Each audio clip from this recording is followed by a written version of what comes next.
Give him a fucking yellow, mate. So good. Give me yellow. That's it. Hey, that's it. Give it, Dana. On there. Come on, put it on the boat. Put it on the boat. Come on, mate. What's going on here then? Stick it on both. Oh! There you go. There's the goal kick. There it is, mate. Okay, set and go. Set and go. Bring it! Yeah!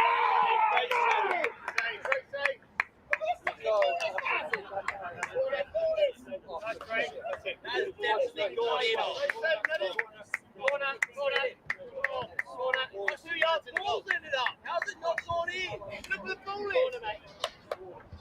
Corner. You don't want it. Look at Gord's face. He knows it's in, obviously. Have a goal kick. If your own players are saying it's a goal, it's a goal. Corner. So, how's that goal kick? You don't really want, don't you? Just because he touched it. Because he said it. Just because he touched the ball. 30 seconds. Great save, man. Not bad, boys. Fuck off, face! Go. Got the right ball. Is that in as well? Is that it? We just want you to make the correct ball up. That's all. Go. Yeah, that boy, that one in there. There's again. Sorry, mate. Eddie! Oh, guilty. Jackass! Guilty one, is it? Guilty one. Come right.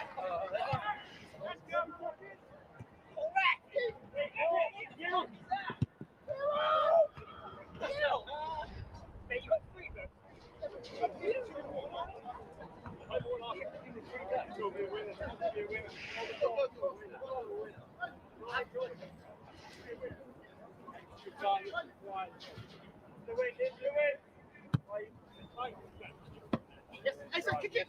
Kick it! Well done! Drive in here! Oh! Dave! Come on! Oh, it's Neddy! Touch it, go! Touch it, Andy! Quick! Here it is, okay! Oh! Sorry, 1 minute! Sorry. Extra time! Has to be an extra. We're into extra time, lads. I'm not fucking taking all day. Flick it!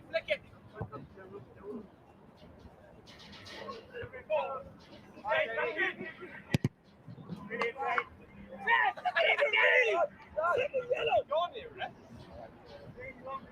Ball's on the field. Let's go.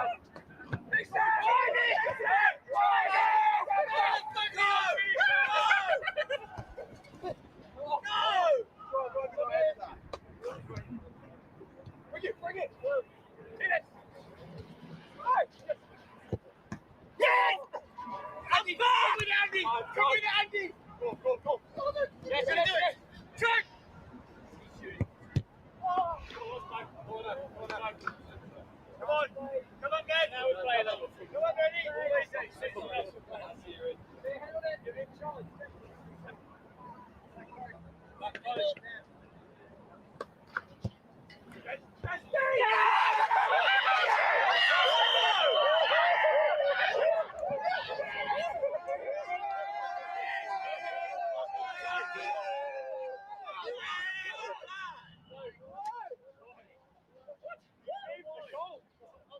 wide there. If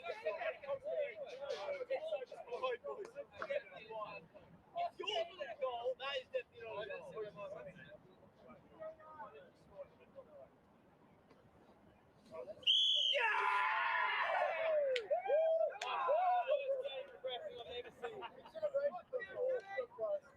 Open your eyes.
That's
declare 54 short. Yeah. Yeah, because it's 413 for now, isn't it? Yeah. Pretty short, yeah. What did they declare to the ball? Yeah.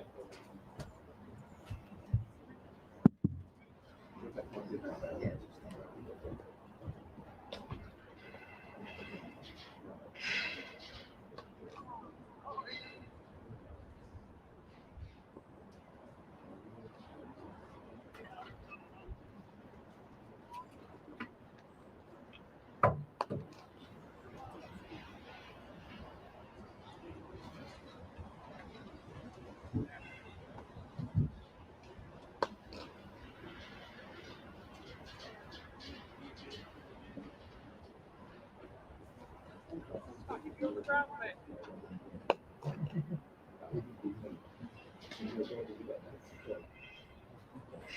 You can call it across. That is true. People always say it. Near the end of the season, something happened. But somewhere along the line, something would have happened to let them move like a run.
Good morning and a very warm welcome to the County Ground Northampton, where we are a couple of minutes away from the starts of play here on the fourth and final day of action in this 2025 Rothesay County Championship fixture between Northamptonshire and Glamorgan.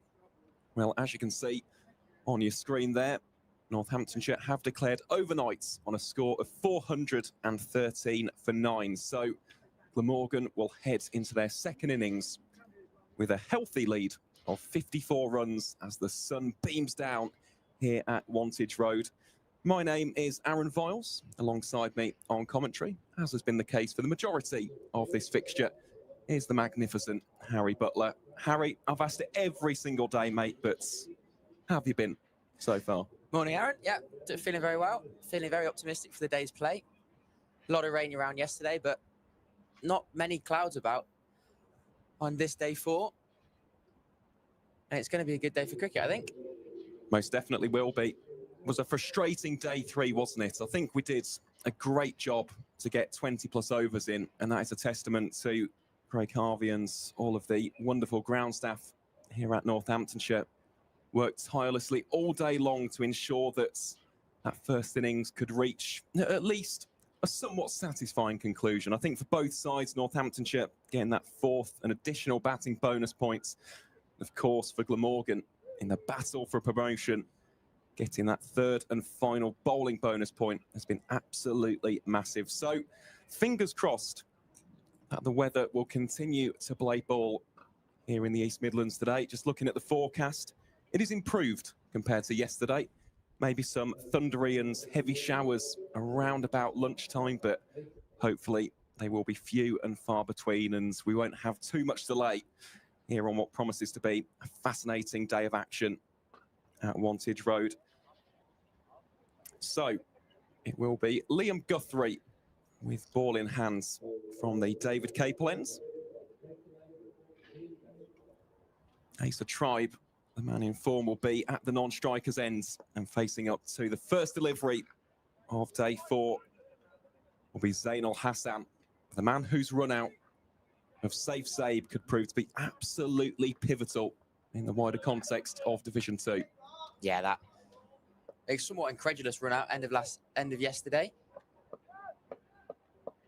Hitting the stumps, getting the 9th wicket. Here we go then.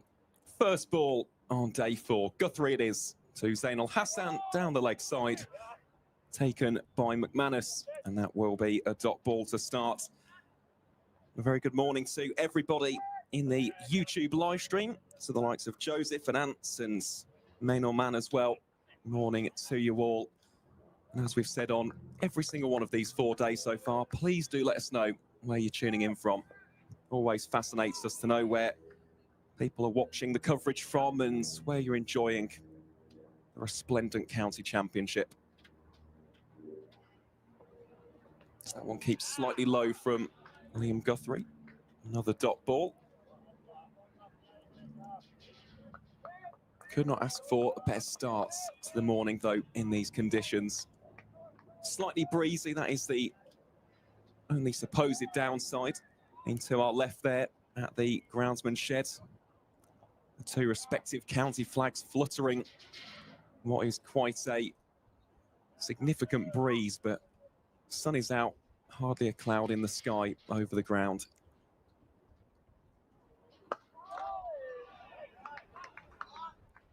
The kind of conditions, Harry, that as a batter, you wouldn't mind being out there in. No, much happier batting today than they were for the hour and a half or so yesterday. Tribe, I'm sure, will be full of confidence coming into this final day's play with the sun shining in such a good run of form. 400s in his last 5 innings across all formats. And Al Hassan looking to try and make something of these good conditions, opening the batting here as Glamorgan get underway. So that one tries to beat Gully, can't do so. So that is a string of 4 dot balls. Just looking at the field set, 3 slips in place. Slightly wideish Gully there. Got a short cover in place. Mid on, mid off, short mid wicket. And I believe there is a man down at long leg. Indeed there is. Nirvan Ramesh, 17-year-old on his first class debut. Who's already got 3 wickets to his name in this fixture.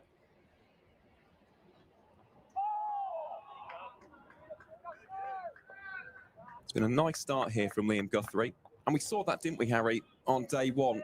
Guthrie and Proctor, well, they set the tone, of course, got the early wicket of the man facing Zainul Hassan. But after that, well, it was the Asa Tribe show. Yeah, certainly. They bowled 6 up top each, I think. And bowled very nicely for those first overs with a new ball before Tribe really came into his own in some of the change bowling. That one's well played in the end by Zainul Hassan, and that will be the end of the over. So the first one here on day 4 is a maiden over bowled by Liam Guthrie.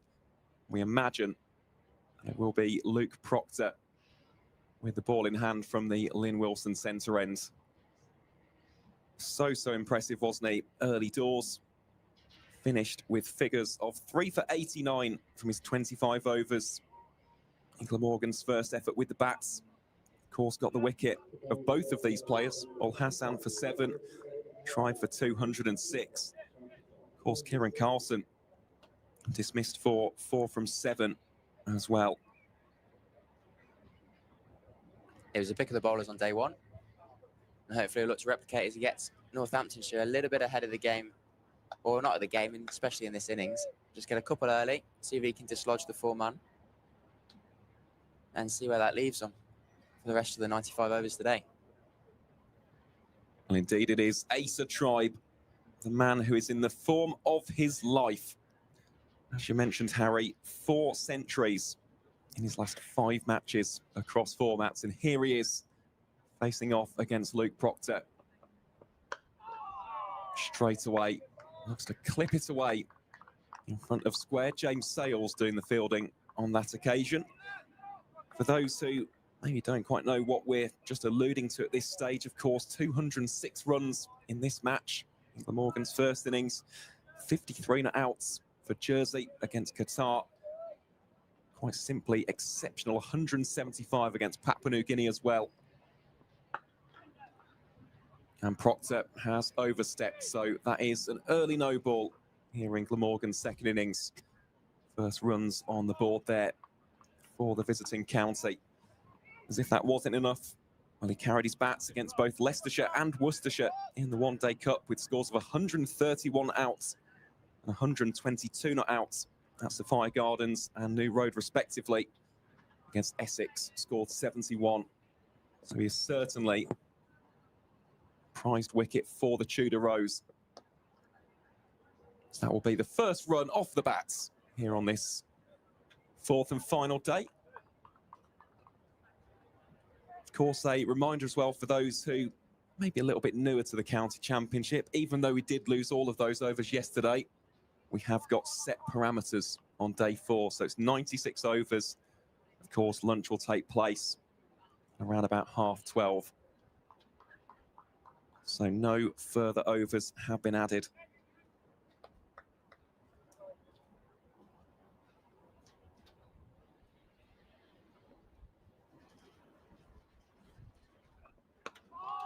So Hassan defensively plays that one. Nice little battle this, isn't it, Harry?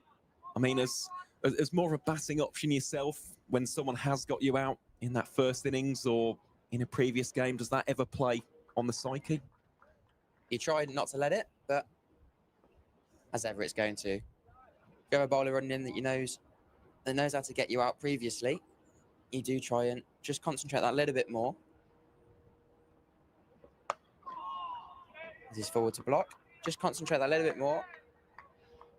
Just prove that he's not going to get you out this time. I'd like to stay compact in defence, especially as an opening batter here from Rothesay.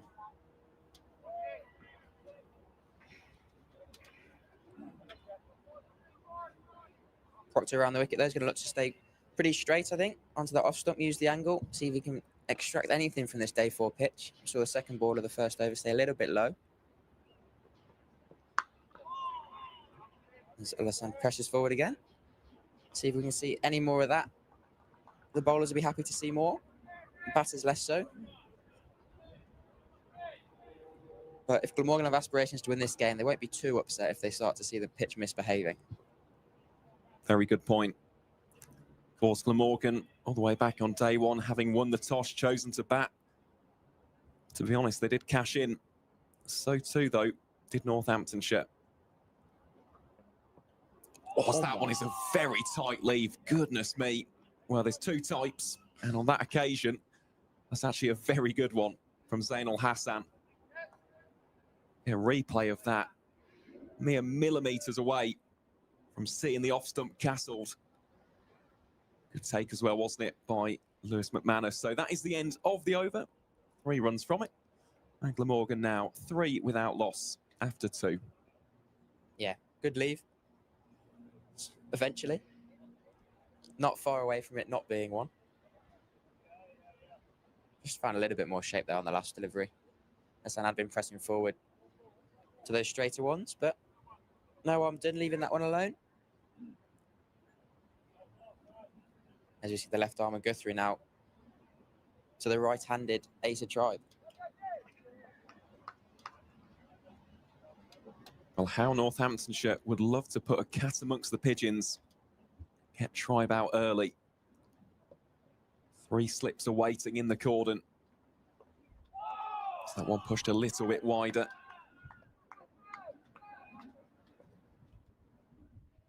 Tribe will tell you that was a leave. Guthrie will tell you he played at it.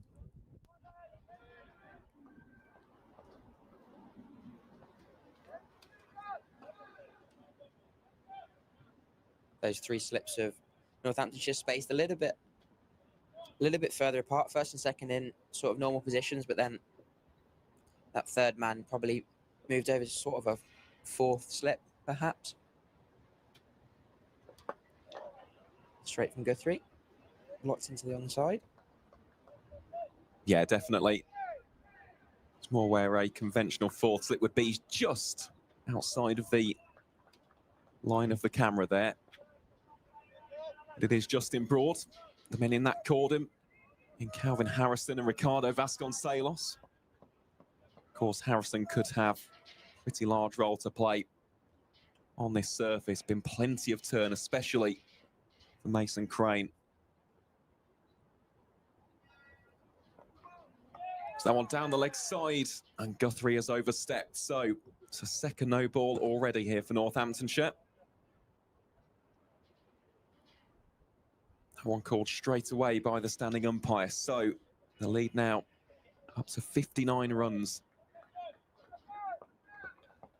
And we sincerely hope that the poor weather stays at bay, because these are the kind of days where really interesting and absorbing cricket can take shape. Because for Glamorgan, a win would be absolutely massive. And he's drilled towards Adi Sharma in at short cover. I mean, just looking at the events taking place down at Lords between Derbyshire and Middlesex, if this match finishes in a draw, that one finishes in a draw as well. Of course, Glamorgan have secured more bonus points, so that lead in second place will extend nonetheless. However, if Derbyshire or Middlesex can produce a result there and get the victory, well, next week becomes absolutely pivotal.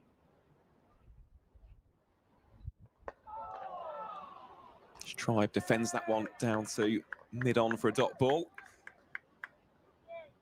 I'm very interested in what the think tank's going to be saying for Glamorgan. They've got a massive opportunity here. They won't be too upset with a draw, as they assume the Derbyshire Middlesex game's also heading for a draw. But you can never be too careful. And as you say, that a win here would be massive for their aspirations to play Division 1 cricket next year.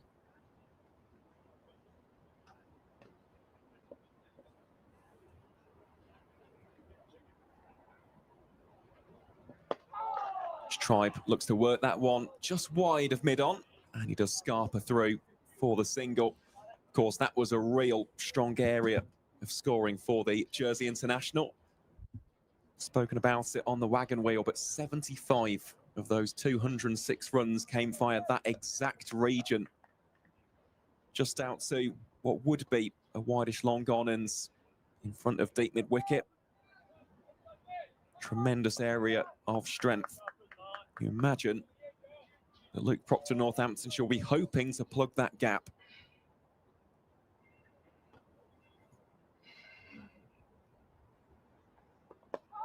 Well, Hassan squeezes that one away out towards deep backward square. They've run the first one hard, and that will be 2 runs to round out the third over here on day 4. So, Glamorgan 8 without loss in the innings. And the lead now extends to 62 runs.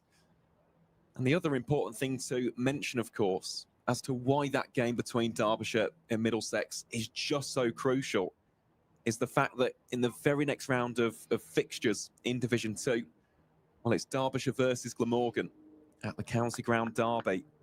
So should Mickey Arthur's men get the victory over Middlesex, it sets up what could be a fascinating shootout in the East Midlands next week. It could be a blockbuster, depending on how the days play here and, of course, at Lords over in London. Have you looked at the forecast for London today? I don't know if it's much difference to here. It is a little bit different. We'll touch upon that after this delivery. It's Proctor into Tribe. Tribe just steers that down towards deep fine leg for the single. So, yeah, of course, as we naturally do as cricket fans, I was looking at forecasts up and down the country. So, more towards the southeast, it is looking a little bit more unsettled. So, especially the Kent-Lancashire game, I think that will be heavily disrupted by rain. I think they've already got a delayed start there today. It's a pretty similar story to here, around about midday, at least from what I saw earlier. Does appear to be some heavy showers in the nation's capital. Zul Hassan has edged it. Has it been taken? It's been grounded. Well, that is a drop chance there in the slip cordon. Calvin Harrison it was, diving across from second slip. Would have been a very good take. Just tumbling to his right. But that is a chance dropped. Just one of those. He's maybe anticipated it slightly early. It's gone into that fleshy bit of the hands and bounced straight back out. And he's been bowled very next ball. So the drop makes absolutely 0 difference. Luke Proctor, as he did in the first innings, gets the wicket of Zainul Hassan. And Glamorgan are 9 for 1 here in the middle of over number 4. There was an air of inevitability with regards to Proctor getting an early wicket. He's bowled absolutely superbly with these first 9 deliveries, testing the outside edge on the previous ball. And then on that one, shapes it back in and disturbs the timber. Lovely start that for the Tudor Rose. Yeah, they'll be so happy with that. Zayn now looking to leave, as he did for the last ball of the previous over. And we said then how close that was to nicking that off stump. And on this occasion, the ball does shape back just a fraction more than he felt like it was going to, and takes the off stump for a walk. And that early breakthrough's massive for Northamptonshire. The lead up to 63 for Glamorgan. And it brings the captain to the crease. Indeed it does. Sam Northeast is the man in at 3 for the visitors. Of course, showed plenty of promise, didn't he, in that first effort with the bats. Scored 17 from 20 deliveries before Justin Broad just got one to hold in the surface, came a little bit high off the bat. He was caught by Calvin Harrison in the slip cordon. Up until that point, well, he took a real liking to Ben Whitehouse, didn't he? With successive boundaries, scored 3 fours in that quick-fire cameo. Be hoping for something a little bit more sizable and significant here, though. Because, of course, for Glamorgan, we're here talking about those ramifications and the playoff picture. The absolute nightmare scenario would be a collapse here. The weather stays off, and Northamptonshire go ahead and force the victory. So concentration levels have to be sky high. Yeah, it's a massive opportunity today for Glamorgan, but at the same time, it's also could become a massive threat. They've got themselves ahead of the game so far with that declaration overnight from Northamptonshire. Glamorgan bowling themselves into that. But they want to be solid as they start this second innings, try and get themselves that lead that takes at least the loss out of the equation. Just Proctor that one, really testing areas, that corridor of uncertainty outside the off stump of the right-hander. This really is exactly the kind of starts he would have hoped to have set as the captain, the leader, the focal point of this Northamptonshire attack and wider red ball outfit. Luke Proctor has certainly done his job so far. And that one edged. I think it's just fallen short. Goodness gracious me. Well, that could have been 2 in the over. Northeast does survive, though. So Glamorgan 9 for 1 after 4. Take a second look there. Just appeared to come off the under edge of the bats. Fell agonisingly short. The diving Lewis McManus. Proctor really getting some shape early on here, more so than I think we saw on day 1. Getting that ball just to wobble, just to misbehave a little bit out of the pitch. He saw it coming back into Zayn Al-Hassan away from the right-handed Northeast, who survives with the ball falling short of the wicket, keeping McManus. Guthrie looks to try and find some similar shape. Oh, that's a very nice delivery. Just testing Tribe's technique there. He does the classic thing of gesturing the shot he would have hoped to have played. It's a very nice delivery, that. Also, a very good morning as well to James, who's watching on from Thetford in Norfolk. Very nice part of the country, that. Hope that you are enjoying the coverage, James, and that goes for everybody tuning in today. We appreciate your company, as always, here on the Northamptonshire YouTube stream. Tribe believes that next one well alone. Of course, what was lovely to see very early doors in this game, and it was predominantly due to Asa Tribe's presence and this unbelievable run of form that he's on. So many people watching on from Jersey. Really is marvellous to see. And he really now is becoming a shining beacon of cricket on the Channel Islands. Hopefully an inspiration as well for many a young cricketer. As that one has been played gloriously out towards deep square leg, and that will be the first boundary of the morning session for Asa Tribe. He moves on to 7 from 13, Glamorgan 13 for 1, and the lead now stretches to 67 runs.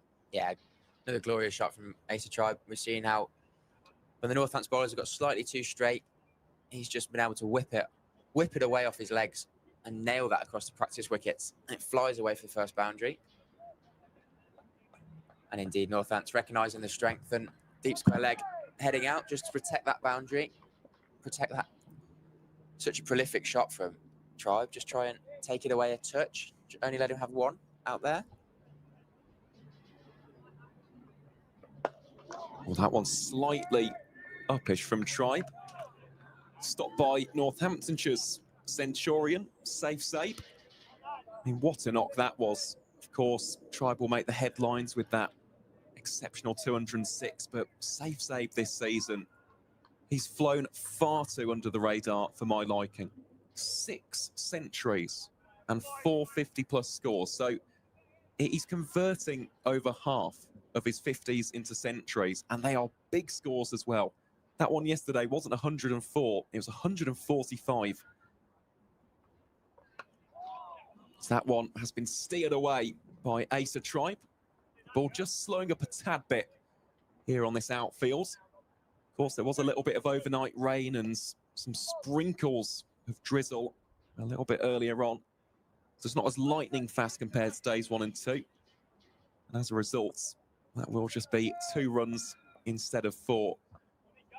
But going back to that conversation about Safe Sabe, I do sincerely hope that people are taking notice, because he's not just scoring the runs in situations where his side are already in a strong position. He's being the glue guy. He's holding down the fortress as well. And he looks so fluent at the same time.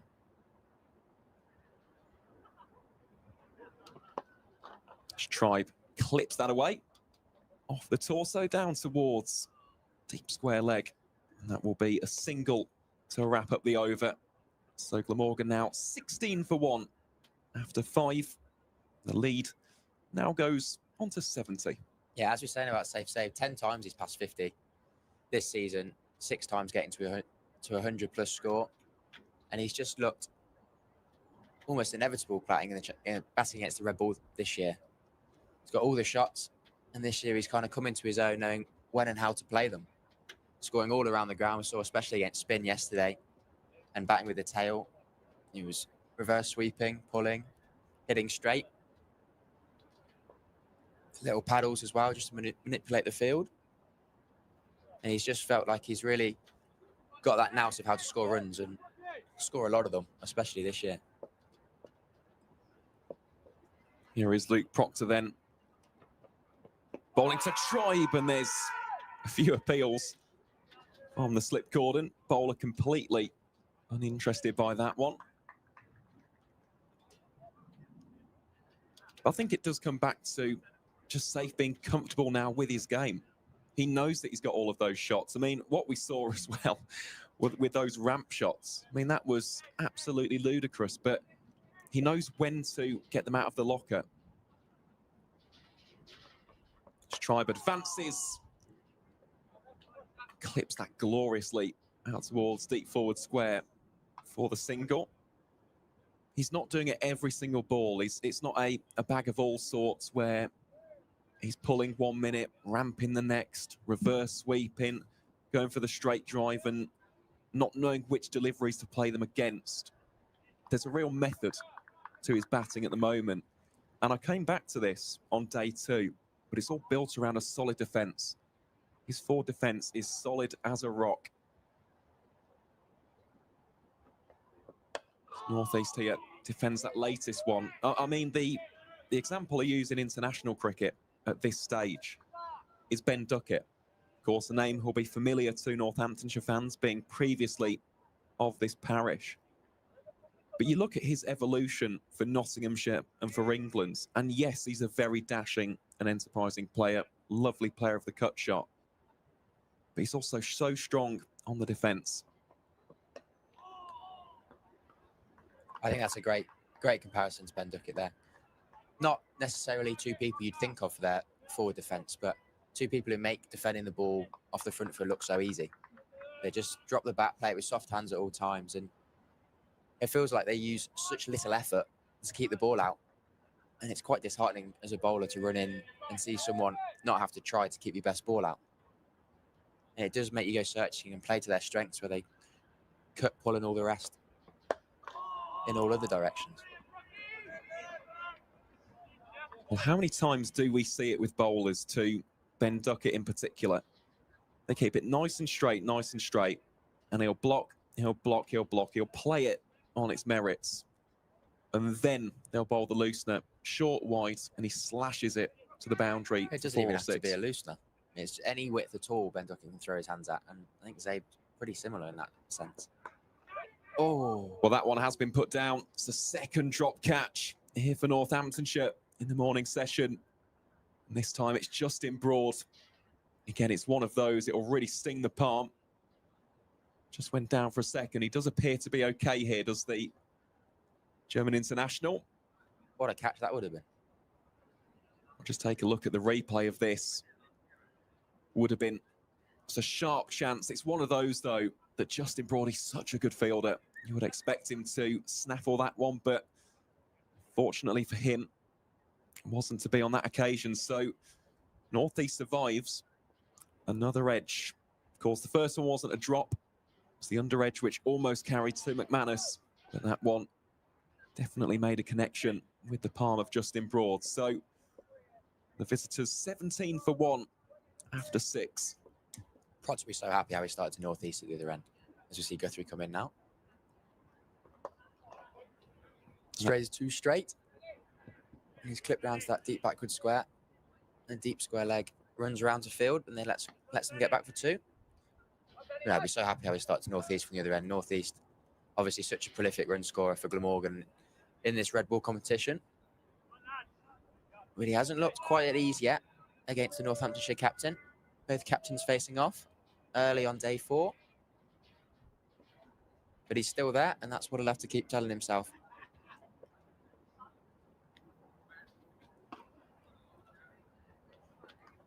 Oh, that one was really squared up. Tribe flashes off the outside of the blade. That will be 4 runs down towards the vacant deep third space. So Glamorgan now 23 for 1. Nice areas that from Liam Guthrie. It's one of those awkward ones, isn't it, against the left-hander? Hope shape it back in towards his off, middle and off stump. So far, Tribe equal to it. That time a little streaky, but he won't mind.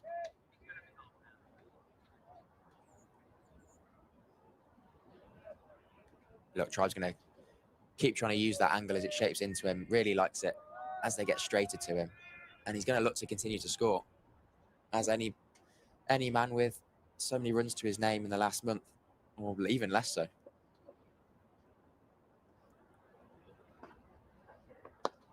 That one is full and straight from Guthrie. Worked away towards deep square, and that will be another single for the Glamorgan opener. Moves Tribe on to 18 on 22 deliveries faced. Well, it has. It's been a matter of weeks, hasn't it, for Asa Tribe? Of course, it's not just been for Glamorgan, but for Jersey as well. He's the man with the Midas touch at the minute. And in this game, well, he's already scored 224 runs and counting across the 2 innings. Not bad at all.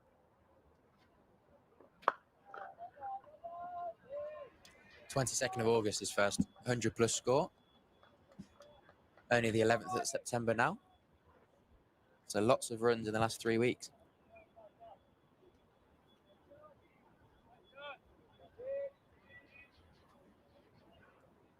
At the end of this over as well, we will provide you with a score update from North London, because a couple of early wickets have fallen on day 4 in that crunch match between Derbyshire and Middlesex.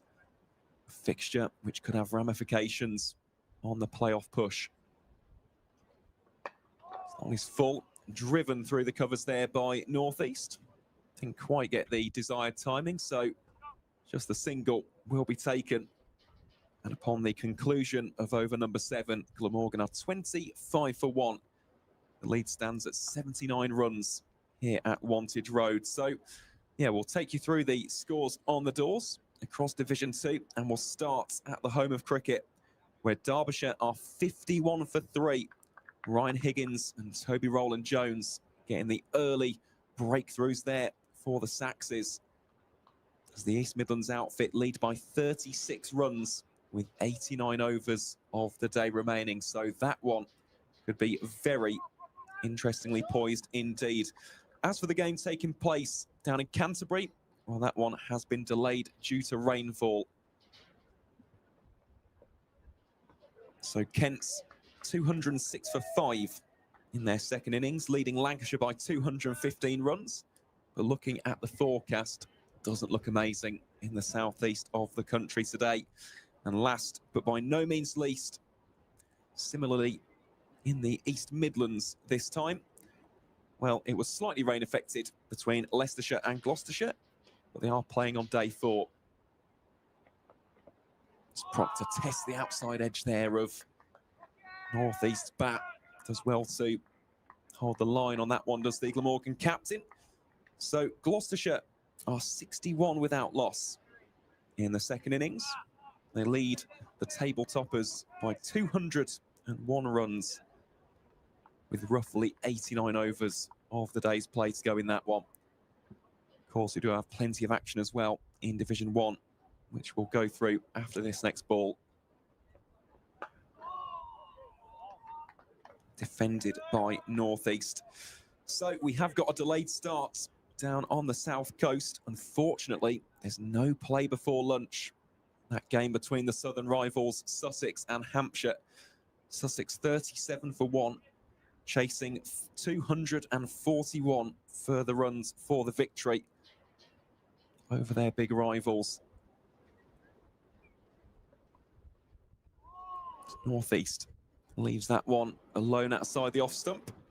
As for the game taking place at New Road, well, relegation threatened Worcestershire desperately need some wickets. Nottinghamshire 54 for 3, and they require just 82 runs for the victory. Of course, that one has huge implications on the battle for the title.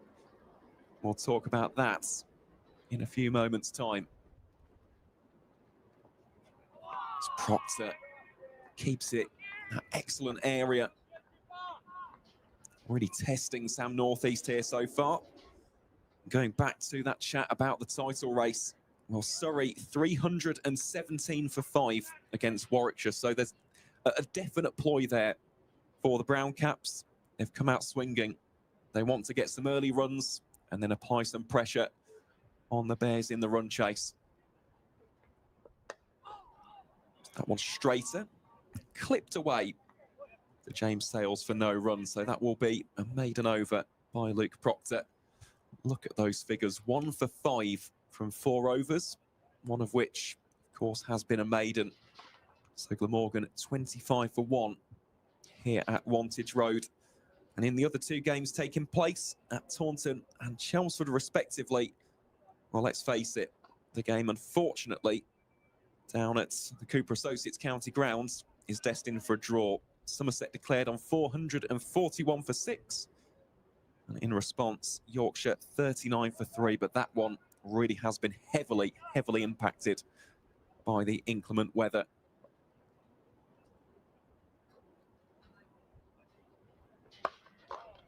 So that one just jabbed out by Tribe to mid off for no run. And as for the game in Chelmsford, the relegation battle really heating up between Durham and Essex. Essex 457 for 8 declared, and Durham are 20 for 2 in their second innings. That deficit still stands at 104 runs. So those are the scores on the doors.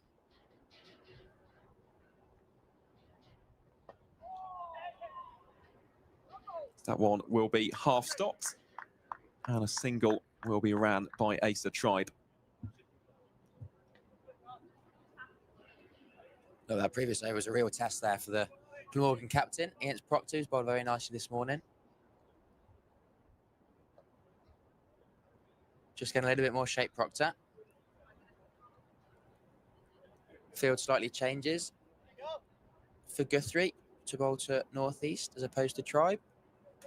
Tribe looking a bit more fluent than this captain currently. Still those 3 slips waiting. Well, that is quite simply sumptuous from Sam Northeast. Drilled through extra cover for 4 runs. The first real shot of authority here on day 4 from the Glamorgan skipper. And the Welsh County move on to 30 for 1 midway through the 9th over. Look, he'll hope that sort of Jet starts his innings now. Northeast, not quite as fluent as he normally is with the bat, but he won't be flustered. He's gone through many periods of this and still scored lots of runs.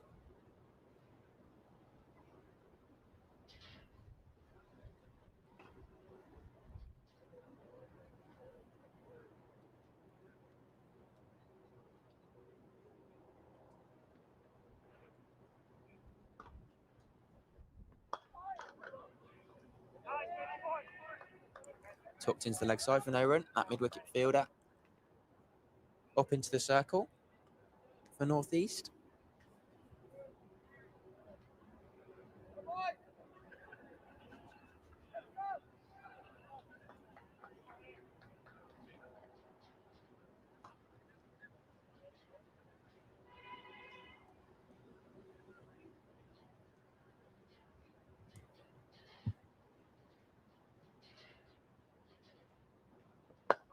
Oh, that one very full. Well dug out there by Sam Northeast.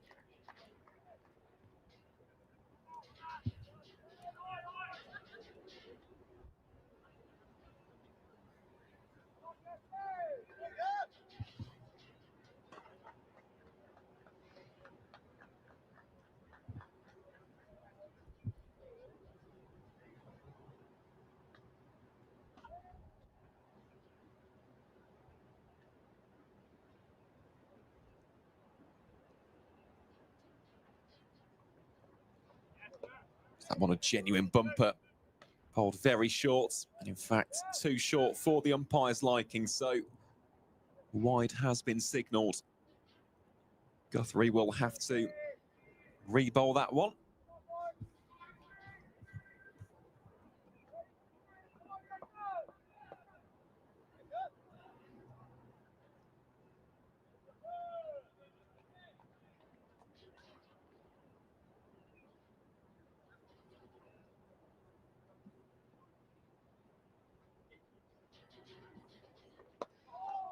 Northeast clips that one very effectively down towards the vacant space at deep backward square leg. Well, a couple of Northamptonshire fielders, the 2 debutants, Whitehouse and Ramesh, went after it in a little bit of a forlorn pursuit.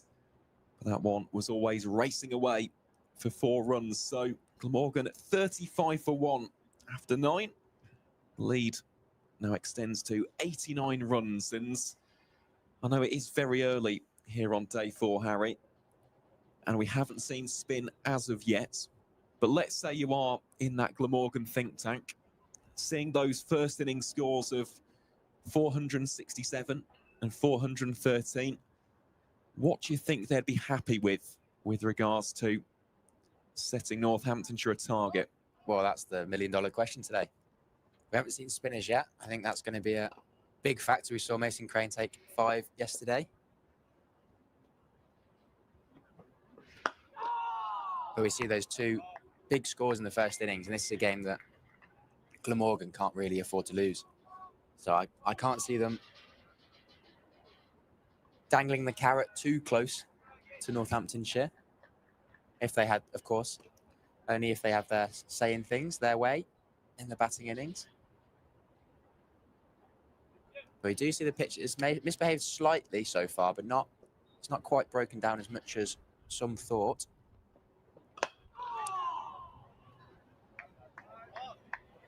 Very much is a case of, I think, play it by ear today. They'll have a number in their head, and they'll have a number of overs that they want to bowl at Northamptonshire later. But obviously, as conditions change through today, Proctor obviously starting very nicely here. If he nips a couple out, And those plans change very quickly. They most certainly do. It's Proctor again, this time testing Asa Tribe. I think we'll have a better idea once we do see the spin come in, because, of course, it's not been 4 days of blistering heat and a load of cracks have developed, but this is a very well-worn surface now. It's had a lot of overs on it. For those who couldn't join us for days 1 through 3.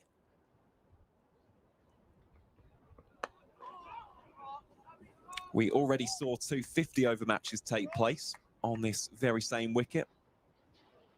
So the game against Middlesex in the Men's One Day Cup and Yorkshire in the Women's One Day Cup, both of those fixtures took place on this wicket. There was a little bit of time in between fixtures though, same for this particular game. Around about 8 or 9 days after the previous encounter was played. So that one is edged again. Wasn't really anywhere near carrying to Ricardo Vasconcelos, awaiting at first slip. But Luke Proctor, well, this has been an inspired spell from the Northamptonshire captain. The very definition of setting the standard. But just going back to the point about the usage of the wicket, the big thing here won't necessarily be cracks. It'll just be the footmarks if it spits out of the rough.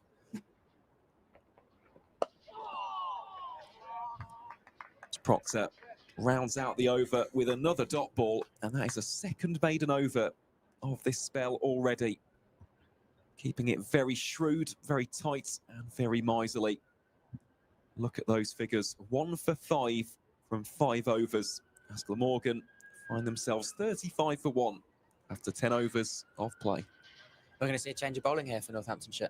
Debutant Ben Whitehouse coming on to bowl.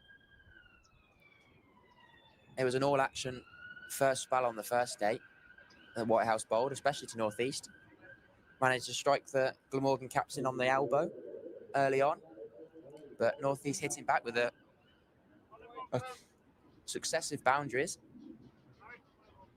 which did run his score up before he was eventually dismissed for 17.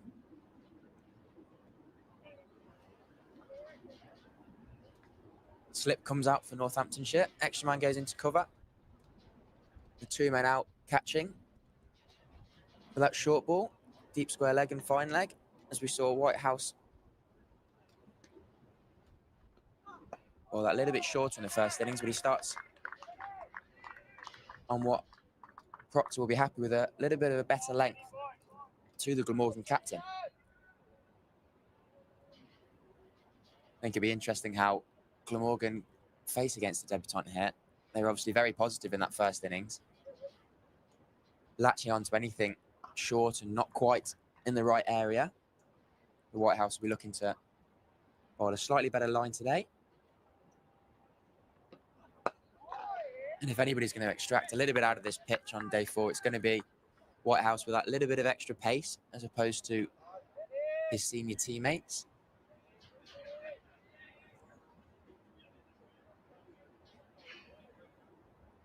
That sort of hanging slip, the third slip, who was sort of at 4th for the 2 opening bowlers, is moved around to a gully position, sort of signalling that little bit of extra pace, a little bit of extra bounce that Whitehouse is hoping to attain.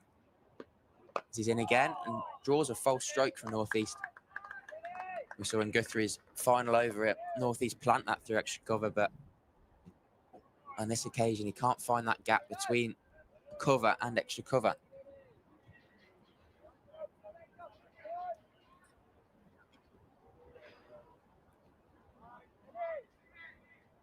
Whitehouse and indeed his captain Proctor will be happy with this start. He's straight back into his work. Touch shorter and deflected by North East to that deep square leg fielder, bringing Tribe on strike.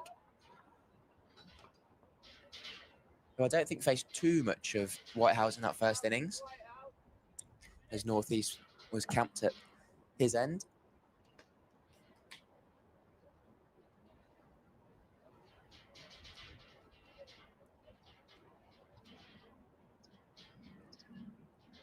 I'm just looking out at that deep backward square position where Justin Broad is currently positioned. Just going through a little bit more of a warm-up, doing the stretches, warming up the shoulders. Could see him sooner rather than later.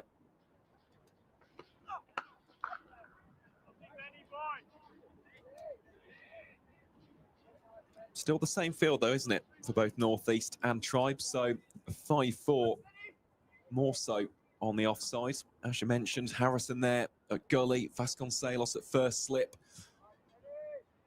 And as soon as I say that, the field changes. Absolutely typical, isn't it? Backward point. James Sales moves out to deep backward point. Adi Sharma in at cover and Safe Sabe in at mid-off. As he finds the outside edge there. Whitehouse off back of a length, but with just the gully and the slip waiting for that edge, it flies straight between the two of them and it'll race away for 4 down to the third man boundary. Tribe moving to 23 and Glamorgan 40 for 1 after 11. It's one of those, isn't it, where as the bowler, you use the words moral victory. Of course, it's not a great feeling, is it? But it's not as though you've just been cracked through the covers or catcher's just been put down and it's gone for 4 or 6. It's one of those where you've induced the edge and you know that there could be another delivery waiting, which could maybe produce the wicket. But as expected, the observation was correct. Justin Broad, he was seen doing the Pilates out at deep backward square and getting the shoulders nice and ready. And indeed, it will be him to come on to bowl here from the Lynn Wilson centre end. And again, it goes back to our conversation a little bit earlier, Harry, with regards to bowlers and matchups and previous success. Of course, Justin Broad was the man who got Sam North East out in the first knock. Yeah, he bowled nicely at North East early on. Just found that little probing line in length, just a little bit of movement either way from Broad. He fires it into the back of the length. But North East stands tall. Yeah, Broad very much the bowler who's going to try and hammer away on that little handkerchief just outside the off stump. Just trying to extract anything he can on this slow pitch. While the ball's a little bit newer, a little bit harder. Proctor taking himself off, bringing on the man with previous success. He comes in again. Fuller driven handsomely by North East through extra cover. Slaps it again and it races across what is a slightly slower outfield today, but no amount of moisture barring monsoon seasons is going to stop that going for 4. Well, that's one of those stereotypical red ball shots where everybody just sits back and admires it. Absolutely majestic. That from Sam North East, who, as you mentioned, Harry, has had another strong season, as is often the case. Of course, scored 67 in the previous encounter between these two sides at Sapphire Gardens. He leaves That's that down the leg side. Big appeal for Northamptonshire. But perhaps hopeful. Not too much heard as it goes past the bat. Maybe flicked a pocket. McManus makes the leg side take look easy. I'm surprised that was so vociferous. Yeah. When there was a little bit of a noise, but it didn't sound woody at all. No, perhaps bat on pad or just a little bit of a shuffle around the crease by North East.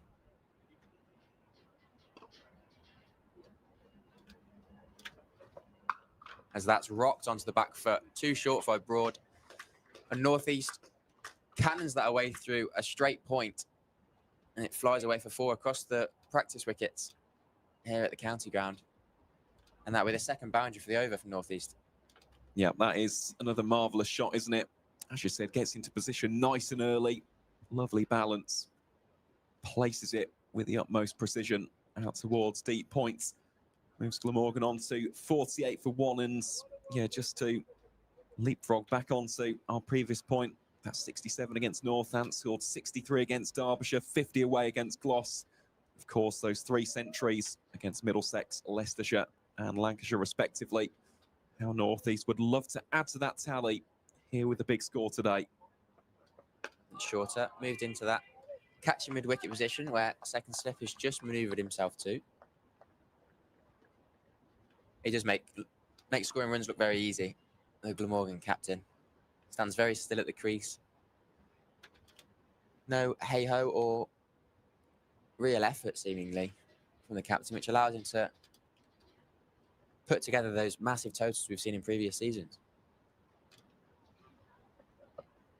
Broad shorter outside the off-stump. We get a little bit of extra bounce there from the tall Northamptonshire bowler.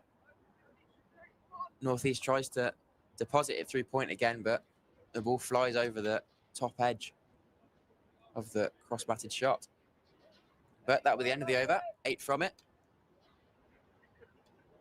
Just really that one false shot either side of those 2 cracking boundaries by the captain. Yeah, they were terrific shots, weren't they? And actually, Harry, you've given me some inspiration. It's just ticked over to 22 minutes past 11. We haven't had our first trivia question of the morning session. And I think that it should surround Sam North East. We'll talk about that after this ball from Ben Whitehouse. Shorter, fiddled out, doesn't quite get the bounce we saw from the previous delivery at the other end. McManus takes it around by his ankles. I'm excited for this trivia question. As you should be. The standard has been absolutely top-notch over these past 4 days. So, yeah, because you mentioned those Herculean, the mammoth, gargantuan scores that Sam North East has scored in the past. Of course, I go back to that 335 not out against Middlesex at Lord's last season in the 2024 Championship. Whitehouse is defended there by Asa Tribe. So that is the highest ever individual score in a first-class match at the home of cricket.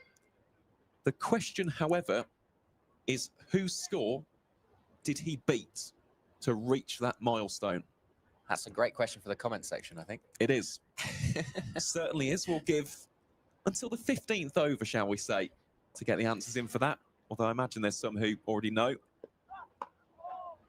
Real famous knock for Glamorgan, along, of course, with his 410 not outs at Grace Road in 2022. I mean, that in itself is the 3rd highest ever individual one in the county championship, which is quite kind of unsurprising, isn't it, when you think of the other 2 massive ones, especially Brian Lara's 501 not out, which even just saying it as it rolls off the tongue sounds absolutely ludicrous. Yeah, it must have been an incredible knock to watch. And a very bad one to have dropped him for. Yep, of course, famously dropped on 18 runs was Brian Lara in that innings against Durham. Bears finished on 810 for 4 declared. Plenty. Great story about that as well with Keith Piper. So Keith Piper actually told Brian Lara on that last day that they were close to the end of play. Whitehouse again. Back of the length. Pushed out towards the gully. Harrison makes a diving stop. So, yeah, the umpires were getting ready to basically signal the end of proceedings. And Keith Piper said, look, we're almost at tea. After this, there's not going to be a result. So the game's going to finish. And Lara in the Caribbean hadn't experienced that in first-class cricket. So he thought they'd bat on until the end of the day. So it was thanks to that bit of communication from Keith Piper, the Bears keeper, that Brian Lara basically got his skates on a little bit as McManus eventually gets that one under control. No run taken, and that will be the end of the over. So Glamorgan 49 for 1. So yeah, got those additional runs, and as they say, the rest was history. Lara doesn't often need a second invitation to up the scoring rate. Certainly not, as England found out in Test cricket as well. There's so many stories of Lara being sledged ever so slightly, or just a word in his ear, and he ends up racing away. One man you don't want to have a go at and get into a contest with.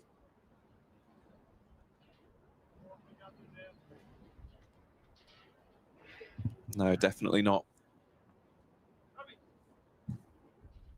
Brought in again here, this time to Tribe.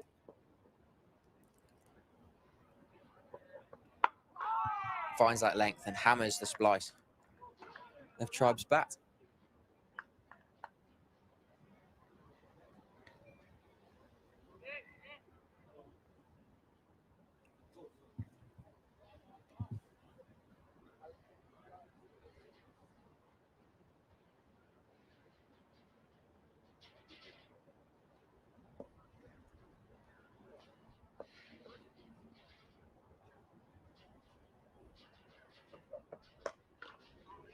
Pushes out again, Tribe. Boy, just looking to settle there then. And not allow Tribe to loose his hands or indeed his wrists as he so often flick through that mid-wicket region. Catching mid-wicket in place just to put a second doubt in his mind. Deep square leg out there as well for the same shot. That's left alone outside the off stump.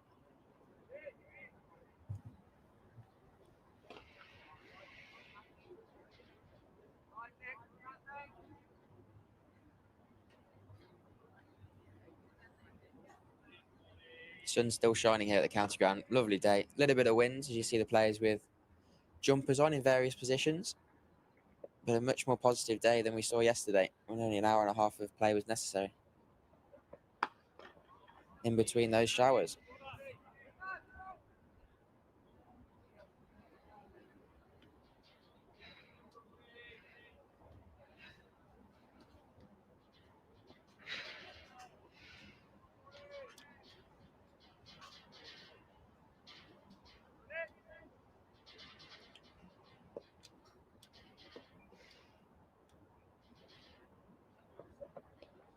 Down the leg side, and that's a big appeal from the Northamptonshire. There's clearly a noise that goes past the bat. The umpire's finger goes up and Tribe is dismissed for the first time in 6 innings with a score less than 50. And Northamptonshire are going to be elated with that wicket. Tribe didn't look too pleased to walk off, but there was a definite noise. It was fired down the leg side by Broad. McManus takes the ball down the leg side and Tribe has to walk off at just the 24 on this occasion. And it moves Glamorgan 49 for 2. Well, that is a massive moment in this innings. Of course, Northamptonshire were absolutely desperate to get the big fish, and Justin Broad has done exactly that. Maybe not the method of dismissal that most of the Northamptonshire fielders would have been expecting, but you've got to be sharp in those moments. McManus alert to it, simple catch in the end. And well, Asa Tribe is human after all. He goes for 24 from 40, and Glamorgan now 49 for 2. But regardless, I mean, he has played such a big role in this game. That 206, well, it held that first innings together for the Welsh county. Of course, Glamorgan finishing on 467 all out, and rightfully so. Asa Tribe can leave this game in a batting capacity with his head held high. The first ever double centurion from the island of Jersey. Of course, the youngest to reach that mark as well for Glamorgan since Aneurin Donald in 2016. So he'll be gutted, he'll be frustrated, he'll be disappointed, as is naturally to be expected. But I'll tell you what, this guy really is a special talent, still just 21 years of age. We cannot emphasize and hammer that point home enough. He's 21. And his career trajectory over this summer has been nothing short of mind-blowing or inspiring, whatever you want to describe it as. Tell you what, this boy really could go places. But alas, he is gone, and Kieran Carlson enters the middle now, facing off against Justin Broad, who defends that first ball resolutely for no run. So what an over that is from Justin Broad, wicket maiden. Of course, it is the desired wicket as well. Asa Tribe, the latest to go. So both Glamorgan openers back in the shed. The Tudoros already into that middle order. You can almost say that he was in too good a form for that delivery. Down the leg side by a good foot or so. And there's very few players who are able to make any sort of connection on that. And a lesser player in not quite as great a form would have missed that by some way, but Tribe, as is unfortunate in this silly game we play, gets too close to the ball and has to depart. Whitehouse in again, and that flies through. Past the body of Northeast, taken by McManus above his head. Showing there is still a little bit in this pitch. It's not quite as dead and as slow as a pitch that's had so many overs on. 214 in this game. Even more in the 2 games previous, across the week prior to this game. But Whitehouse with a little bit more energy through the crease, getting the 14-over-old ball just to do a little bit. Shorter, wider this time, but left alone by Northeast.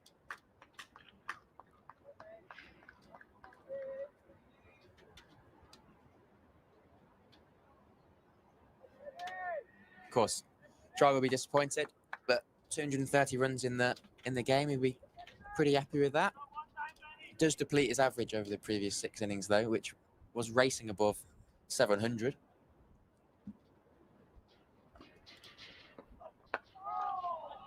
As the captain's forward in defence.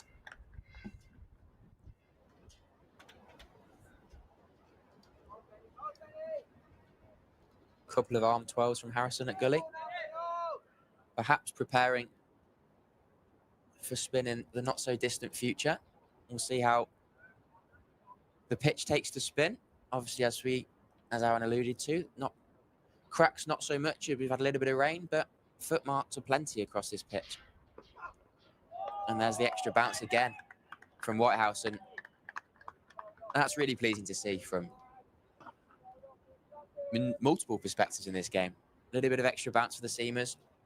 We have seen a couple keep low so far, but Whitehouse showing if you put the effort in, you are going to get a little bit out of this pitch still.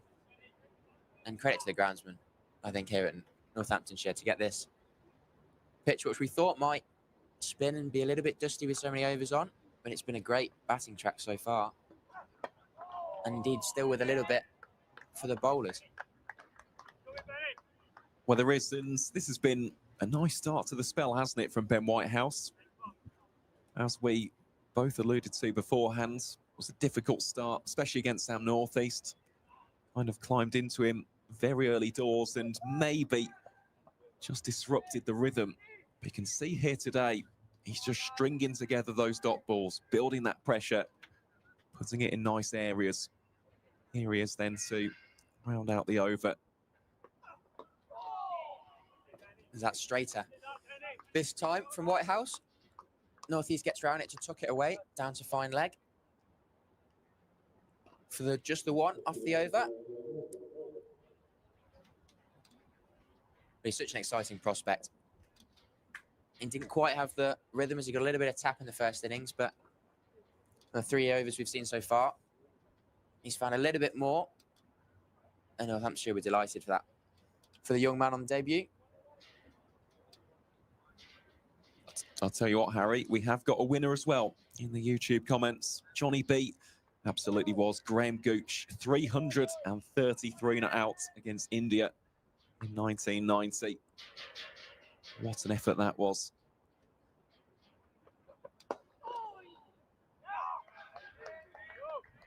So that one is well stopped by Safe Sabe. Yeah, for those who have maybe just tuned in and don't know the context behind that, we did throw out a little bit of trivia. We'll have another couple lined up throughout the duration of today's play. Of course, Sam Northeast, well, last year in 2024, broke that record, the highest individual score of 335 not out. That strikes the captain on the pad. Now jog through for a single to the deep square leg fielder. So, yeah, that was a record 34 years in the making. Although, I suppose the caveat of that is that Gooch did that in Test cricket, which is even more impressive. I mean, Lord's is one of those venues which, of course, is heralded, it's historic, it's iconic. But it's so difficult to really cash in and get big runs like that.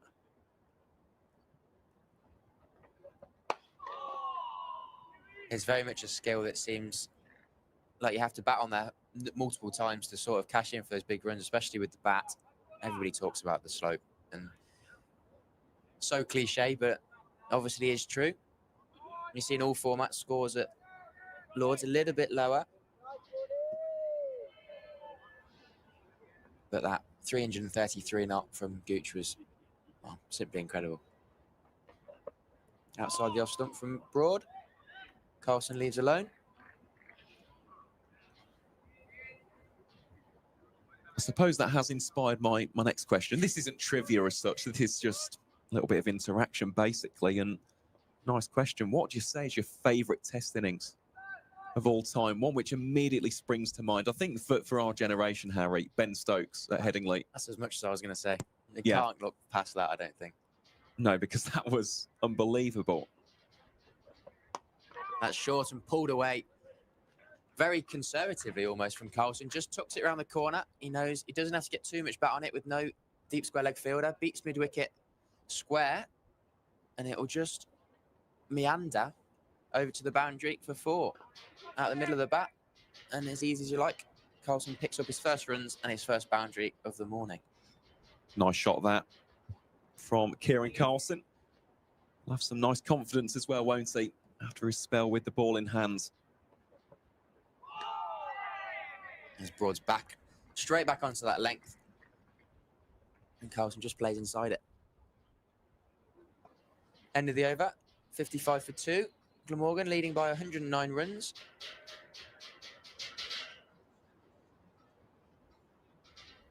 They'll be glad to take the lead over 100 this morning for just a loss of 2 wickets. These change bowlers of Northamptonshire have bowled quite nicely so far. Proctor obviously starting the innings with tempo for Northamptonshire, bowling 5 overs for just the 5 runs and taking the wicket of Zainul Hassan. So he misjudged the leave. So Whitehouse comes in short. Not timed by Northeast. Dribbles out to mid-wicket. He collects simply.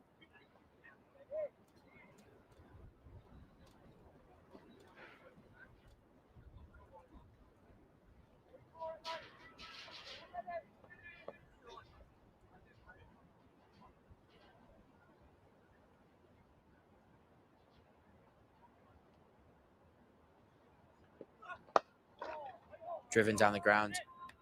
Whitehouse diving. Aside from that, Ben Stokes innings we mentioned as one of the favourite Test cricket. One of my other favourite innings is Hashim Amla, 2012. Yep. 311, not out. And I think really, to top it all off, to do it during Ramadan, fasting, in blistering conditions. Whitehouse again, just pushed at by Northeast. Bounced a couple of times out towards Gully. To be able to do that and bat for so long with such concentration without even drinking, I thought is one of the knocks in the forefront of my mind as being simply incredible and epitomising Test cricket. Most definitely. Hashim Amla is one of those cricketers I think deserves far more recognition. Like some of his knocks for South Africa were match-defining, probably even generation-defining, you can argue, especially in the Test arena. Whitehouse bowls here to Northeast, just chops onto that one. Yeah, what a player he was. Outstanding cricketer. And with Hash, it was a case of discipline and fortitude. Of course it was, a little bit like Dean Elgar has displayed in recent years, but there was this innate sense of class and splendour about his batting as well. So I loved a good Hashim Amla on drive or cover drive. Played spin pretty well. Just loved watching him bat. So frustrating as an England fan in that series. Whitehouse gets Northeast on the front foot again. Just prods that away towards deep backward point. But as a cricket fan first and foremost, you just watch him when he's properly in that almost zen-like flow state. Poetry in motion. Loved watching a bit of Hashim Amla. I always thought he batted a little bit like a crab, but it must have been so annoying to bowl at. Made it look so easy, played everything so late, looked like he had so much time. And that just one of many incredible knocks for South Africa by Hashim Amla. Outstanding cricketer. I'll tell you a recent one as well, which I really enjoyed. Followed by Whitehouse. Just takes the bottom of Carlson's pad as it dribbles around the corner. I'll get through for it one leg by. Yep, Glamorgan now 57 for 2. Was Brian Bennett at Trent Bridge. Battling. Really enjoyed that. Made the trip up to Nottingham for that test match. And yes, of course, it was a pretty decisive victory for England in the end. But just to watch England Zimbabwe in a test match, I mean, that in itself was special. The Zimbabwe fans were amazing. Some of the nicest people you could ever have the pleasure of speaking to. And they brought the energy, the noise, the passion all game long. And yeah, when Brian Bennett reached his century, yeah, that was goosebumps, that. Absolutely amazing. Live long in the memory, that one. Broad goes searching for the Yorker to Carlson. He digs it out towards mid-on. Has a suspect look at the end of his bat. Checks it's not broken.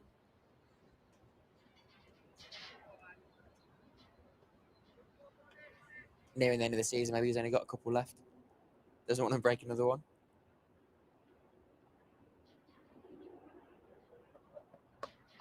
He turns that around the corner off his hip.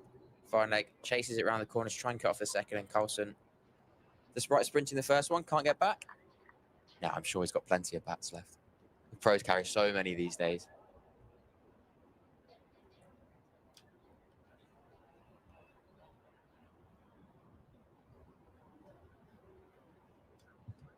We had a couple of suggestions in the YouTube comments as well, Harry.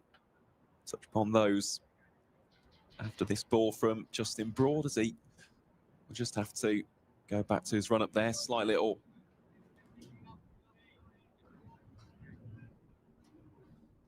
delay with the run up. Here he is then. Takes off and claims the outside edge of Northeast, who can't do much about that. It's a magic delivery by Justin Broad. McManus takes it above his head, stood back, just kisses the outside edge of Sam Northeast, and he has to depart to a ball that he'll feel he can't have done much about. Well, I think we categorise those ones as rip snorters. That has risen sharply off the surface. Northeast, well, he's tried to play it, just cannot do so. Tickles something, whether it was the outside edge or the glove. Remains to be seen, of course. We'll see now a little bit clearer here on the replay. I'll tell you what, that is a gem of a delivery from Justin Broad. It's that really awkward height, isn't it? I think it's actually come off the glove. In the end, he's tried to take the hand away. Couldn't do so in time. And that is the third wicket to fall here. So Glamorgan 58 for 3. Of course, they did already have that overnight lead of 54 runs after Northamptonshire declared on 413 for 9. But these now are some pretty testing times, because that surface for the seamers, for the first time from this end, the Lynn Wilson centre end, is just providing a little bit more. Yeah, we've seen a little bit of bounce and a little bit of movement from the David Capel end at the other end. And that's the first one we've really seen where it's taken off from the Lynn Wilson centre end. Broad finding another gem to dismiss the Glamorgan captain, who's really, you've got to say, had two really good balls to dismiss him this today for two very similar scores, 17 in the first innings, 20 in this. And I feel a little bit unlucky that he's got two of the best balls Justin Broad's bowled across the 4 days. And as much as Justin Broad will relish that, indeed the Glamorgan seamers will think if they do get a bowl with a little bit of a target on the board, they'll feel like there's something there for them to potentially go and win this game. He's Broad straight onto his line length to the left-handed Ingram. And this is a key partnership now for Glamorgan. Tribe, the 4-man, dismissed earlier. Followed just then by the captain Northeast. Carlson and Ingram joined together at the crease. Two phenomenal players. who will look to really put a partnership here together and get themselves safe and extend that lead to somewhere they feel like won't be chaseable by Northants. As that's broad straight, it gets trapped between bat and pad. I can't quite see where the ball's just ended up behind the stump somehow. Just dribble past that leg stump. And you see the hands on the heads by the Northamptonshire fielders. Vasconcelos down on his haunches at first slip. Can't quite believe how that hasn't just flicked the stump and knocked a bail off. It was one of those where it felt as though time stood still here at Wantage Road as everybody tried to figure out what would happen. So that next one defended far more resolutely by Colin Ingram, and that will be the end of the over. Glamorgan 58 for 3, still a minimum of 78 overs remaining here on day 4. Just looking through some of those comments, I mean, Johnny speaks here about Graham Gooch and the 154 not outs against the West Indies at Headingley in 1991. Carried his bats and was facing the likes of Malcolm Marshall, Curtly Ambrose and Courtney Walsh. Fabulous knock, and England won by 115 runs. Tell you what, that is a pretty terrifying trio to face, isn't it? I can't imagine having to face up against those. It'd be horrid. And some of the pitches they played on as well, especially in those West Indies tours. Just frightening. Obviously, pace from Whitehouse, shorter, rocked onto the back foot by Carlson, who gets half a bat on it, drags it round the corner. Deep square leg does the fielding. Just a single. Another very good shout here is from Paul, who says Atherton and Jack Russell in South Africa in 1995. The second test in Johannesburg, batting forever to claim a draw. Yeah, just touching upon Michael Atherton, something which wasn't in that series. This took place in 1998. Of course, this was actually before I was born, but just as a cricket fan, I've watched it so many times, far too many times for anybody's liking. But that spell between Donald and Atherton. As that hits Ingram, just ducks, half ducks, lets it glance the shoulder as it goes through to the wicketkeeper. Shorter from Whitehouse.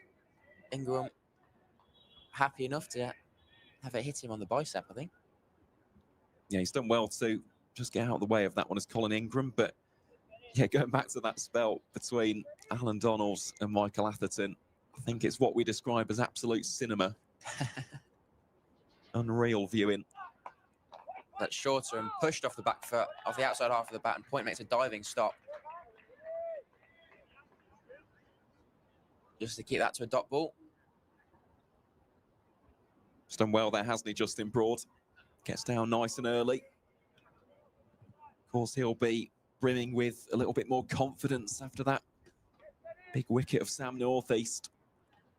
And that's just as important. Back up the rest of the bowlers in the field. Oh, that's again around the wicket, wider this time, and it's just cut by Ingram over the top of Point, and it'll fly away for 4. Just a little bit loose by Whitehouse, and Ingram more than obliges to send it to the boundary.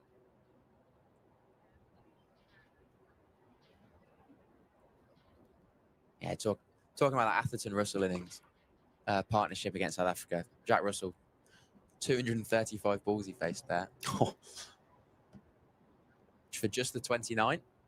Atherton making the 100, 185 not. Almost 500 balls Atherton faced there. That's proper test cricket. None of this crash bang wallop we get nowadays. Tell you what, some of the bowlers in that as well. Pretty frightening. Donald's not someone you'd mess with. Absolutely not, no. Same with a certain Sean Pollock, who of course will be a very familiar name to those long-term county cricket and international fans. Famously took 4 wickets in 4 balls for Warwickshire.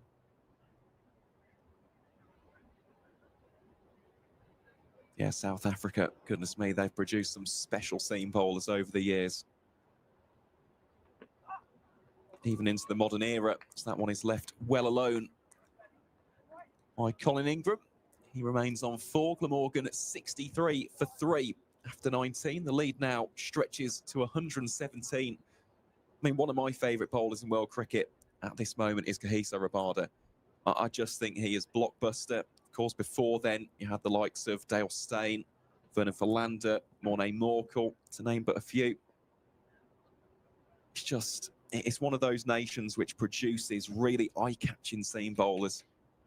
And I suppose in recent years as well, some decent spin bowlers, as we've seen with Keshav Maharaj and white ball cricket to Brace Shamsi. Yeah, the Proteas got some serious bowlers. Little shorter by Broad. Carlson hops onto the back foot. Outside half of the bat defends to cover point. Yeah, they've got that tradition of producing fast bowlers. And once you've got that sort of heritage and tradition, you get more youngsters wanting to run in and bowl fast.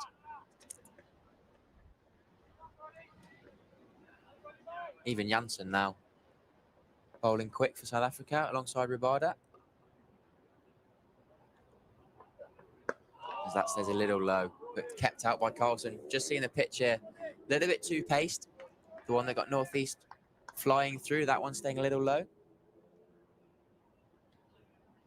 Mafaka as well now for South Africa. Yes, the youngster. He's not very old. No, he's not. And they're flying through from him. Just 19.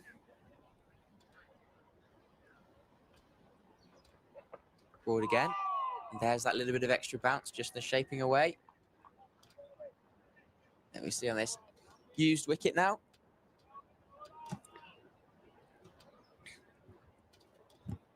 With the lead at 117, Northamptonshire will feel if they can get another couple here while this, get a little bit of assistance from the pitch, the ball slightly harder, getting a bit of bounce, and then also the one that stays slightly low. If they can get these two especially,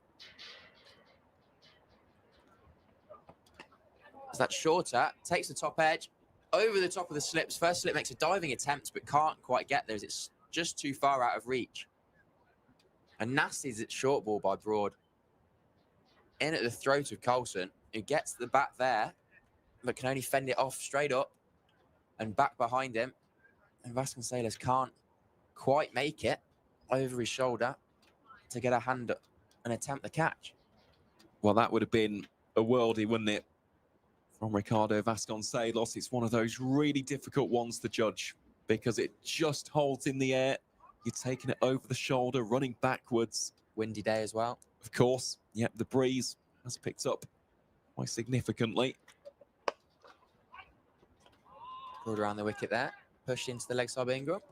But this now is a real challenge, isn't it, for Glamorgan? Because we saw it from the one end, and that's already a factor in itself. You've got to think of that from the David Capel end. But the fact that there is now inconsistency from both sides, Broad is generating quite a lot from this wicket. You've got Whitehouse as well with that natural bounce. Yeah, it could be quite a few edges. And that's full. And inviting Ingram forward, who obliges with a full blade of the bat, push through extra cover handsomely, and it goes away for 4. Across the outfield, it's a little bit slower as mentioned, but with a full meat of the blade there as he gets forward, he's going to punch that away for 4. And Broad goes searching a little bit for the wicket. He's seen a few go past the outside edge, took the top edge of Ingram. But on this occasion, Ingram meets it with a full blade of the bat. He goes for 4. And after 20 overs, Glamorgan 68 for 3. Lead of 122. Glamorgan have really got a battle here just to make sure they can put themselves just ahead of the game, make sure they can't lose this game, as we said was key with the positioning of the table, them hunting Division 1 status next year.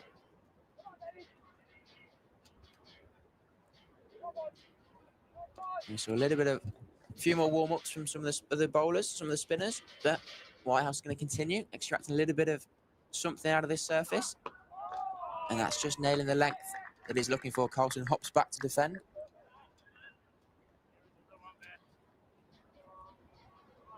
Yeah, he's done well to defend that as Kieran Carlson. Suppose the other question we haven't really touched upon it as of yet is if we'll see Ben Kellaway. I mean, he wasn't on the field, was he? Andy Gorvin, the substitute fielder, was on in his place on both day 2 and day 3. Whitehouse steams in here. Defended again by Kieran Carlson. I mean, that would be a pretty big blow if he can't bat. I mean, we haven't had any official word, of course, so that remains to be seen. Still got the likes of Chris Cook, Tim van der Houten, Mason Crane, who, let's not forget, scored 41 unbeaten runs in that first innings. So James Harris and Asita Fernando, that is the rest of the Glamorgan batting unit. Yeah, it definitely would be a big miss to not have Kellaway in at 6. And that's beautifully bowled by Whitehouse outside the off stump, draws Carlson forward. He just flies past his outside edge. Yeah, we saw some good contributions by the bowlers in the first innings for Glamorgan, but you do wonder with the surface degrading a little bit how well non-specialist batsmen will fare in what is a good few bowlers who bat a bit rather than recognised all-rounders.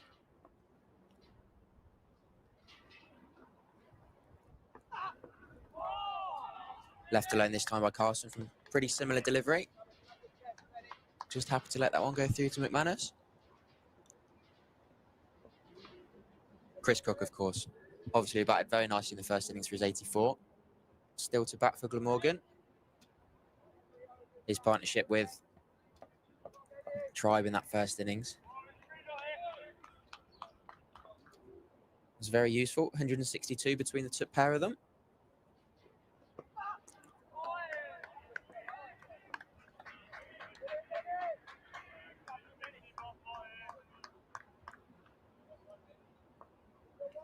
The Whitehouse with another good over he's put together so far.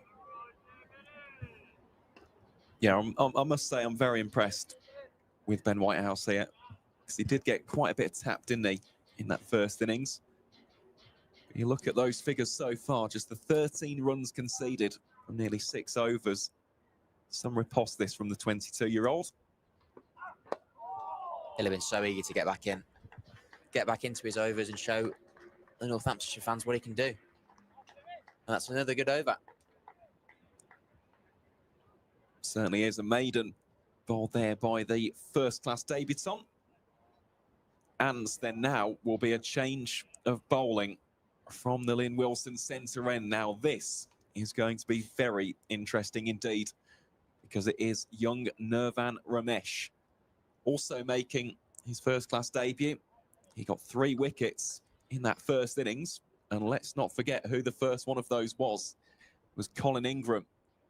I'm playing a slightly expansive shot, looped off the blade, and in the end it was a simple catch from Luke Proctor, running to his right from mid-off. So this now, again, is one of those matchups, as we said with Broad and North East, which Luke Proctor, the Northants captain, has recognised. We haven't seen spin as of yet. And now this is where the game of chess really develops into its own. Love to see this aggressive field as well. It's one of the great sights in cricket, especially as a lover of spin bowling, seeing someone at short leg. Adi Sharma, it is the 19-year-old who's got the helmet on in that position. Fascon Salos in at first slip. Backward point is in place. So too is short cover. Proctor at mid-off. Here we go then. It's Nirvan Ramesh bowling around the wicket to Colin Ingram. Starts off nicely. Good areas that for any finger spinner. Just looking with regards to the boundary riders as well. Deep square leg is in place. So too is deep point. So currently a 5-4 offside split. Ingram just caresses that one through the cover region. Nice shots off the back foot for one. Keeps the scoreboard moving along, and it feels now, doesn't it, Harry, as though we've just gone into the next phase of play, the game within a game, which of course is the battle against spin. This is going to be such an interesting passage of play. Ramesh here, seeing what bits of spin you can get out of this wicket. Just hoping for a little bit. Doesn't need much, the off spinner.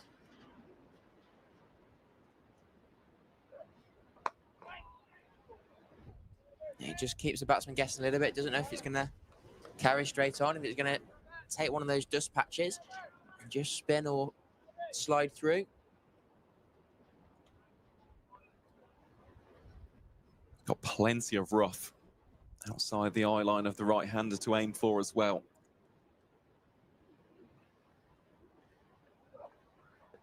What's that one? Almost sneaks through. Ramesh inches away from getting that fourth breakthrough. But Carson does survive. I think that's what we call a seed.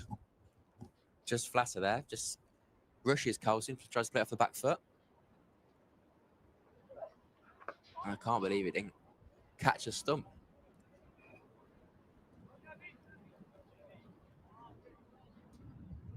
He's one of those bowlers, if you're going to play him off the back foot, you've got to play him with absolute certainty. The amount of times I've seen it in second 11 cricket, players decide to shuffle back and they just get castled. You've got to be so proficient.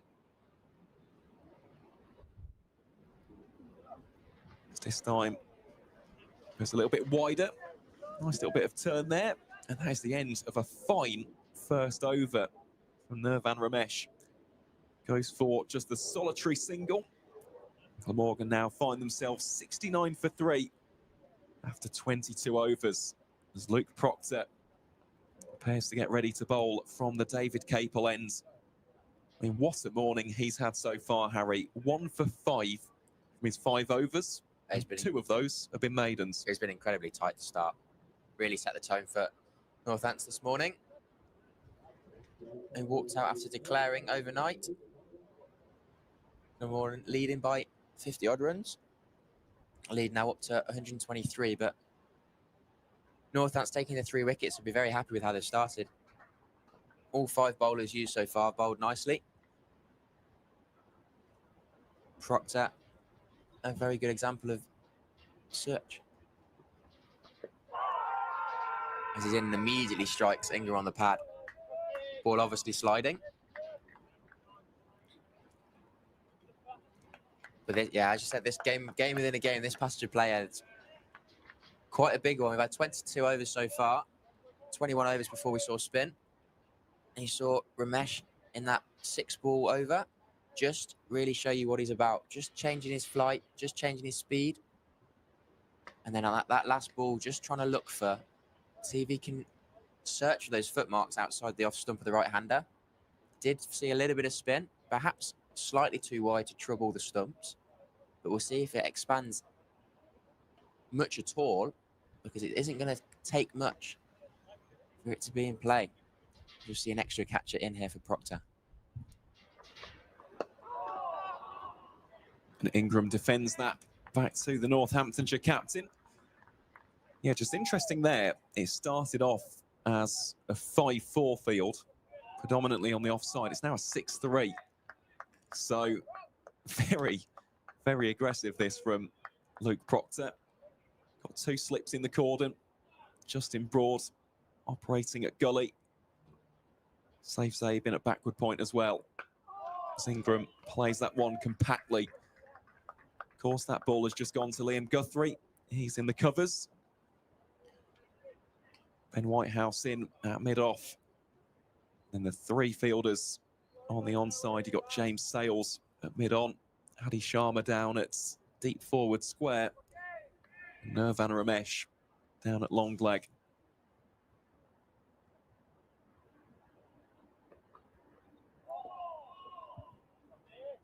Talking about the footmarks for Ramesh. Proctor coming around the wicket here to the right-hander, as he did to Ulasan at the very beginning of this innings.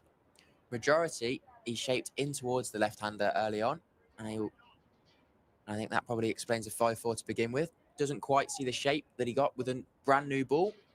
He brings a man across into a 6-3 field. He did look to move it both ways early on. As that one goes away from Ingram. Just using all his skills here. And that sort of tight line bowling should try to keep Glamorgan at bay here as he hammers those follow-through steps into those rough regions. The umpire will obviously keep an eye on how close he gets to the stumps. But Ramesh will be happy to see one of the fast bowlers bowling round the wicket for him. Exactly the point I was just about to make. Ingram defends that latest one, and that is a third maiden over of the day for Luke Proctor. And those figures continue to be 1 for 5, this time from 6 overs of bowling. But you look at the rest of that Glamorgan batting lineup. Ben Kellaway, if he does get to bat, of course, we haven't had official word on that yet, but here's a right-hander. Chris Cook, right-handed. Tim van der Houten, right-handed. Mason Crane, right-handed. You can see where I'm going with this. The fact is, those footmarks are there for the youngster to try and exploit against those right-handers. So I think all things considered, I think it is a clever move, as you said as well, with Luke Proctor. Bowled ever so well to Zain Al Hassan. Coming around the wicket, that's not easy to get those angles spot on. And he has been top-notch with it so far. So, Ramesh will be to continue from the Lynn Wilson centre end. Carlson just flat bats that one away. Well stopped by Calvin Harrison, so that is a dot ball.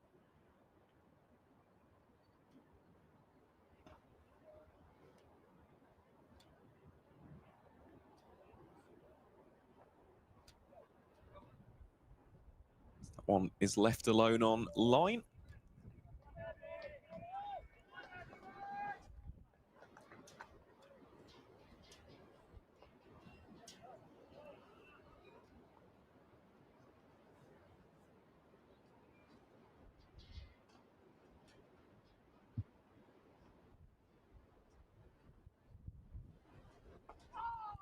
Gloucestershire have declared against Leicestershire. Wow. Setting 316 to win. That's one of those tantalising targets, isn't it? It's one of those, still a decent amount of the game left there.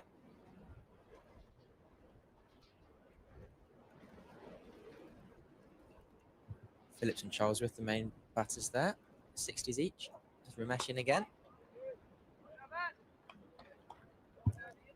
Well, I think at the 25th over, Harry, if you could give us a score update from around the grounds, that would be very much appreciated. Of course, especially that Derbyshire-Middlesex one. That one is absolutely massive. It's Ramesh in here to Carlson. That one slightly straying down the leg side. Just talking of the field here as well. He's currently 5-4 on the leg side this time. So Adi Sharma under the lid at short leg. Calvin Harrison in at short mid wicket. Proctor in at wide mid on. Backward square in place and a deep square as well.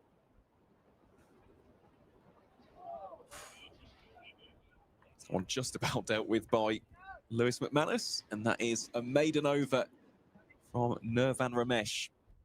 So the score for Glamorgan, 69 for 3 upon the conclusion of over number 24. The lead remains 123. There's been some wickets around. Oh, let's have it early then, come on. I've just seen the Worcestershire Nottinghamshire score, and Nottinghamshire in pursuit of a very small total are 6 down, needing 49 more. Wow. That would be an upset. Over in Division 1. Liam White and Patterson White both there. And the wicket shared around for the Worcestershire bowlers. Yeah, just looking there, couple for Tom Taylor, Couple for Ben Allison, the former Essex man, Karam Shazad. Matthew Waite. Proctor. Balls here to Ingram. First one is defensively played. Target 136 for Nottinghamshire, and they're faltering at 87 for 6. Surrey have also declared at the Oval against Warwickshire. Warwickshire being set 390 to win from the 76 overs remaining in the day. What's that one? Well, he's played it with soft hands, as Colin Ingram. Just runs it off the bat face, evades the fielders there in the slip cordon. So will be 4 runs. South African moves on to 13 from 20. To be honest, looking at the replay there, I think he's played that very intentionally. Yeah, sign of a good batsman. Just play it nice and late into a gap, no third man. It's raining over in Taunton as Yorkshire was struggling at 60 for 6 after Somerset scored 441 in what a game that looked destined for a draw. If Somerset can bundle Yorkshire out, if they get back on,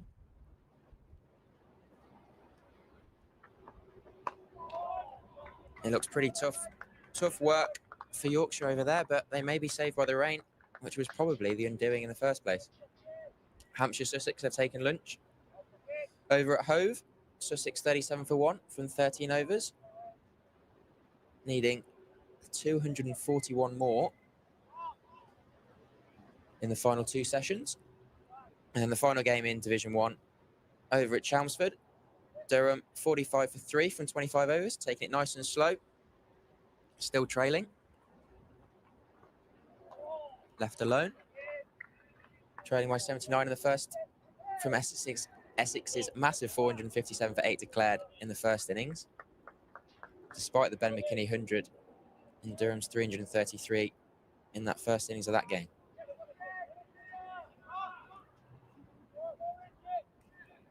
Over in Division 2, still got a ground delay in that Kent-Lancashire game at Canterbury with the weather around down there. Proctor in again and driven square of the wicket, through point, backward point, can't stop it, and he'll just have to jog after it as the ball races across the ground and goes for 4. Ingram moving to 17. He'll be happy with those runs. He's had some tight bowling being deployed by the Northants bowlers here so far. And then over in that Derbyshire Middlesex game, Derbyshire leading by 73. 4 down, 88 for 4 in their second innings at Lords. It's left alone, a bit of bounce. That extra bit of bounce now being seen for David Coupland. It's slow going by Derbyshire. 88 for 4, as you'd somewhat expect. 43 overs they faced there.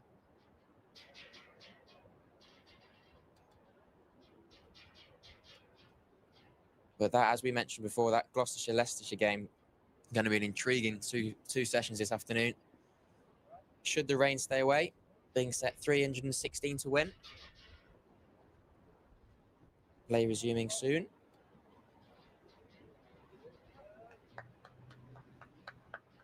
But Leicestershire with a real opportunity to climb clear at the top of the table. Here is Nirvan Ramesh then. Carlson goes on the reverse. Ramesh goes for the appeal. That one did bounce quite sharply. I think that would have been the issue on that occasion. Might just have to do some maths here, actually, Harry, because I think that would all but promote Leicestershire. I'm pretty sure it would. Those extra 16 points would put them on 213 for the season.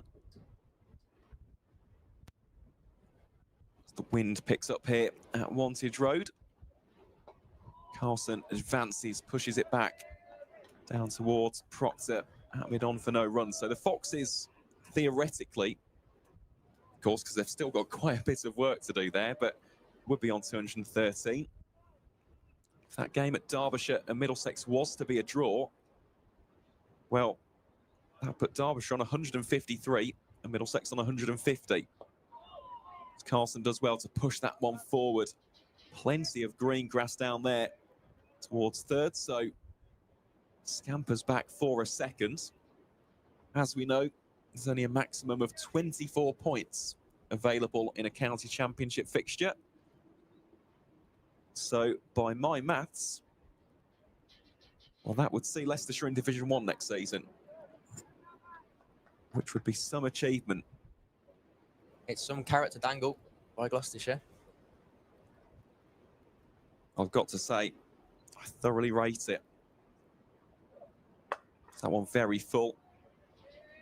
Push down towards mid-off for no run. Because let's not forget that Gloucestershire are almost the dark horse here.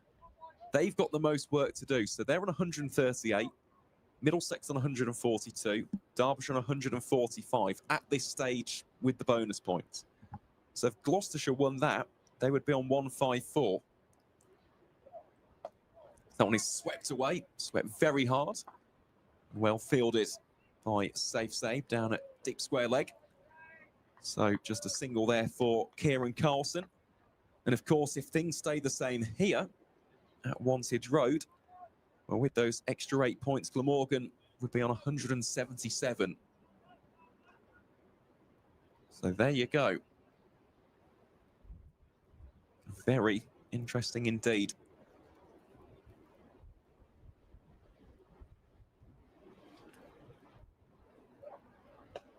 It's well bowled by Ramesh. Saw Carlson be a little bit more expansive in that previous over, trying the reverse sweep first ball, came down the pitch second, and then sweeping to rotate the strike. Fifth ball.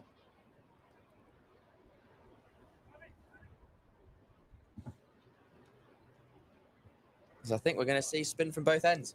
Indeed we are. We are going to see spin from both ends. Calvin Harrison, the man who before this fixture was Northamptonshire's leading wicket taker in the county championship, had 30 wickets prior to this match against Glamorgan. Got 2 wickets in that first dig as well. So here we go. Now again, this is an important matchup for Harrison. He was expensive in his first 2 overs from this end on day 1. Went for 19 runs, but after that, settled into a little bit more of a groove, retained his mojo. Well, at times he was a handful with the extra bounce. He's not necessarily the biggest turner of the cricket ball, especially not in comparison to Mason Crane, but he's definitely a tricky customer to handle. Here he is, twirling the ball, bowling to Kieran Carlson. Really takes the pace off that first one. It will be a top ball. So, 5-4 field for Harrison on the offside. So that one is a full toss and spooned away by Carson to Ben Whitehouse at short mid-wicket for no run. So slip in place, backward point, short cover. Mid-off, deep cover points. Safe Save is currently operating from. Proctor in at mid-on. Adi Sharma under the lid at short leg. Who almost gets brought into the game there.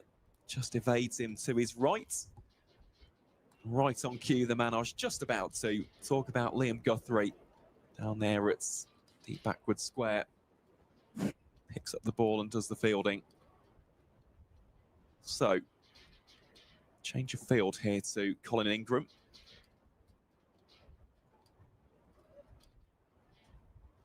This time the field being 5-4 on the onside.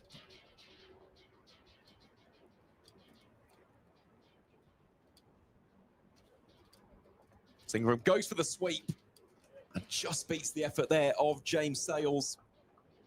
That one will zip away down towards the Briggs and Forrester family stands. Glamorgan now 85 for 3. A well-executed strike there from Colin Ingram. Yeah, nice shot there. Harrison round the wicket. Just doesn't quite find his line there.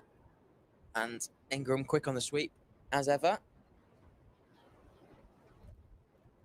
Doesn't quite middle it, but gets enough to evade 45.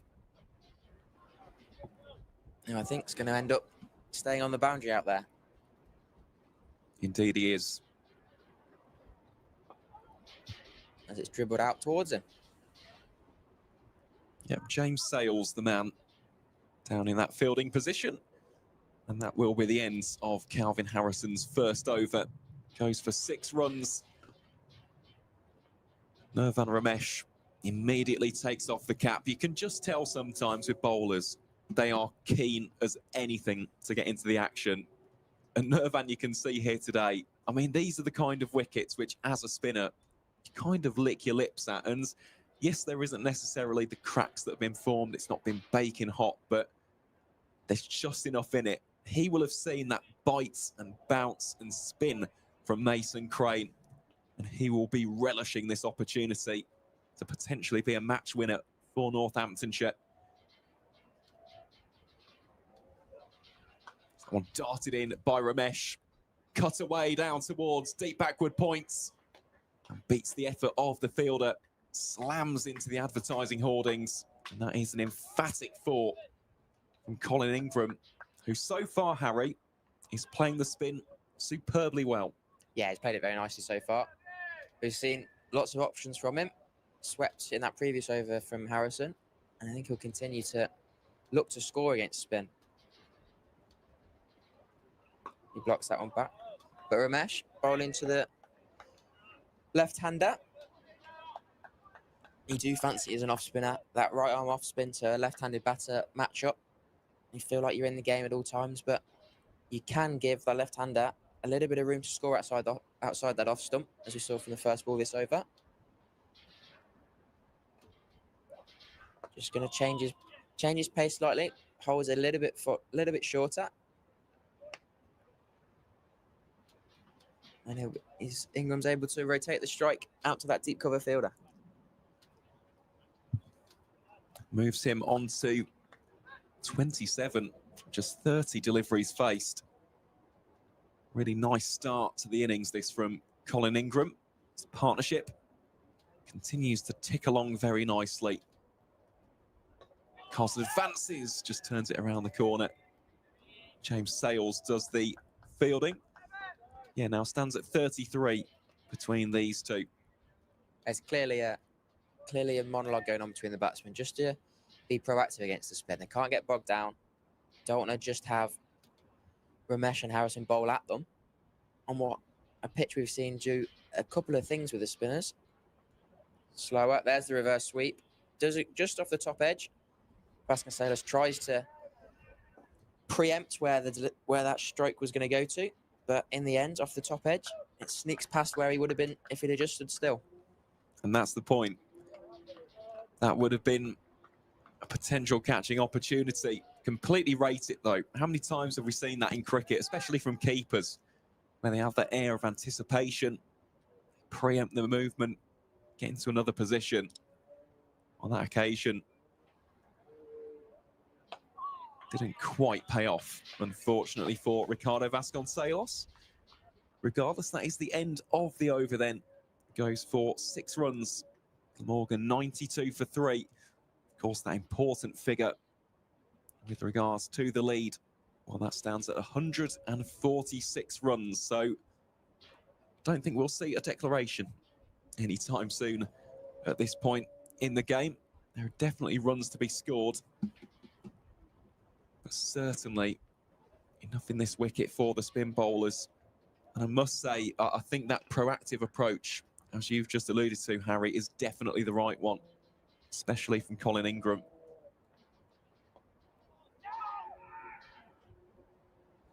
It's one of those surfaces which, it's not tremendously slow, but there's inconsistent bounce. There's definitely turn on offer. You can't afford to have those concrete shoes. There's the turn. Ripper.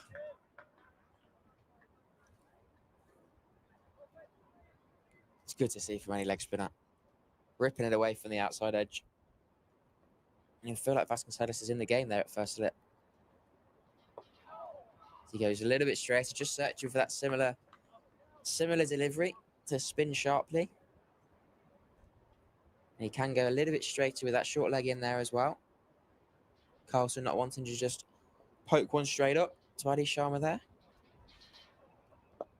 And he plays it with nice and soft hands to avoid doing such a thing. I think in terms of the psychological battle as well, an important few minutes here as we head towards the end of the morning session.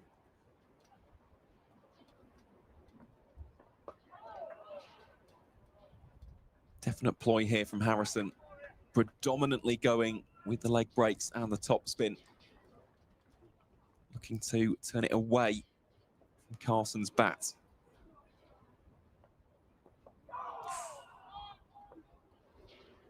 There you go. Short leg in the game. Just trying to find a little bit of bounce.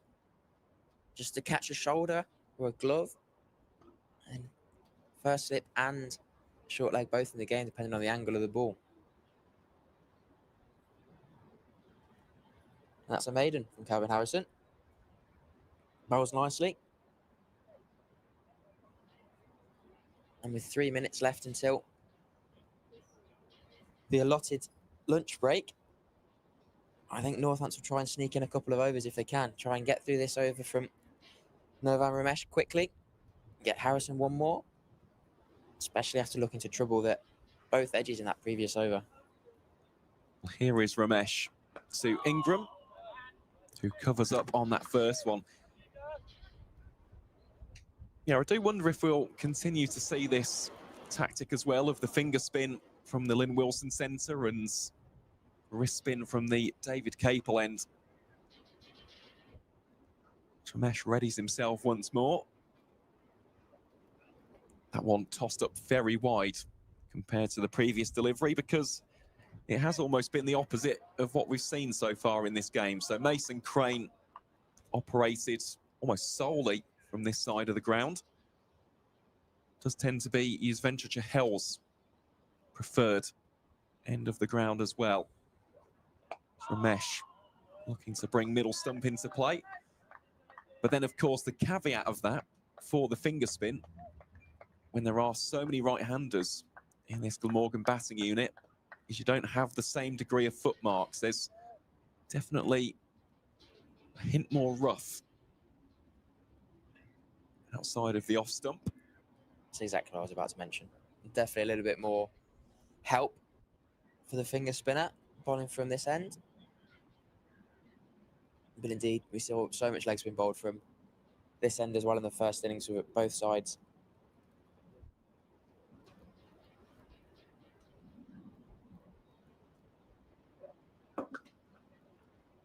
Ingram just chops that away down towards deep point for the single. Certainly not the point in the game to do anything too rash. Ramesh makes a slight alteration to his field. There was a man out at deep backward point. Liam Guthrie it was, who now comes in towards more traditional backward point position.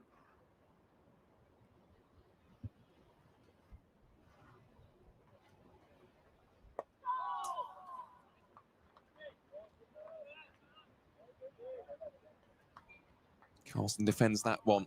So the clock has ticked over here at Northampton to 12:30. So this could well be the last delivery before lunch.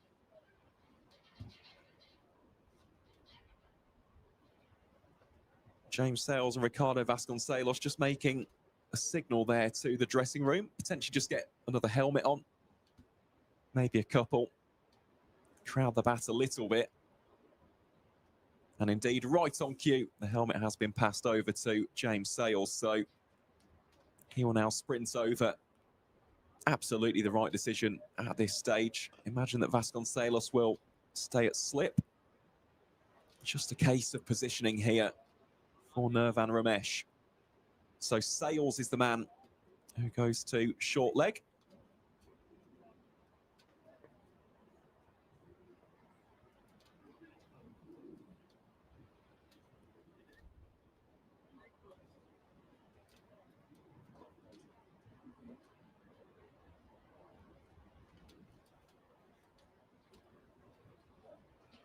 And that one, well, chopped away off the inside of the bat. And that will be 2 runs. Sales it is, who picks up the ball and does the fielding. So that will be the end of a thoroughly entertaining morning session here at the County Ground, Northampton. Of course, those 3 early wickets have maybe just sown a few seeds of doubt into the mind of the Glamorgan team, as they look to really stamp their authority on this and potentially force home a victory a little bit later on. But it has to be said, Harry, that Northamptonshire have bowled pretty well there. So Glamorgan 95 for 3 at lunch. Colin Ingram on 28. Kieran Carlson alongside him. He's battled hard for his 14. And I'll tell you what, those first 20 to 30 minutes after the lunch break are going to be very absorbing indeed. We've had 30 overs of really good cricket there. At the start of day 4, 95 for 3. They lost with 3 wickets to 2 to Broad, 2 with very good deliveries, especially the one to Northeast. And we saw the lead of Glamorgan reach to 149 now. Really do wonder what the Glamorgan think tanks pondering would be a good target with 2 more sessions to play. Now, there's 66 overs in this day. And it's a game they can't really afford to lose. And one, I think, will be an interesting dichotomy for them later on as to what to set Northamptonshire if indeed they get the choice. Most definitely. It's that typical 3rd innings conundrum, isn't it? Well, what we do know is that the visitors 95 for 3. That lead stands at 149. So from myself, Aaron Viles, and Harry Butler alongside me here in the commentary box, we'll go and have a spot of lunch ourselves. So we'll be 40 minutes change in between the 2 sessions. And when we come back to resume the action, Glamorgan will be looking to stretch that lead to as big a total as possible. We'll see you at around about 1:10.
With the biggest range of cars to buy entirely online, it's no wonder everyone's cinching it. Alf cinched it. Becky cinched it with a 14-day money-back guarantee. I stitched it. You're supposed to play dead. Even my mum cinched a quality motor. You know you're everywhere. Chris and Sue cinched it with no surprise fees. Everything was covered. With so many great reasons to buy. The nation aren't just nailing it, they're cinching it.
With the biggest range of cars to buy entirely online, it's no wonder everyone's cinching it. Alf cinched it. Becky cinched it with a 14-day money-back guarantee. I stitched it. You're supposed to play dead. Even my mum cinched a quality motor. You know you're everywhere. Chris and Sue cinched it with no surprise fees. Everything was covered. With so many great reasons to buy. The nation aren't just nailing it, they're cinching it.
With the biggest range of cars to buy entirely online, it's no wonder everyone's cinching it.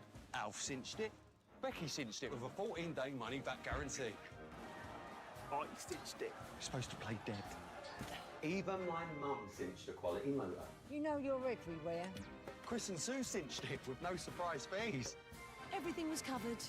With so many great reasons to buy. The nation aren't just nailing it, they're cinching it.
With the biggest range of cars to buy entirely online, it's no wonder everyone's cinching it.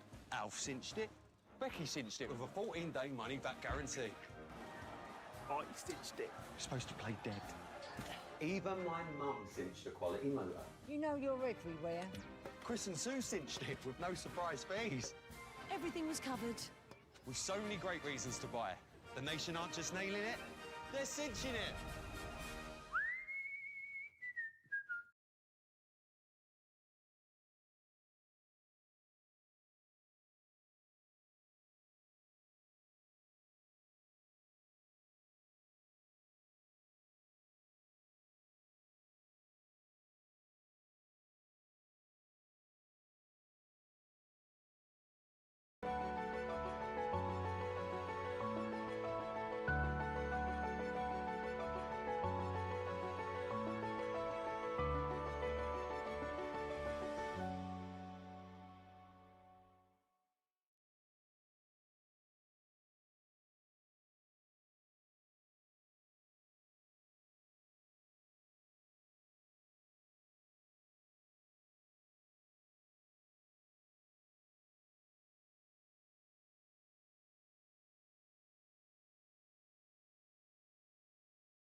With the biggest range of cars to buy entirely online, it's no wonder everyone's cinching it.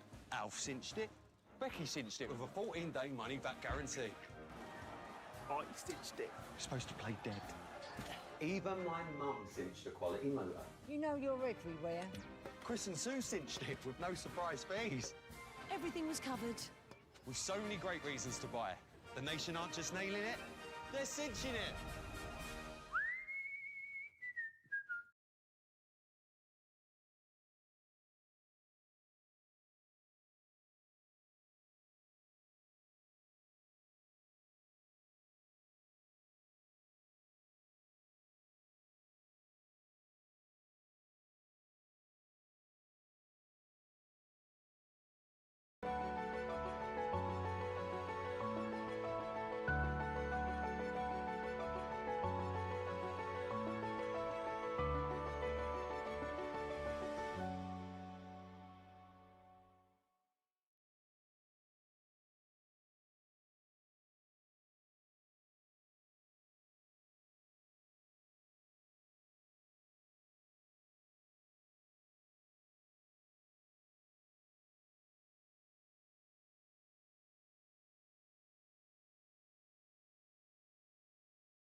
With the biggest range of cars to buy entirely online, it's no wonder everyone's cinching it.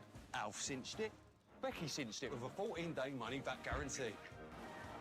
I cinched it. You're supposed to play dead. Even my mum cinched a quality motor. You know you're everywhere. Chris and Sue cinched it with no surprise fees. Everything was covered. With so many great reasons to buy. The nation aren't just nailing it, they're cinching it.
With the biggest range of cars to buy entirely online, it's no wonder everyone's cinching it. Alf cinched it. Becky cinched it with a 14-day money-back guarantee. I cinched it. You're supposed to play dead. Even my mum cinched a quality motor. You know you're everywhere.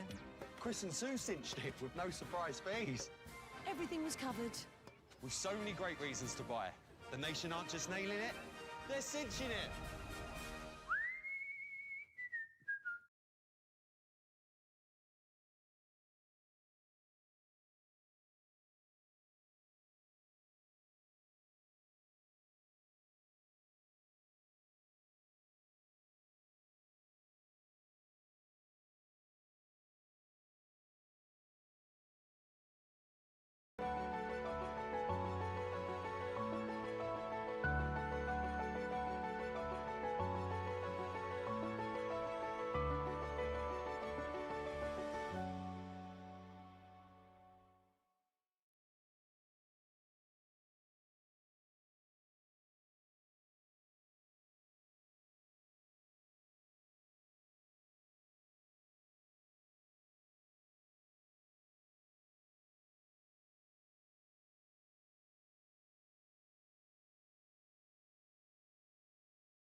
With the biggest range of cars to buy entirely online, it's no wonder everyone's cinching it. Alf cinched it. Becky cinched it with a 14-day money-back guarantee. I cinched it. You're supposed to play dead. Even my mum cinched a quality motor. You know you're everywhere. Chris and Sue cinched it with no surprise fees. Everything was covered. With so many great reasons to buy. The nation aren't just nailing it, they're cinching it.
With the biggest range of cars to buy entirely online, it's no wonder everyone's cinching it. Alf cinched it. Becky cinched it with a 14-day money-back guarantee. I cinched it. You're supposed to play dead. Even my mum cinched a quality motor. You know you're everywhere. Chris and Sue cinched it with no surprise fees. Everything was covered. With so many great reasons to buy. The nation aren't just nailing it, they're cinching it.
With the biggest range of cars to buy entirely online, it's no wonder everyone's cinching it. Alf cinched it. Becky cinched it with a 14-day money-back guarantee. I cinched it. You're supposed to play dead. Even my mum cinched a quality motor. You know you're everywhere. Chris and Sue cinched it with no surprise fees. Everything was covered. With so many great reasons to buy. The nation aren't just nailing it, they're cinching it.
With the biggest range of cars to buy entirely online, it's no wonder everyone's cinching it. Alf cinched it. Becky cinched it with a 14-day money-back guarantee. I cinched it. You're supposed to play dead. Even my mum cinched a quality motor. You know you're everywhere. Chris and Sue cinched it with no surprise fees. Everything was covered. With so many great reasons to buy. The nation aren't just nailing it, they're cinching it.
With the biggest range of cars to buy entirely online, it's no wonder everyone's cinching it. Alf cinched it. Becky cinched it with a 14-day money-back guarantee. I cinched it. You're supposed to play dead. Even my mum cinched a quality motor. You know you're everywhere. Chris and Sue cinched it with no surprise fees. Everything was covered. With so many great reasons to buy. The nation aren't just nailing it, they're cinching it.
With the biggest range of cars to buy entirely online, it's no wonder everyone's cinching it. Alf cinched it. Becky cinched it with a 14-day money-back guarantee. I cinched it. You're supposed to play dead. Even my mum cinched a quality motor. You know you're everywhere. Chris and Sue cinched it with no surprise fees. Everything was covered. With so many great reasons to buy. The nation aren't just nailing it, they're cinching it.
With the biggest range of cars to buy entirely online, it's no wonder everyone's cinching it.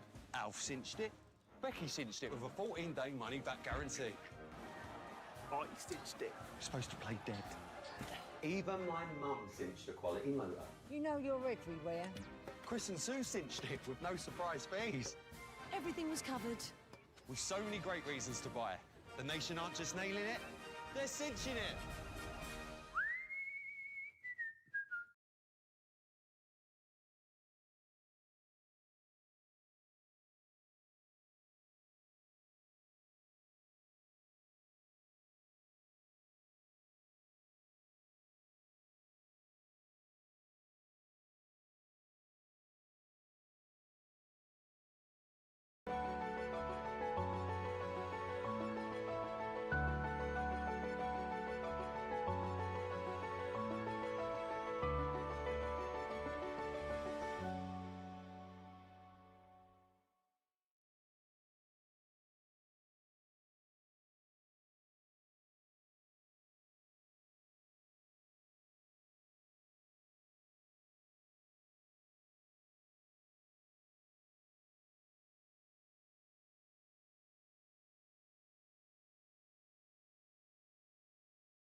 With the biggest range of cars to buy entirely online, it's no wonder everyone's cinching it. Alf cinched it. Becky cinched it with a 14-day money-back guarantee. I cinched it. You're supposed to play dead. Even my mum cinched a quality motor. You know you're everywhere. Chris and Sue cinched it with no surprise fees. Everything was covered. With so many great reasons to buy. The nation aren't just nailing it, they're cinching it.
With the biggest range of cars to buy entirely online, it's no wonder everyone's cinching it. Alf cinched it. Becky cinched it with a 14-day money-back guarantee. I cinched it. You're supposed to play dead. Even my mum cinched a quality motor. You know you're everywhere. Chris and Sue cinched it with no surprise fees. Everything was covered. With so many great reasons to buy. The nation aren't just nailing it, they're cinching it.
With the biggest range of cars to buy entirely online, it's no wonder everyone's cinching it. Alf cinched it. Becky cinched it with a 14-day money-back guarantee. I cinched it. You're supposed to play dead. Even my mum cinched a quality motor. You know you're everywhere. Chris and Sue cinched it with no surprise fees. Everything was covered. With so many great reasons to buy. The nation aren't just nailing it, they're cinching it.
With the biggest range of cars to buy entirely online, it's no wonder everyone's cinching it.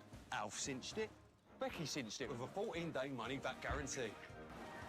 I cinched it. You're supposed to play dead. Even my mum cinched a quality motor. You know you're everywhere. Chris and Sue cinched it with no surprise fees. Everything was covered. With so many great reasons to buy. The nation aren't just nailing it, they're cinching it.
With the biggest range of cars to buy entirely online, it's no wonder everyone's cinching it.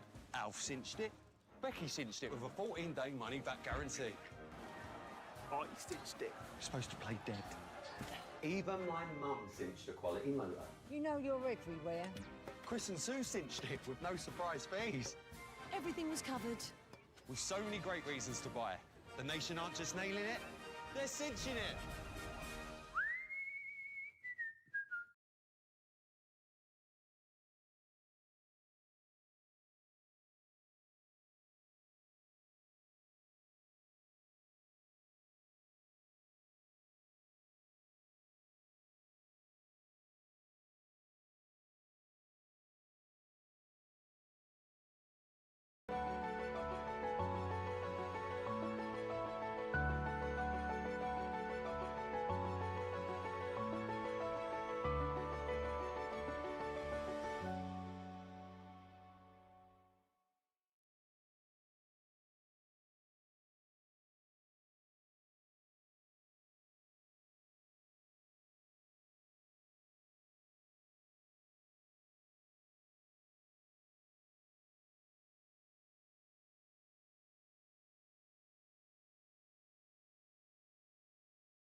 A very warm welcome back to the county ground, Northampton, where we are moments away from the restart here in the afternoon session on day 4.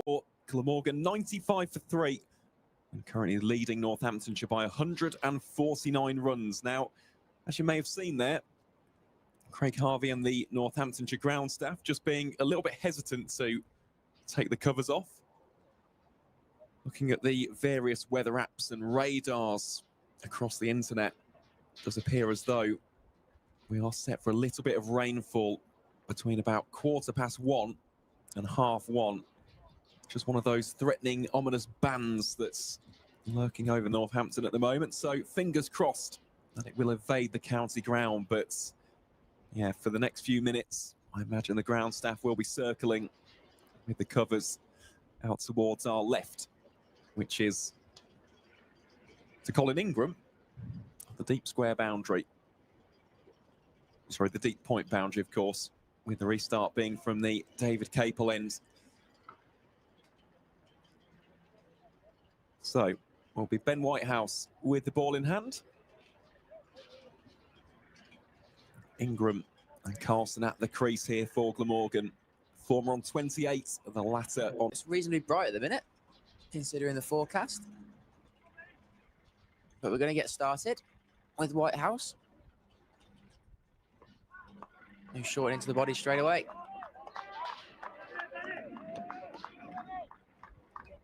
And we'll hope to get as much cricket in as we can in what has been quite an engaging first session after losing a lot of overs yesterday to the rain. Hoping we don't lose many more. As Glamorgan lead by 149 with 65.5 overs left today and in the game.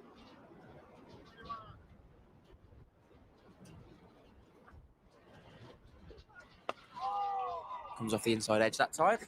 Squirts down to the deep square leg fielder. Saves a position out there, deep square leg for Ingram. As Ramesh runs below us, over to a fine leg for the right-handed Carlson. The same field mirrored.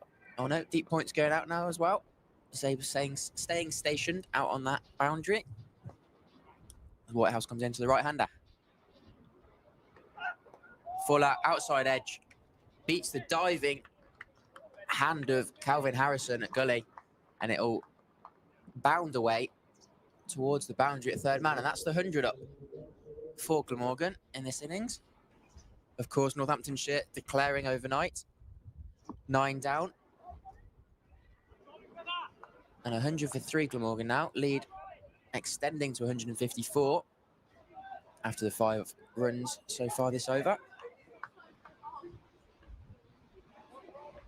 Glamorgan looking to continue to extend that lead into a position where they can't be caught by Northampton. Short ball from Whitehouse. Potentially the frustration of the outside edge, running down to third man and going for 4. He's bowled so nice in this spell today, hasn't he, Aaron? Yep, a lot better from the 22-year-old. To be honest, I mean, in his first spell, you could tell lots of energy. He was really searching for those wickets, whereas today he's just calmed it down slightly. And look, that's bound to happen, of course. You're on your first-class debut. You want a wicket as soon as possible. Here he is to Aaron Carlson. And one leg just turns that away for no run.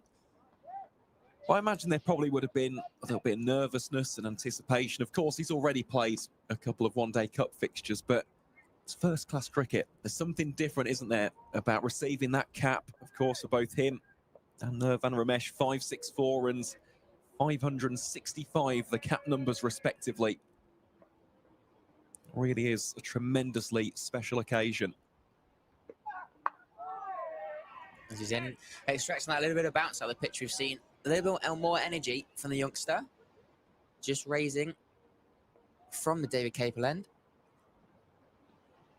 Still seeing the seamers getting a little bit of bounce out of the surface and what's a very well used surface, as we mentioned previously during the morning session. And we are going to continue to see spin from the little Lynn Wilson centre end. Ramesh starting nicely. 5 overs, 1 maiden for 13 runs. Just trying to find those foot marks that are appearing at the batsman's end.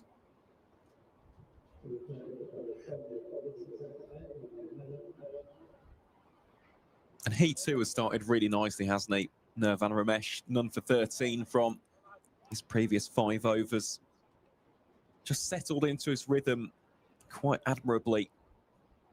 It's one of those tricky passages now for Glamorgan to just almost try and silence him in a way. And whether that's a case of being proactive and being counter-attacking, punchy, hitting for a few boundaries. He bowls here to Ingram, slightly down the leg side, or whether it is just a case of almost continuously just ticking along those 1s and 2s, trying to pick the gaps. What you can't afford with any spin bowler really, and we've said this throughout the match, but on a surface like this where there is that inconsistency in the bounce and a little bit of assistance off the wicket itself in terms of turn and bites, a little bit of spit as well, you can't allow them to settle into a groove, because none for 13 could easily turn into 2 for 30 or 3 for 40. I think it's a good opportunity this point for Nirvan to get bowling at this point. You can see the flags of the two teams on the groundsman shed whipping away over to the left-hand side. Should just aid him with a little bit of drift, spinning it, of course, the other way with the right-hand finger spinner.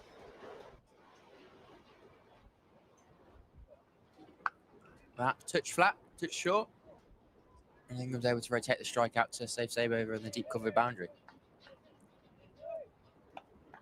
Yeah, if Ramesh can really find his area here, I think it can become a bit of a handful here for the two Glamorgan batters, who will have in the back of their mind that there is supposed to be a little bit of rain about. You wonder if that might play on their concentration a touch. But still bright as of yet, and we hope we keep getting cricket in. That's slow from Ramesh. Well, that is the hope, of course. Just looking at the radar, as we said, we are expecting it within this window between 1:15 and 1:30.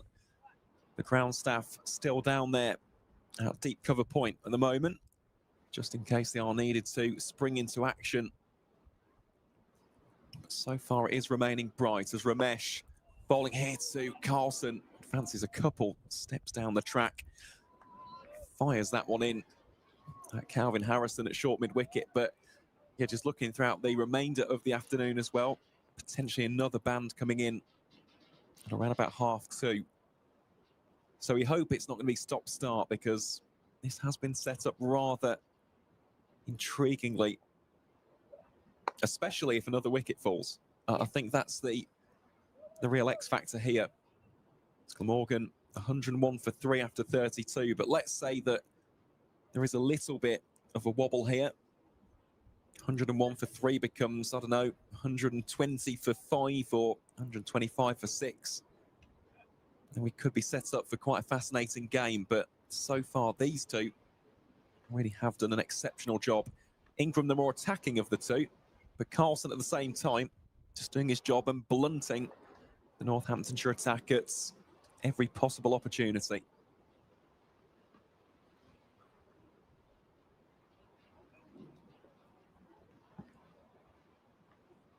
Nice to see the pair of debutants bowling in tandem, coming out after lunch. Lighthouse pulled away. Ramesh looks to settle under it at fine leg, but just trips.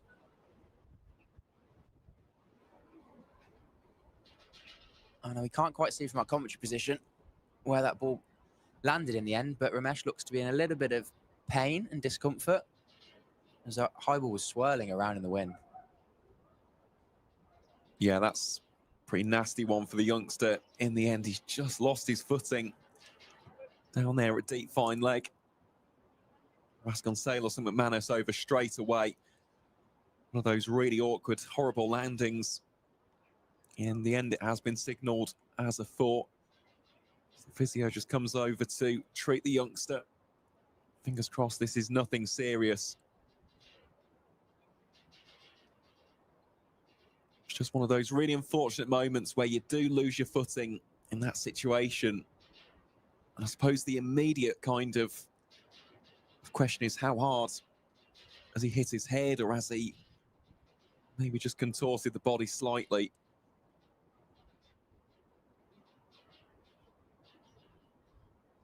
Does seem to be in quite a bit of pain here, though, so we will have an injury delay, as the physio tends to. Nirvan Ramesh. Real shame this, because he's bowled ever so well, and I know that he's ever so highly thought of here at the county ground. Of course, got 3 wickets in the first innings. He's bowled really, really tight lines today. I think for all of us, we're just hoping this isn't an injury which keeps him out for a while. Just judging by the treatment, it doesn't appear to be a head injury, which first and foremost is a relief, because they're nasty, especially with concussion or delayed concussion. Just getting a little bit treatment on his left knee, so whether it jams in the surface, that is the big question. The Glamorgan are 105 for 3. Ingram on 34 and Kieran Carlson on 18. I'm just looking over at the Northamptonshire dressing room. We will see Arish Bachake, I believe, come on as the substitute fielder.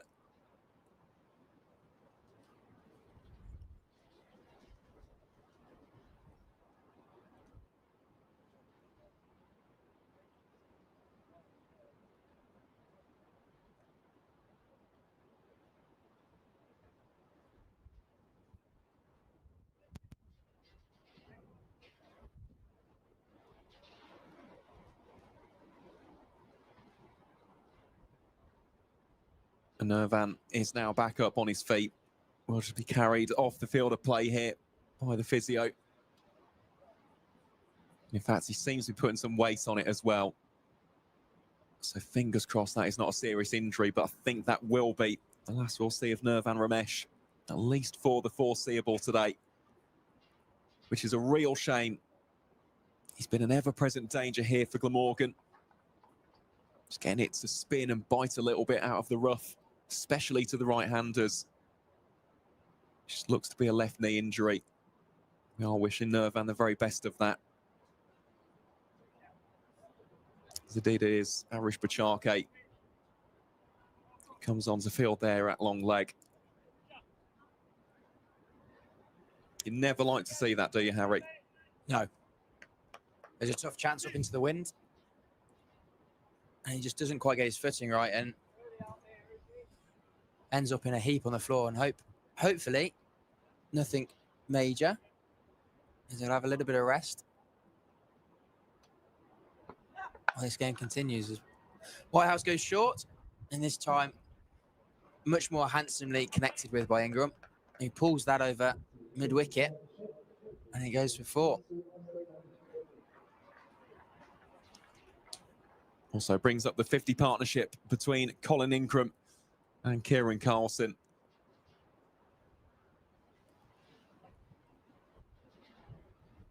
So these two continuing to hold the fort for the visitors.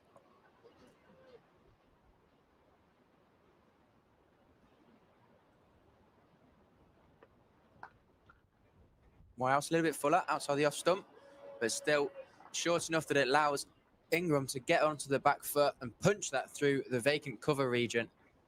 And it will just evade the fielder running after it down to the boundary, and it will go for a 3rd consecutive 4. Ingram now raced away onto 42. Well, he has been the more counter-attacking in this partnership.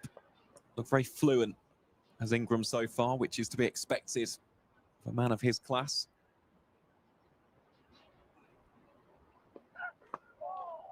Whitehouse in again. This time just blocked and stops the run of boundaries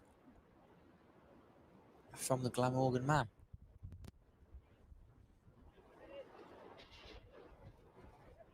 I am just glad to see there that Nirvan is at least carrying weight on that left knee.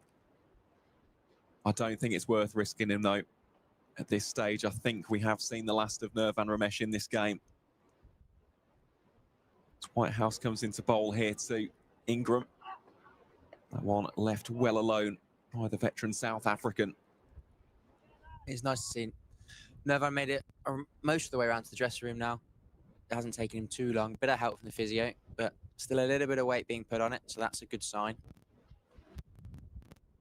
And obviously get good care up in the dressing room from the support staff at Northants.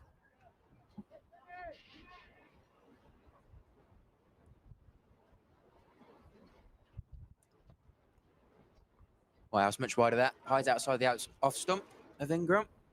And that'll be the end of the over with 12 off it. For Glamorgan, as you can hear the wind whipping about. There's some blustery conditions here in Northampton. No sight of rain yet. Hopefully I've not jinxed it. It's just about to say, in the UK, those are very famous words, aren't they? It's not raining yet. But just looking out to our right-hand side, which is where the current weather pattern is coming from, thankfully that wind actually appears to have blown over some of the more ominous-looking clouds. So, yeah, fingers crossed, fingers firmly crossed, that we will not get too much of an interruption in this afternoon session. But here is the change of bowling. It'll be Safe Zabe to replace Nervan Ramesh from the Lynn Wilson centre ends. Got to say, Safe Zabe early doors in that first innings. Actually bowled very disciplined line and lengths. Ultimately finished with figures of none for 22 with 7 overs, which included 2 maidens. And here he is then. Nice and slow outside that off stump for the left armour. Just looking to toss it into that rough, see if we can find anything there. As that's tossed up. And it's a full toss, and it's easily dispatched over the shorter boundary to the leg side of Carlson. For a moment, the fielders thought that might drop into the hands of the fielder out there on that deep mid-wicket boundary, but he can only watch as it probably sails 5 yards over his head.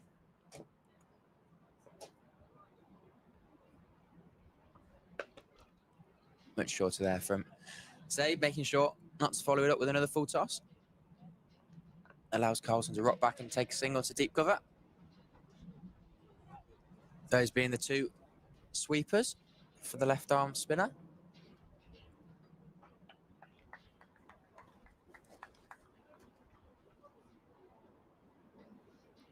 You do expect some sort of a loose snap, given the circumstances they've coming on to bowl.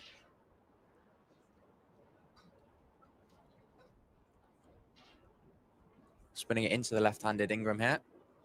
Deep point out on the boundary. No point fielder inside the ring as he's hoping to spin it. And he goes nice and straight. He'll try and just spear it in there, I suspect. Well, something else to just consider here is whether or not we actually might see a change of ends here for Safe Zabe. Here he is bowling to Ingram once more. What we saw in the first innings was him operating from the opposite side of the ground. So the David Capel end, and Calvin Harrison predominantly bowled from the Lynn Wilson centre. Zabe again. That one just pushed forward by Ingram for no run. End of the over. 7 runs from it. Glamorgan 120 for 3. Of course, the lead itself now stands at 174, but with that enforced change now, as a result of that unfortunate injury to Nervan Ramesh, maybe that might be something creeping into the thought process of Luke Proctor.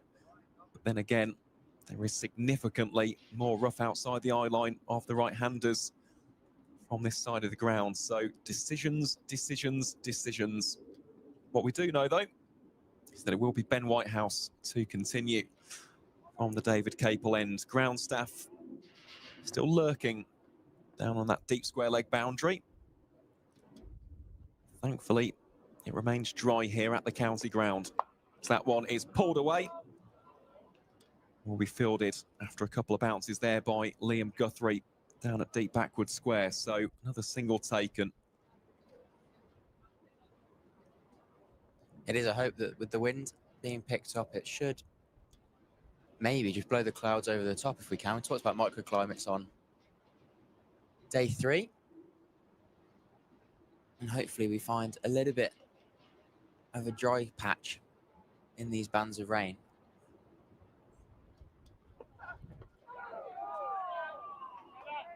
White House does manage to strike. Ingram on the pad.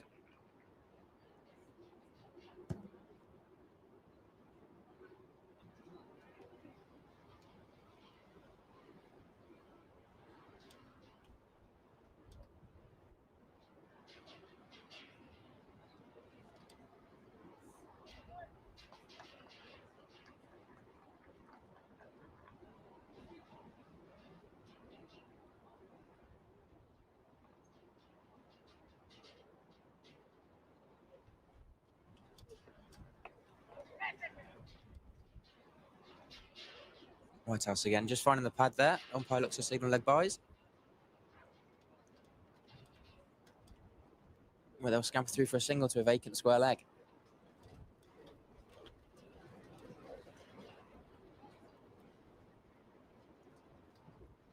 Just taking a look at the other scores on the doors in Division 2 as well. They are off for rain at Lords. So Derbyshire 122 for 4. They lead the home side, Middlesex, by 107 runs. Brooke Guest on 47. White House bowls here to Carlson. Can't quite beat the fielder Justin Broad there in a short cover. So it does look as though if that is rain affected, that will end in a draw, which to be honest is excellent news for Glamorgan. Although either way, regardless of the outcome of that one, next week is the game, isn't it? Yeah, against definitely. Derbyshire, that trip to the county ground. Glamorgan win that. Well, there they are. They are back in the promised land of Division 1.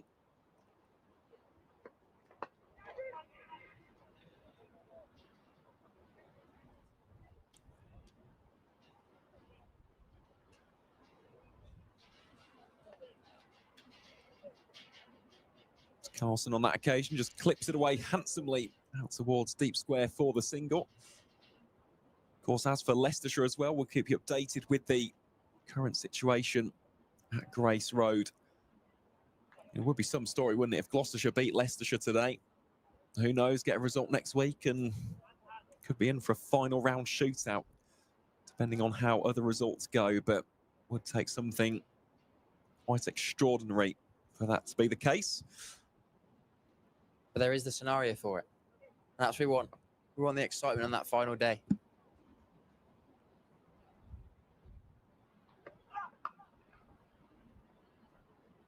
Off the back foot, pushed out towards that deep point.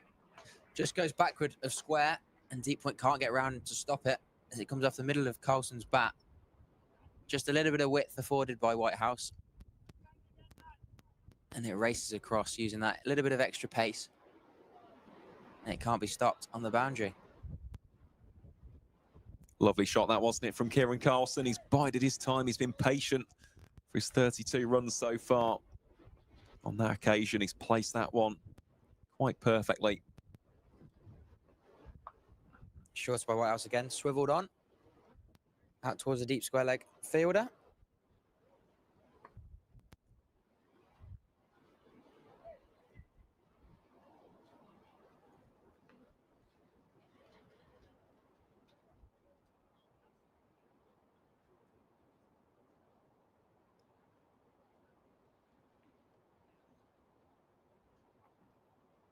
So Glamorgan 131 for 3 after 35. And as promised, the score update from Grace Road, Leicestershire 23 for 1 in their pursuit of 316. Saul Budinger fell early on to Ajit Singh Dale. Ian Holland yet to get off the mark from his first 14 deliveries faced in that fixture. Rishi Patel on 7 from 13. And as for the other game taking place in Division 2, well, Kent are 276 for 7 at the Spitfire ground against Lancashire. Safe say bowls here to Carlson, pushes forward into the cover point region for no run. So it looks as though that one will end in a draw. As for Division 1, we'll take you through those after this next delivery.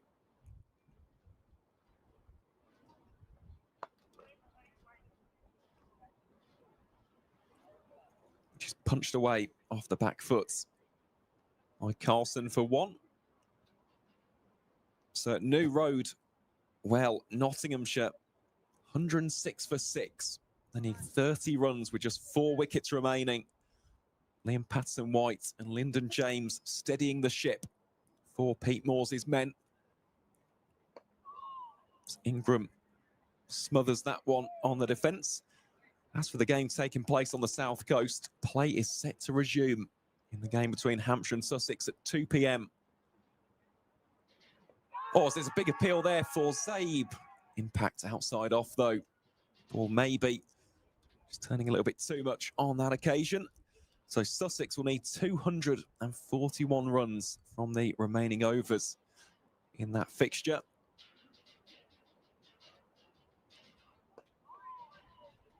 Ingram plays that one confidently on the forward defence. It's currently raining in Taunton, unfortunately, where Yorkshire are 60 for 6 in response to Somerset's 441 for 6 declared. And the game taking place down at the Oval. Warwickshire 18 for none in their run chase of 390 runs against the reigning champion Surrey. Still 65 overs of play remaining in South London. And last but by no means least, Durham. Well, they're 77 for 5, trailing Essex by 47 runs. So that one could well see a result for Essex, a result which would be absolutely massive in the wider context of the relegation battle. So those are the scores on the doors. We are all updated from the other games. Of course, our full attention firmly here at Wantage Road. Glamorgan are 132 for 3, and Calvin Harrison will come on to bowl from the David Capel end.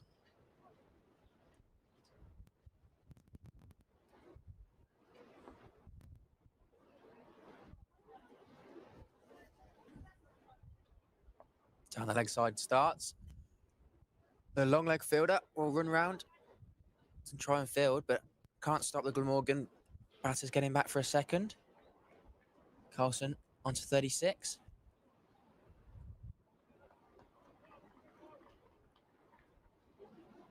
Slowly catching Ingram back up in the scoring after Ingram's 3 consecutive boundaries earlier on. Shorter this time by Harrison. That's a great delivery to go past the outside edge.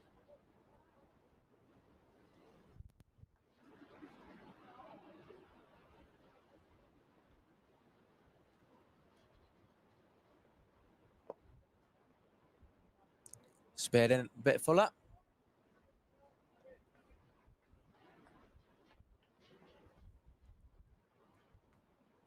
Harrison just looking to get himself back into this spell from the David Capel end. Find his line and length. And I'll take a quick single into cover point as the extra cover fielder runs round. Can't cut it off. Allows the batsman to rotate the strike. And the field will change as the left-handed Ingram comes on strike. Still very breezy and blustery in Northampton.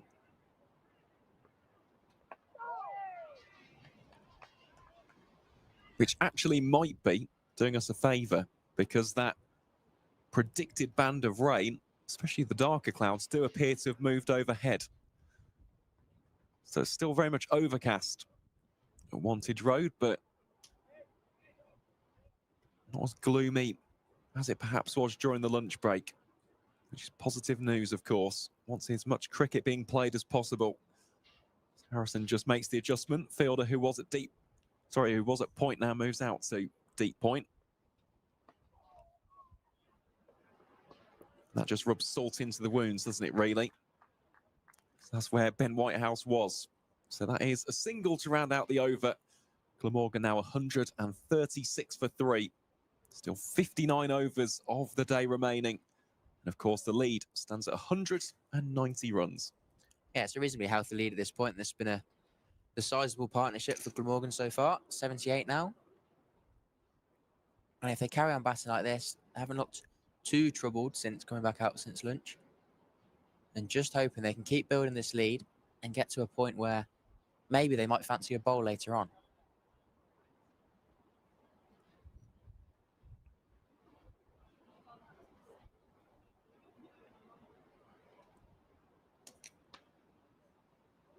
Zabe's going to continue. The left armour. I do like Zabe spinning it into the left hand of Ingram. There's a slightly more pronounced foot mark outside the left-hander's off stump. Just feels a little bit more dangerous if he can find his line and length. That one's speared flat and a little bit shorter. Ingram just rocks onto the back foot.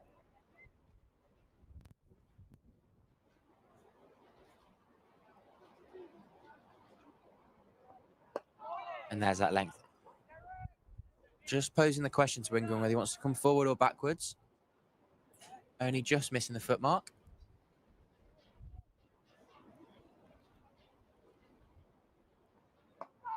And he comes forward this time. Just a little bit slow from Zabe. He'll just mix up that pace, as we saw Ramesh do as well, very successfully.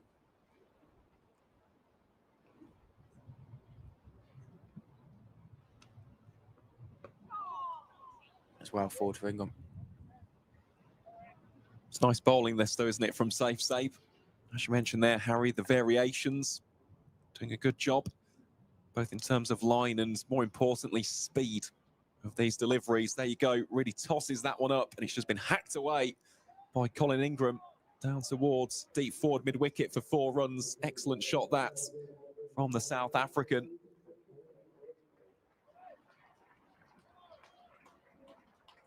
That lead now stands at 194.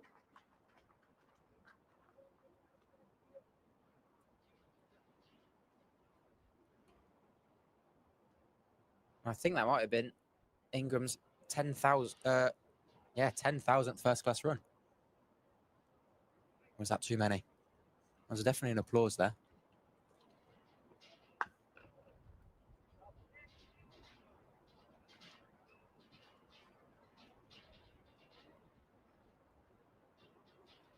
Well, that is the end of the 38th over. Glamorgan 140 for 3. By my maths, he's a little bit short. Still short of that, yeah. Because he got 18 in the first, 47 here. Before this game, he was 83 runs away. So it's on 9,917. So that would have moved him on to 9,935. So once he reaches 65, if of course he reaches 65 in this innings, then that will be 10,000 in the format. So that first one is driven very crisply by Kieran Carlson down towards deep cover point. Really has been a terrific knock this though, hasn't it? From the wily veteran, 40 years of age. Still doing his thing for Glamorgan. We've said it throughout the fixture as well. So good to see him playing consistent red ball cricket. I didn't quite read further enough down. It's the 1,000th run this season. Got carried away on my list.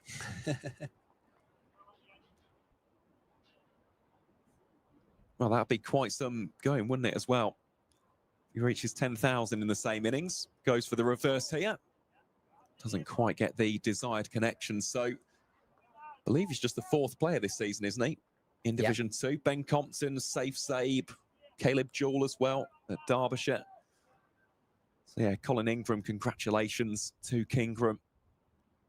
Facing off here against Harrison, goes on the reverse again and executes that one quite superbly.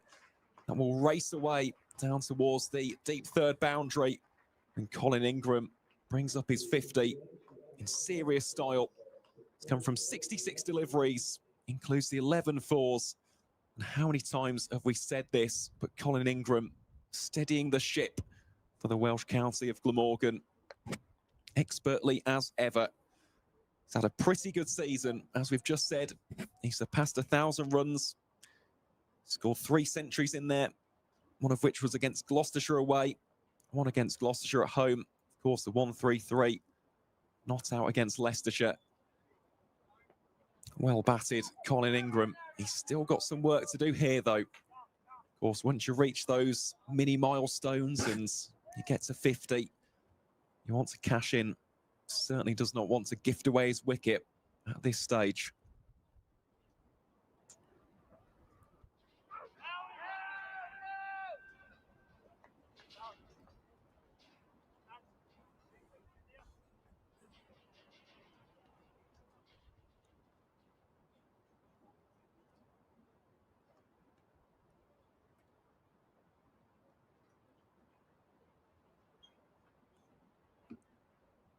Glamorgan 1 away from a lead of 200.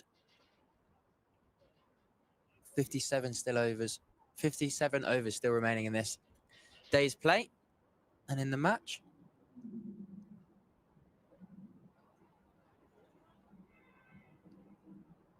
And you wonder what that Glamorgan think tank's going to feel like setting today, if indeed they do. Well, that is the other question, isn't it? If they feel like setting. Because let's face it, Glamorgan do hold the advantage with regards to that top two battle. Of course, the nightmare scenario as safe save bowls here to Carlson. Tickles that one fine down towards deep fine leg. Will be cut off by James Sales for the single. Of course, you don't want to be a little bit too proactive and give Northamptonshire a chaseable target and throw it away, because at this stage of the season, well, those 8 additional points, absolutely massive, especially when you look at the current situation at Lord's.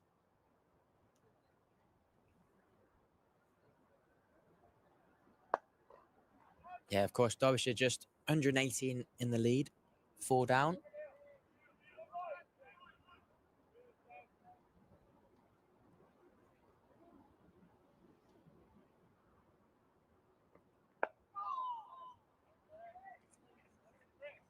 It does feel like 2 draws would be in Glamorgan's favour here today, especially with the bonus points accumulated in the first innings. Absolutely. Yep, 4 batting and 3 bowling. Tallies to a total of 7. So with the 8 points for a draw, that'd be 15 heading back to South Wales. Ingram pushes forward on the defence on that one once more. And as for those other sides in the chasing pack, Derbyshire and Middlesex both getting 4 bonus points each. So 3 in the bowling departments and just 1 in the batting. So that would be an additional lead being added.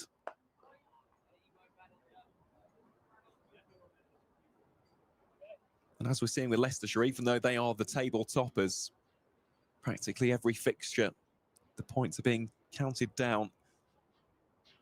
Almost like a promotion advent calendar. Going 20 points away, 19, 18, 17. As we see the end of the over here from Safe Zabe. Pretty tight one, goes for just 1 solitary run. Morgan 146 for 3.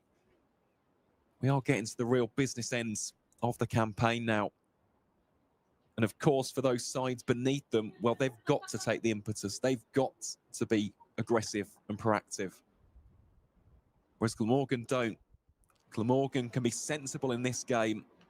And then the real big ticket clash, of course, is against Derbyshire in the 13th round of fixtures next week. We see some more of Calvin Harrison here.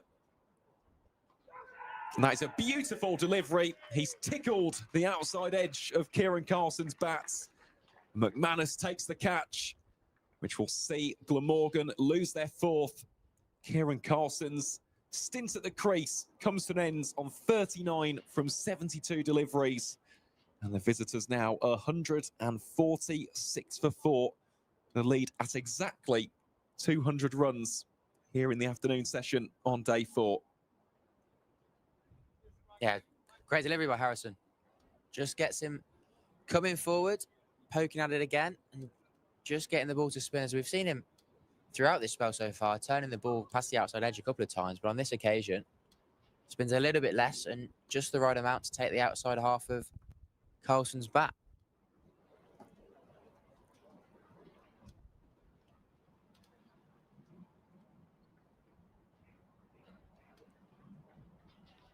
Still think that has been a very tidy knock, though, from the 27-year-old. Also brings an end to the partnership. 88 runs between Ingram and Carlson. And well, as we suspected, Ben Kellaway not coming out to bat at number 6. It will be Chris Cook, the Glamorgan keeper, who of course is in fine fettle, having scored 84 in the first effort with the bat in hand. But he now has just got to play the foil here for Colin Ingram. Two incredibly experienced operators. Spoke about it beforehand, but Ingram, 40 years of age, Chris Cook, 39 years old. And these two have pretty much been there, done it, and got the T-shirt. But that will just give a little bit more confidence to Calvin Harrison. As he prepares to bowl here to Chris Cook.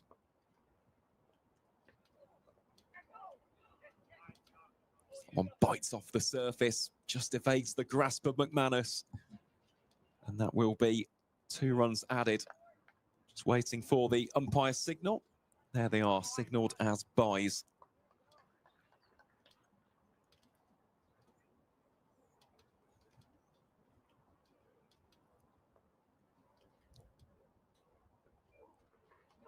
Oh, genuine bounce there for Calvin Harrison. Continuing to operate with these top spinners and leg breaks.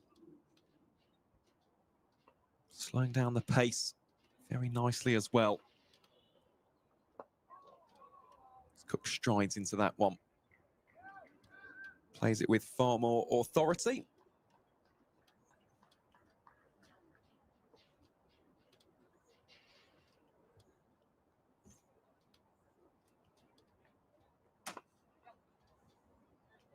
So that latest one is carved away down towards deep backward point for 1.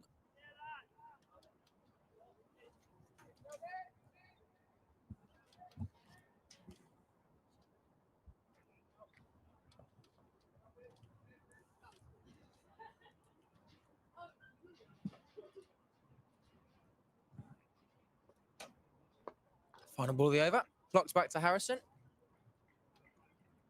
And that is the end of Harrison's 5th and successful over, dislodging Carlson. And he just poked forward and adjudged, caught behind by the umpire. McMahon has taken his 3rd catch of the innings.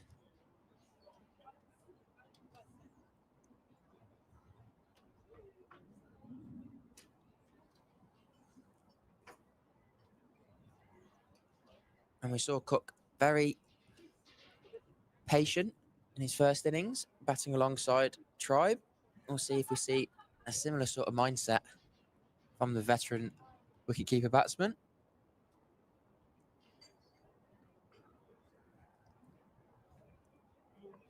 Zabe continues with spin from both ends. Around the wicket to the right-handed Cook.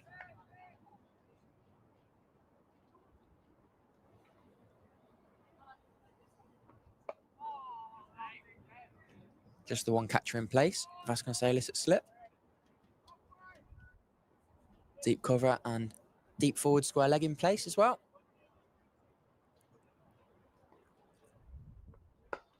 See a full toss there from Zabe, and it's punched down the ground into the gap between extra cover and wide mid-off. And it'll race away for 4. And Cook moves on to 5 with his first boundary. Little bit loose there from Zabe. As we see the part-timer continue to operate from the Lynn Wilson centre end after the unfortunate injury of Ramesh earlier on.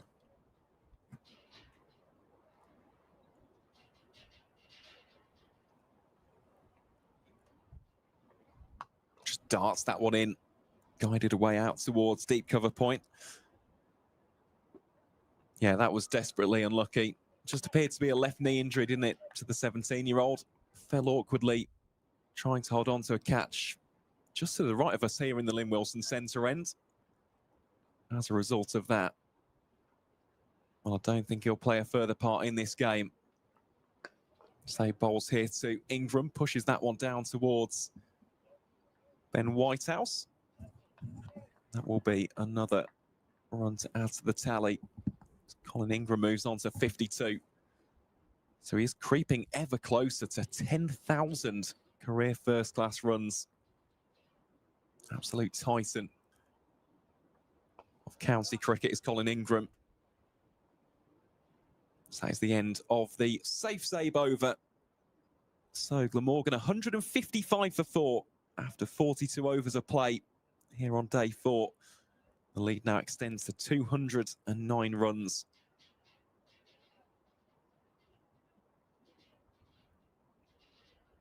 It's one of the real, almost comforting sights in county cricket, isn't it, to see Colin Ingram in a Glamorgan shirt.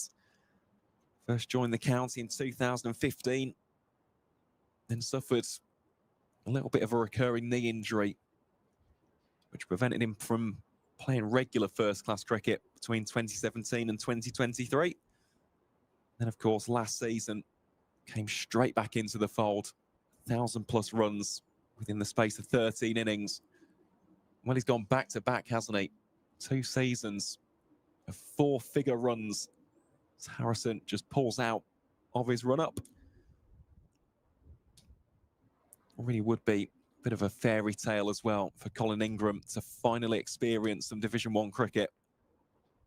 He's worked so hard as that one is tickled fine. Chase on here for Ben Whitehouse, who just about scoops that one up. Leg by given.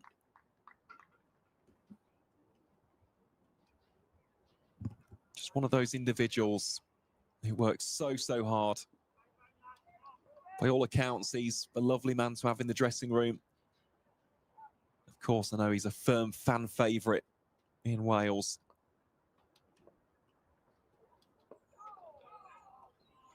Cook covers up on the defensive.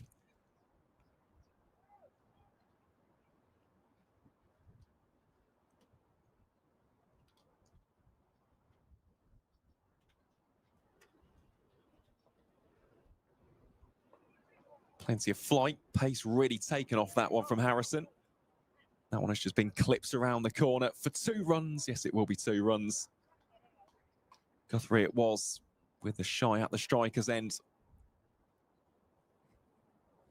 As we know, Chris Cook still got plenty of life when running between those wickets. Turned around in a flash. Nice to see the sun properly back out as well, isn't it, Harry? Yeah, nice to have it shining. A little bit of heat through our window. Glorious conditions. Cook plays that one off the back foot out towards deep cover point. Another single taken. I mean, this is more like it compared to the gloomy overcast conditions we had at the lunch interval. Far better conditions all around.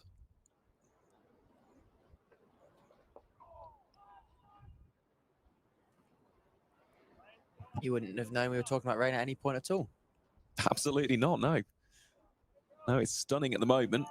Just looking at the radar, potential band of rain coming in at 2:30. Hopefully, we won't get to see it, though. As Calvin Harrison rounds out the over. So Glamorgan 159 for 4 after 43.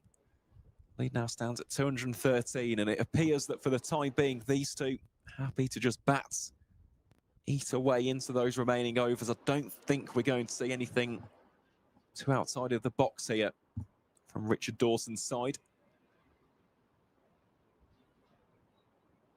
Just get into a position first and foremost where you cannot lose the game. Just secure these 8 additional points. Put yourself in a strong position for next week. I think an awful lot of people from a neutral perspective would love to see Glamorgan back in the top flight. So too for Leicestershire. And I think we'd be in agreement that both of those counties are richly deserving of that place back in Division 1. And for Leicestershire, it's been even longer. 2003 was the last time a Leicestershire side featured in the top flight. Of course, for Glamorgan, 2005.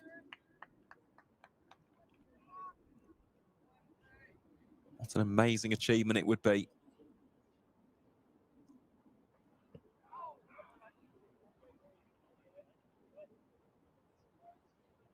Would also cap off a good few years as well for the club. Of course, in the One Day Cup, champions in 2021 and 2024.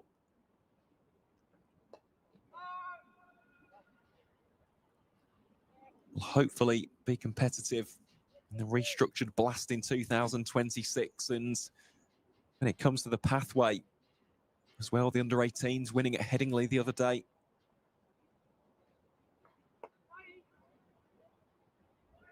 Seems as though the future is looking very, very bright at this cricket club. Long may it continue.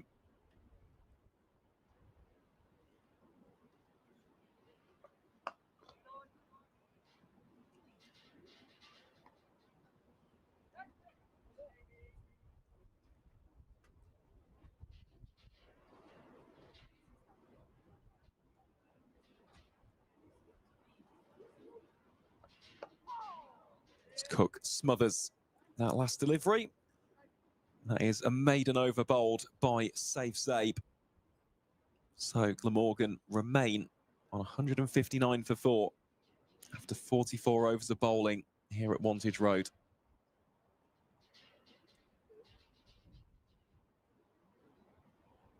Nice and tight over there from Zabe, bowling his 6th since he came on to bowl from this Lynn Wilson centre end. The Glamorgan do really hold all the cards in this game here, 4 down. It's a game they can't afford to lose with the context of the division. And they'll look to keep batting, I think, pretty sensibly as they have done so far. Just see where that takes them for later on in the game.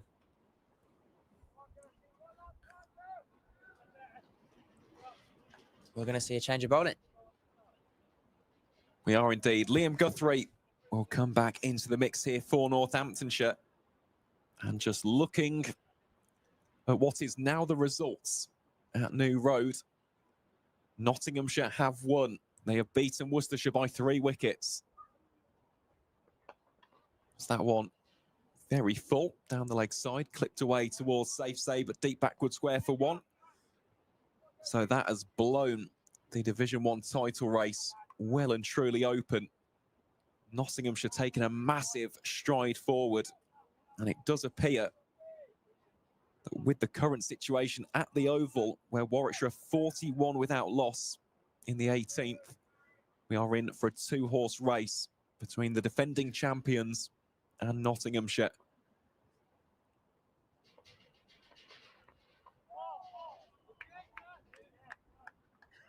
Of course, I suppose there is still time for Surrey to try and force home a victory in that one. Still 58.2 overs of play remain theoretically in South London, although the forecast for later this afternoon doesn't look immensely promising. So that is monumental for Notts. As for the game in Chelmsford as well, Durham, well, they are in a real spot of bother. 103 for 7, still trailing Essex by 21 runs. That one banged in short by Guthrie.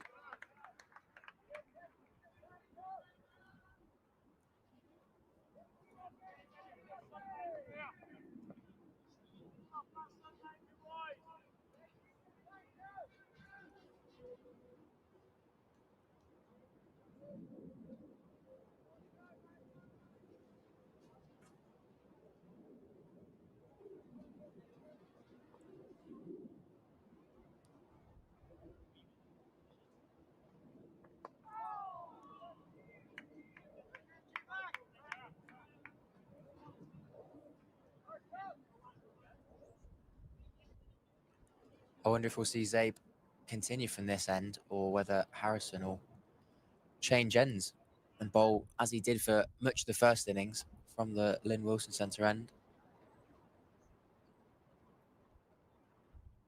Rotate the seamers from the top end. Bit of a different challenge as opposed to spin from both ends.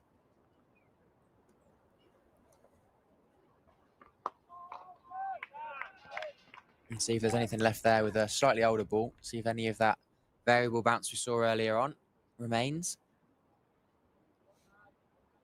Well, to be honest, Harry, I would not be against that. I think it's definitely worth a little bit of a trial.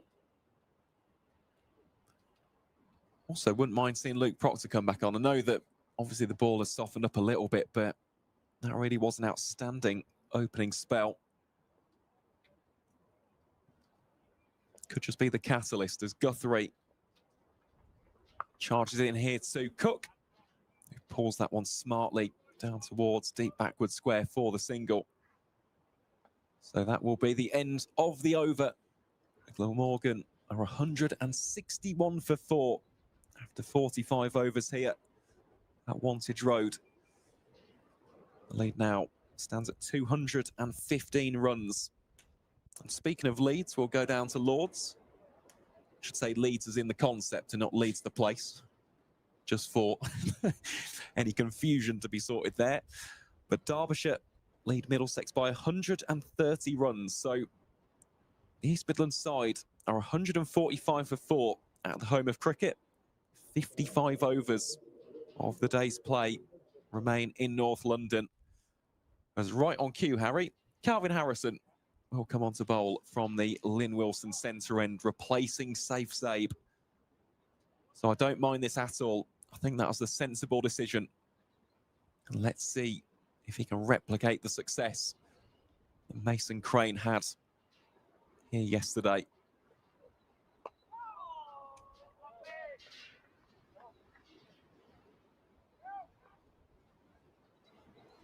Straight away, I like that from Calvin Harrison. Front of the hand delivery, looking to bring the stumps into play.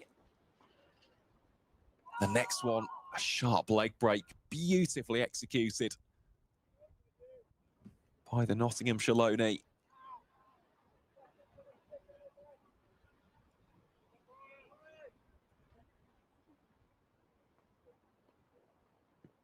And again, this time a big appeal for Harrison.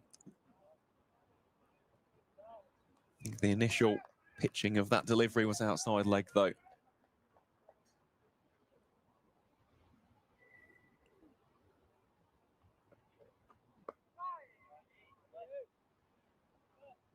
Cook once more plays that one defensively.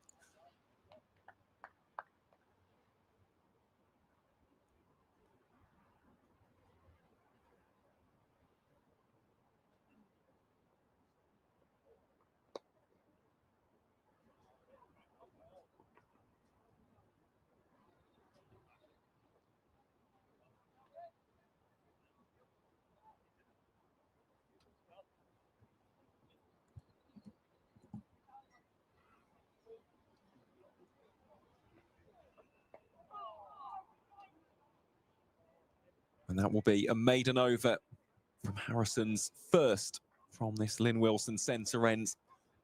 Glamorgan stay on 161 for 4.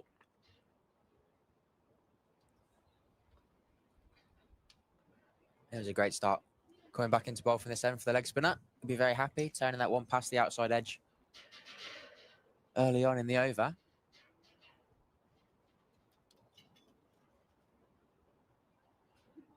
I think he'll look to settle in that into a longish spell from this end.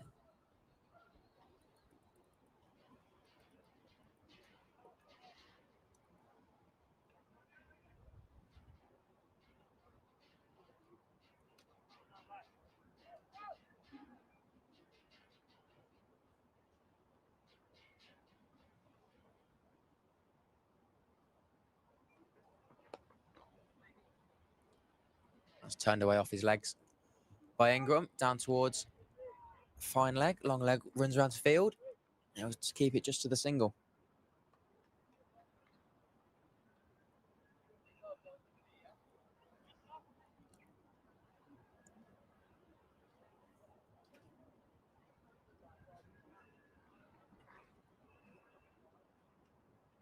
Brings Cook on strike. 10 not out. Having faced a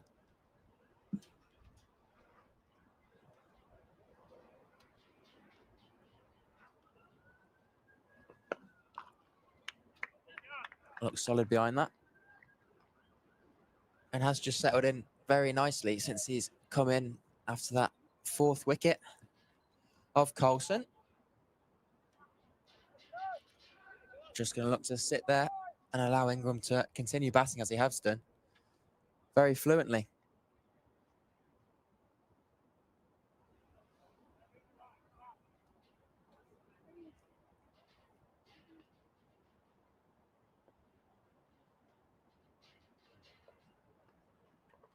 Well, that one's short, pulled away, down towards deep backward square. Chris Cook ticks over onto 11. Just funny here, Arish Bachake beneath us having to do shuttles from long leg to long leg. Down beneath the boundary. It's not what you want on day 4. Could be worse, though. Could be raining. Definitely. Currently basked in beautiful sunshine as Guthrie bowls here to Ingram. Just tucks up on the defensive there.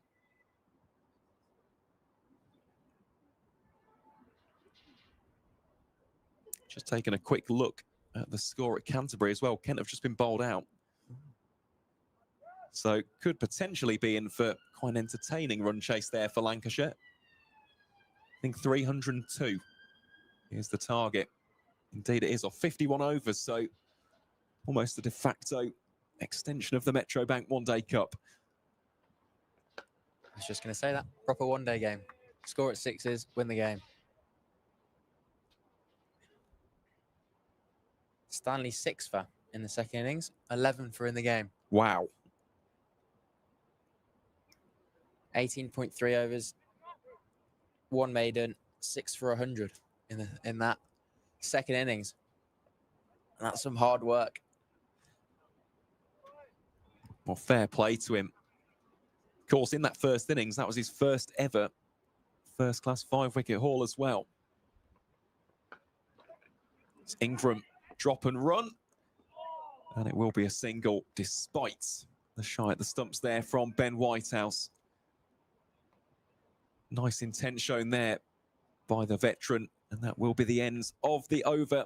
So Glamorgan, 164 for 4 at the culmination of over number 47. That lead now on 218 runs. And that's just nice to see for Mitch as well. He's had to deal with a spate of injuries. Of course, he made that move to Lancashire ahead of the 2024 season. Just good to see him doing his thing in the longest format of the game. We all know his T20 acumen. Bowls absolute rockets. So no, that is wonderful to see.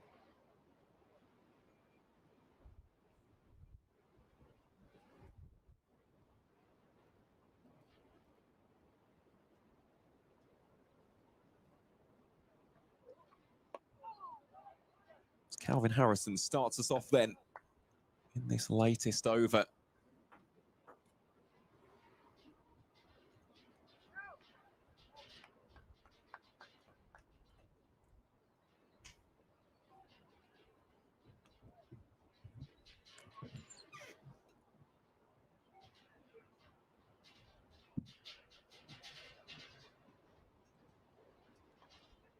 Ingram goes for the sweep. There's an appeal for the catch, and he's gone. So Colin Ingram, unfortunately, will not reach 10,000 career first-class runs in this match at least, because he has been dismissed for 55. Caught by Vasconcelos off the bowling of Calvin Harrison. Glamorgan now 164 for 5. Is there one final twist in the tail here at the county ground? Would still take some going at this point of proceedings, but that is a huge wicket. A well-established Colin Ingram, the latest man to depart for the visitors. Regardless of it, though, that has still been a tremendous knock from one of Glamorgan's absolute most reliable and dependable operators. But Colin Ingram will play no further part in this second innings for Richard Dawson's men. So now the big question, of course, is how will Chris Cook bat?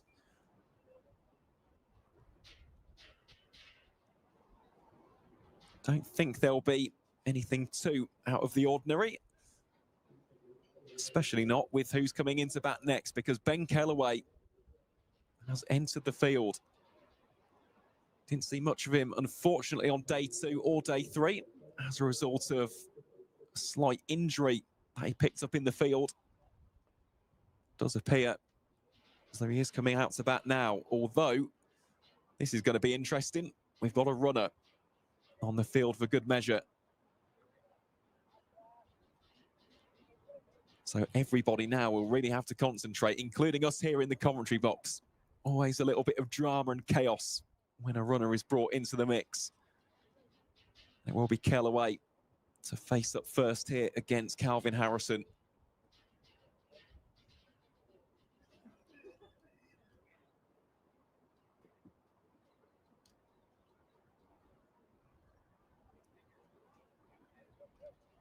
Northamptonshire leg spinner just makes a slight adjustment to his field here. Also getting confirmation of where the runner needs to be positioned. I believe it's Asa Tribe. James Sales had also left the field of play to get a helmet. So he will be at short leg. Adi Sharma in at what is practically a silly point. First ball that Kellaway faces is a dot.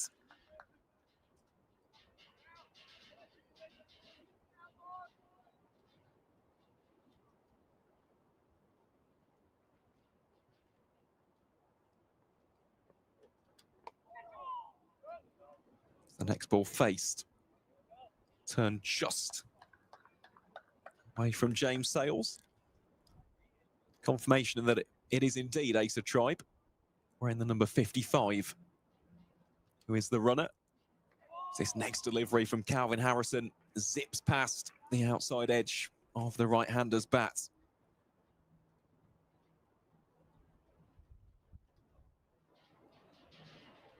Very much an offside heavy field being set here. That one just outside the off stump. There is Asa Tribe brought into action. Will be a single to finish off the over. So Glamorgan 165 for 5. Kellaway gets off the mark. Chris Cook is on 11. The lead now stands at 219 runs with 48 overs of the day remaining.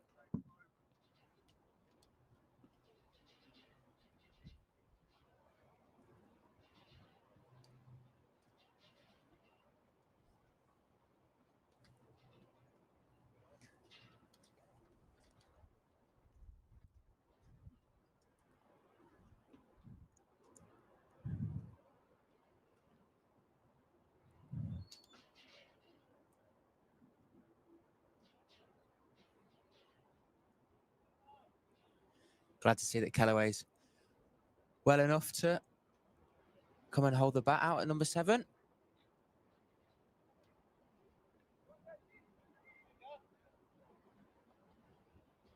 Obviously not 100% with the runner out there, but not moving too poorly as he faces up to left arm Guthrie here. Oh, that has been edged, just evades Ricardo Vasconcelos. That will whistle away down to the boundary for 4 runs. Kellaway moves on to 5.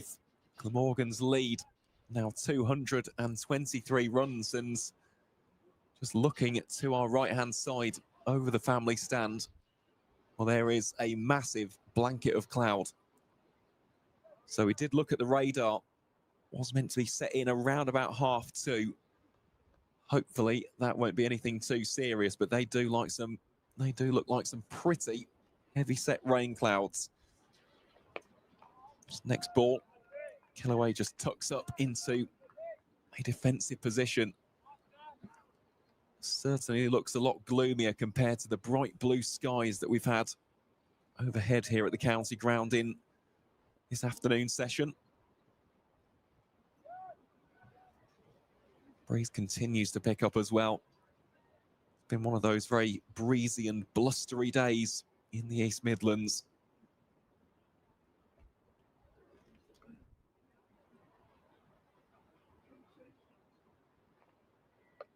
Just that one, a testing short ball from Liam Guthrie.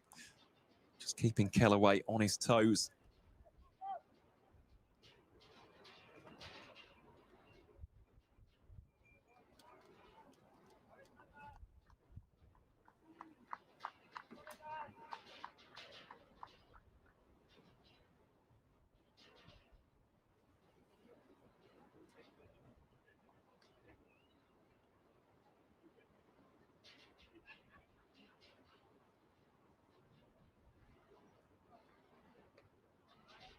Once more, Kellaway watches that behind. You mentioned about the one-day sort of game being set up at Canterbury, and Lancashire have started like they're going to treat it as one, 14 for none after 1.4 overs, 16 for none after 2,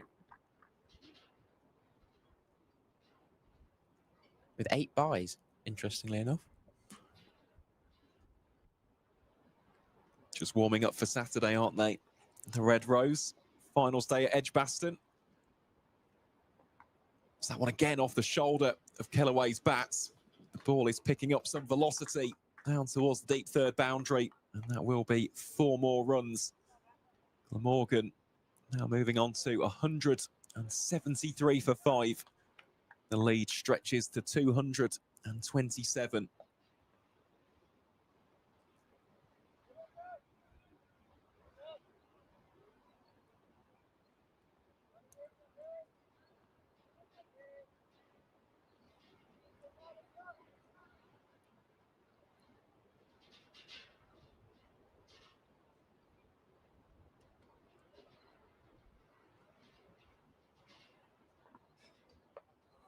Guthrie opts once more to go to the bouncer, and that will be the end of the 49th over.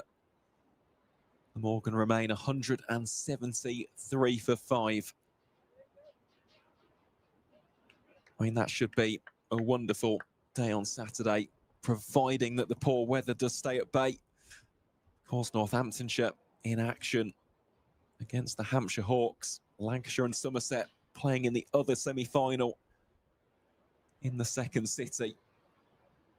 And this weekend we will have a brand new champion in the T20 Blast. It was a little bit of a fairy tale, wasn't it? In 2024, Gloucestershire winning the competition for the very first time. Unbelievable season, really, for Mark Alain's side. Who will it be this year? Harrison starts off here with a leg break. Of course, for those of Northamptonshire persuasion, the fingers will be firmly crossed that it's the Steelbacks. For title number 3, won it in 2013, 2016.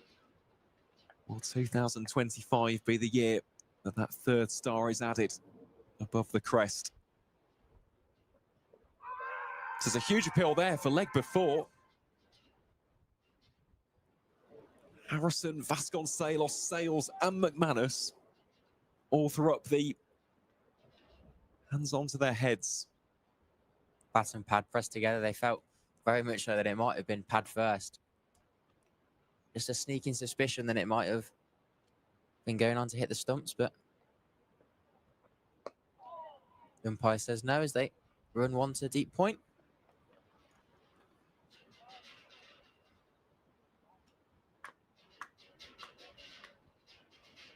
Now, of course, we have the rearrangement of the Glamorgan personnel.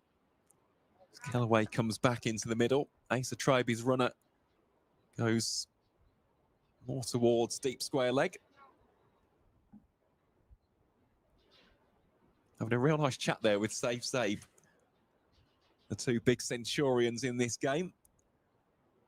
Nice to see that. And They both have played wonderfully for their respective counties. Certainly be those two taking away the headlines, won't it? Asa Tribe 206 and Safe Sabe 145, a 6th championship century of the campaign. So that one out of the front of the hands. Tribe and Cook will run that for 2. Looked like Tribe was after the ball in the outfield. As such his position at square leg, ball clipped out into mid-wicket. It looked like he was running after it. Yeah, thankfully for Glamorgan, he didn't stop to field the ball out of instinct. And that will be 2 runs then to round out over number 50. Glamorgan 176 for 5. The lead now stands at exactly 230. Talking about finals day on Saturday as well. I feel like Northampton have properly got the momentum going into it after such a ferocious win against Surrey at the Oval with Bopara's 100, which we talked about for a long time. You feel they've got a little bit of momentum. But Hampshire batters went well in their respective quarter-final. Former Northampton man, Chris Lynn, had his customary whack of a few. Let's go through in again. Cook punches out to extra cover. Lead up to 230 now.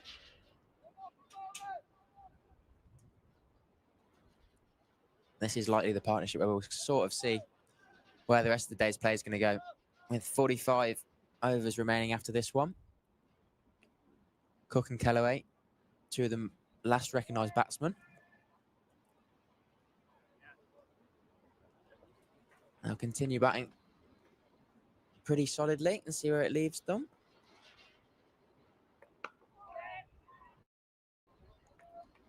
Cook backward point.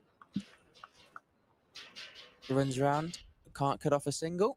Tribe runs through, bringing Kellaway back on strike.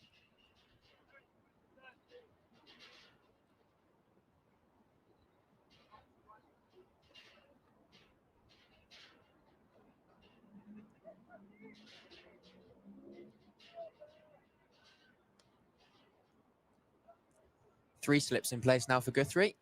Bowling to Kellaway, as we saw a couple just fly through that vacant region. And it's tossed up wider, but Kellaway obliges and slams that through point square of the wicket away for 4. And Kellaway moves to 15 of just the 13 deliveries. Yeah, that's definitely a more trademark shot, isn't it, from Ben Kellaway compared to the previous boundaries. Played that one very stylishly indeed. We do start to see that blanket of cloud inch ever closer. Definitely got a little bit gloomier here at Northampton.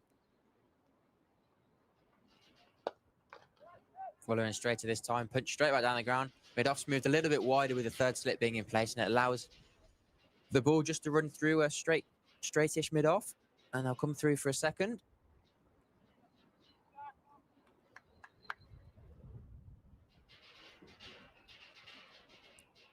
Out of interest, Harry, have you ever batted with a runner? I've not batted with a runner. I have been a runner. Have you? I have. For who? For Kenilworth Wardens. Oh, I don't know what team it would have been when I was a lot younger.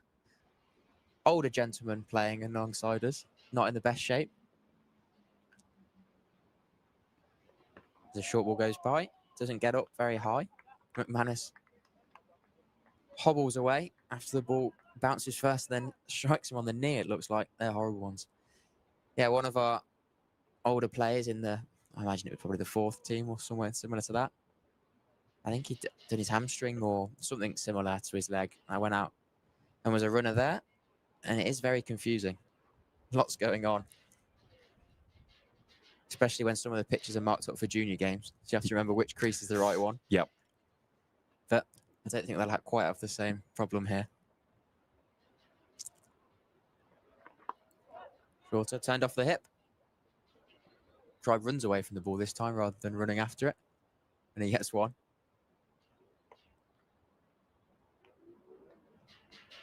It's funny seeing the two creases out towards our right, just marked in the outfield.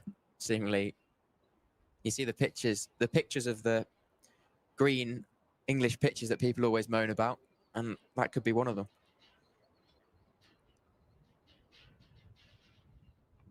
It's interesting here because the three of the Glamorgan players just having a little bit of a meeting there in the middle. Because the other thing to think about here, of course, is the communication. So it's already difficult enough at times, isn't it?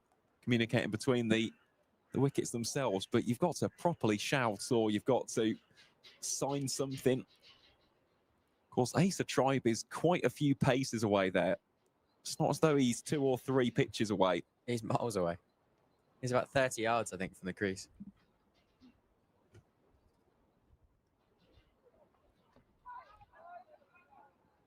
Because as Callaway's obviously got the best view of any runs that are there to be taken, but he's obviously calling for his mate Asa Tribe, who might not fancy the same amount of runs that he does.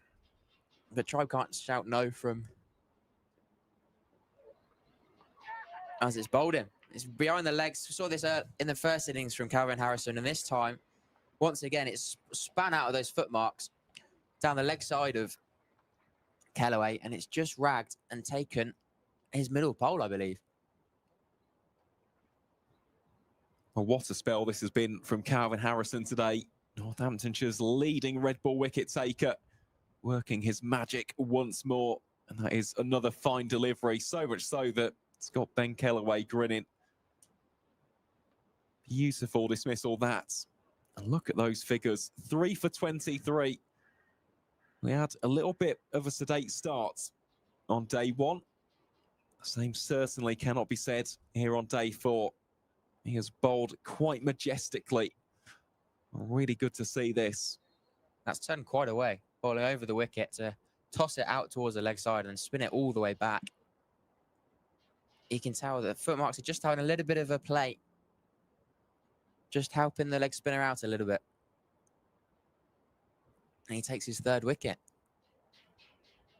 Glamorgan now 238 ahead, but in this innings, 184 for 6, as Van der Houten comes out to bat and join the wicketkeeper Cook at the crease. We talked about Harrison changing his ends as we brought the seamer on from the top end, and it's proved to be a very good decision as he's taken his 3rd there.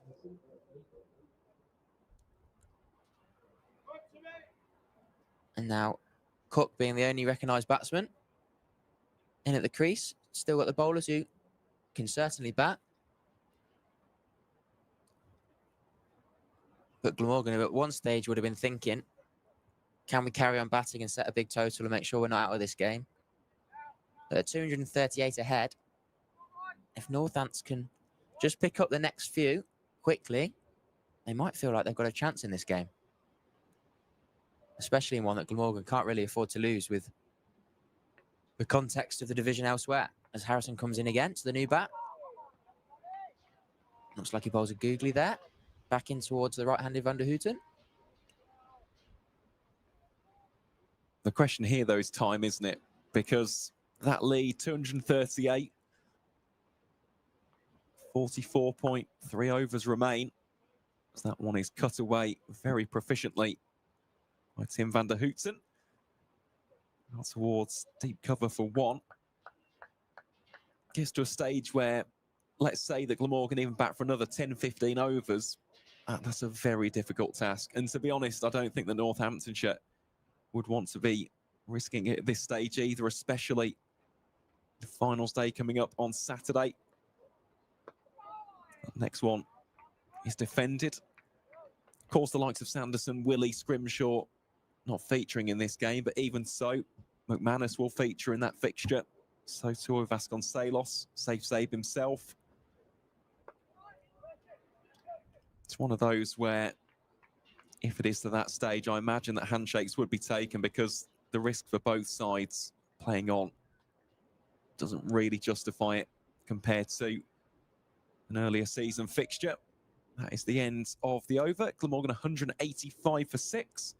But of course, for Glamorgan, well, they've got to bat out those overs. And Harrison is going to be a handful. Liam Guthrie prepares to come on to bowl here from the David Capel end.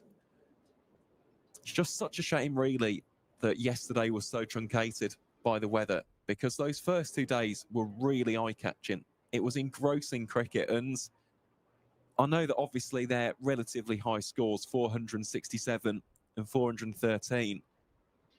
But as well, without that additional moisture on the outfield and in the surface, maybe could have seen a few cracks looking to form on the pitch. Spinners really coming into their own, as we saw with Mason Crane and his fifer. Feels like a tale of what could have been. But that's no fault of the players, or indeed the coaching staff or the wonderful ground staff here at the county ground. Sometimes the weather doesn't play ball, and look, we've had an exceptional summer on the weather front. It's been so warm, so dry. Got to remember, it is now September, and autumn is creeping in.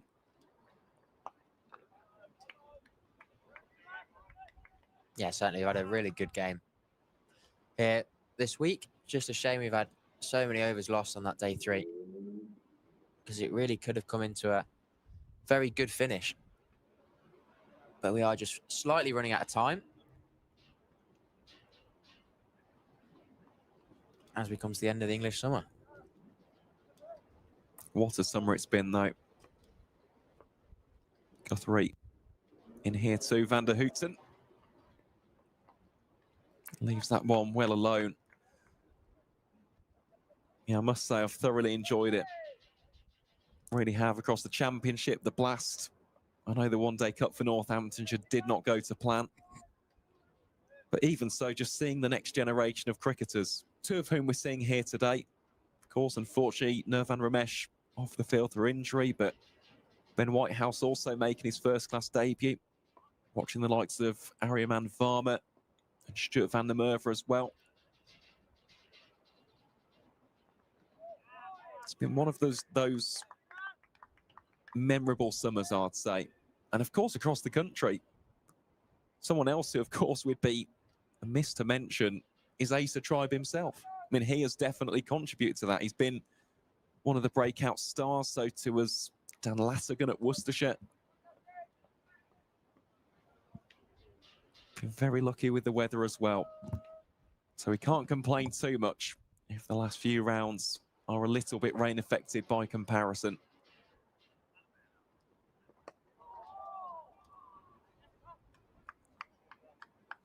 Van der Houten not timing it there.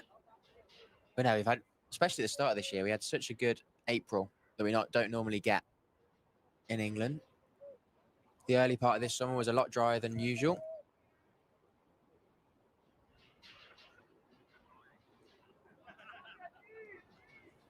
But it is a shame that we get games like this, which aren't quite going to live up to their full potential. They look like they were going to after the first 2 days, especially today.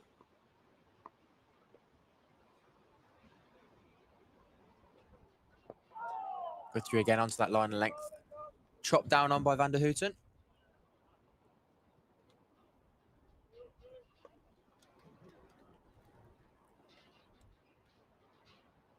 That's the end of the over. 43 remaining today. Glamorgan leading by 240.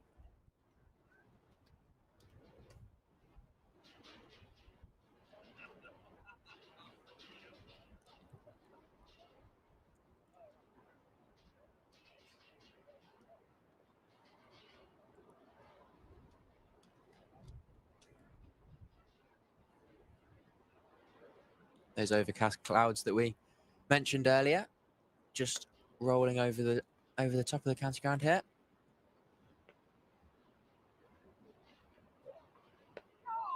As Harrison continues to bowl. 3 wickets from his 10 overs so far today. You can see rain in the distance, but so far, not quite made it to the ground here. Is that poked back? Well, I do have some slightly positive news, actually, with that regard. It does appear to be heading south, the worst of it, so we might actually be okay. That has definitely changed compared to what was previously forecast here in Northampton. And maybe the wind will be our saviour after all. So we should get a decent few overs in, hopefully. Harrison overstepping there, no ball. Van der Houten whipped away into the mid-wicket. And Cook will charge back for a second.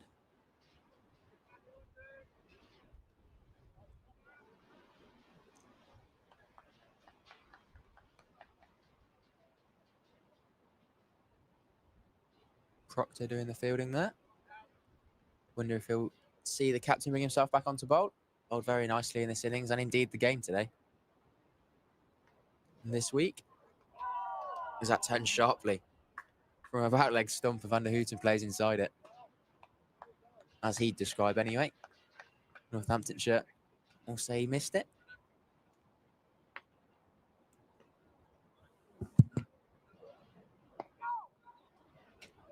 Again, Harrison turning the ball away from Van der Houten, searching for that 4th wicket.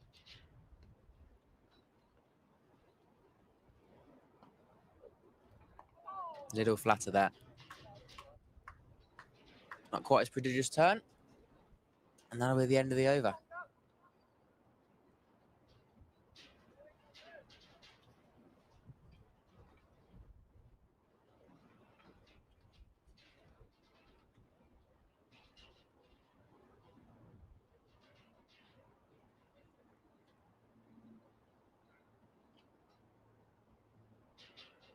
We are going to see a change of bowling at the top end. Guthrie being replaced by Zabe. These spinners having bowled in tandem earlier on, but from the opposite ends.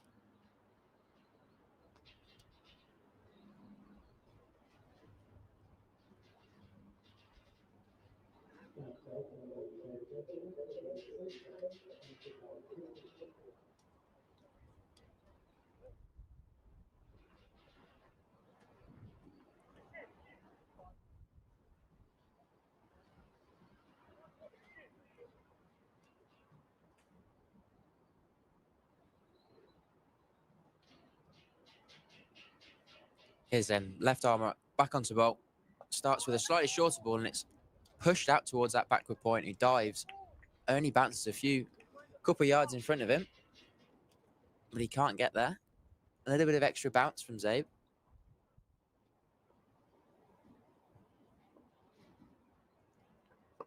And he's in again a little bit fuller.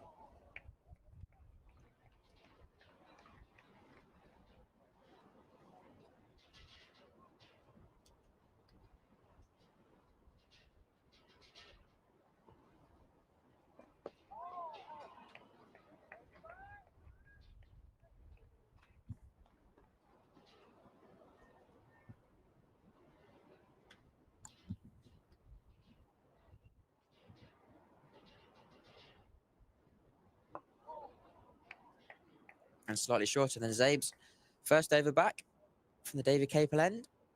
He gets through it very quickly. And that'll be the nature of the speed of the game, I think, in the next few overs as these two spinners bowl together. Just trying to see if they can force a mistake, rush the two batters, and see if they can dismiss Glamorgan and half set up a game. But I don't think either team particularly fussed with a result being achieved this week, unfortunately. Well, I think for Glamorgan, they know that these additional 8 points will be massive. Yeah, huge. They will be. Harrison bowls here to Van der Houten. Carves that way very nicely through the covers for 1. There's just very little incentive for Glamorgan to push themselves ahead there. They have the lead in second. and they don't feel like they need to any more than the 8 this week. They'll increase as they stand with a draw. They'll likely increase their position in second. As Harrison comes for a change of angle, comes around the wicket, trying to throw it into those foot marks even more.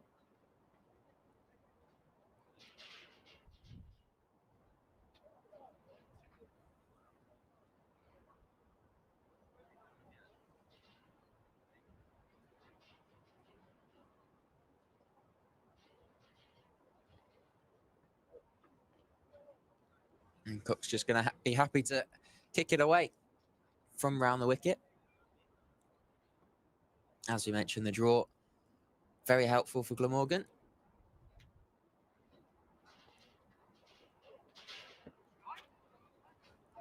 So we may see a fair bit of that.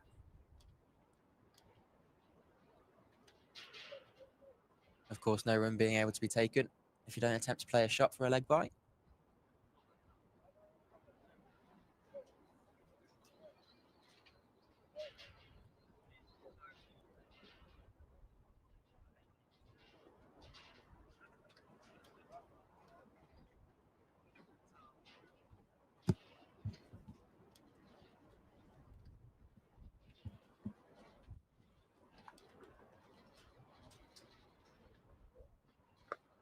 Harrison in again.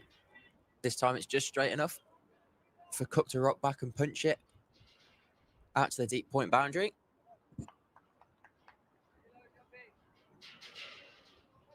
And that'll get Van der Houten back on strike with 5 to his name.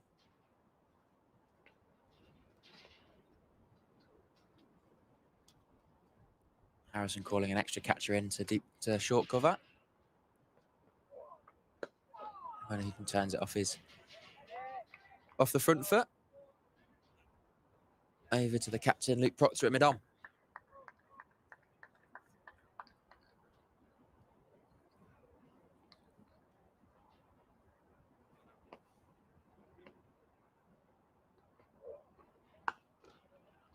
Hammered into the silly point fielder. A little bit shorter. Van der Houten goes back and just cracks it.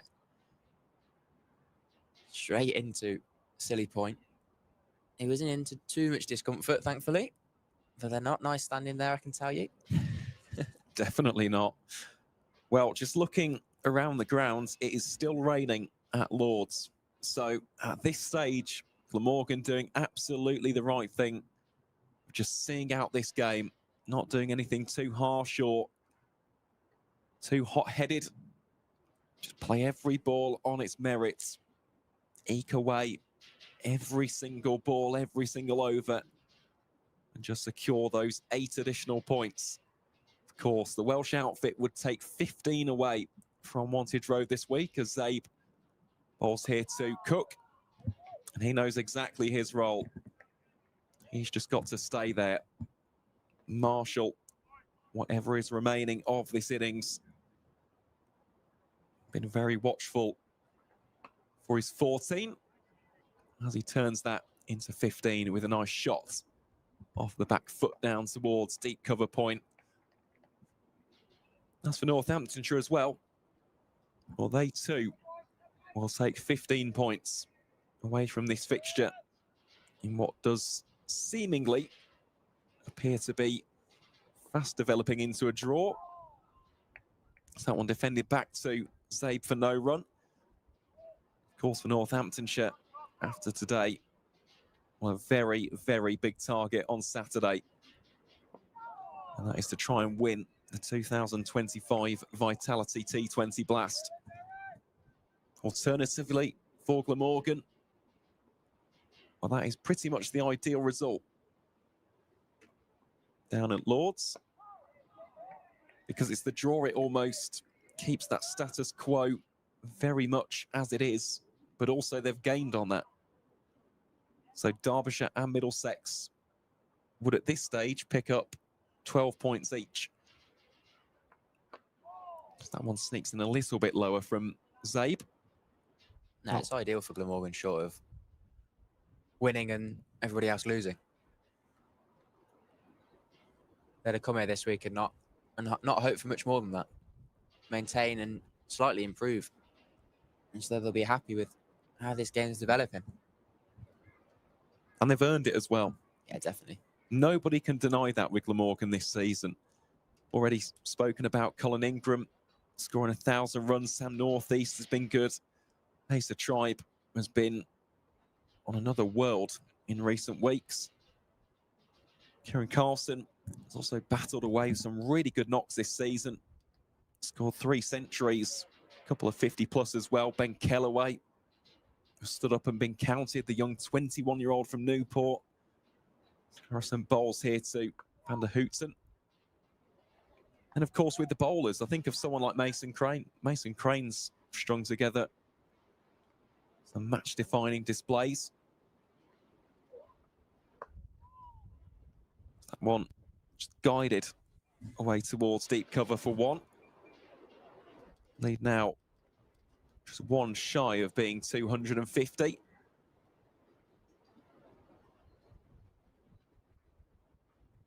Of course, with Asita Fernando and James Harris, they've certainly contributed this season. So too, that's the man at the non-striker's end, Tim Van der Houten. Harrison really fizzes that one in. Glanced away down towards where backward point would theoretically be. And that is the 250-run lead up for Glamorgan. The visitors 196 for 6.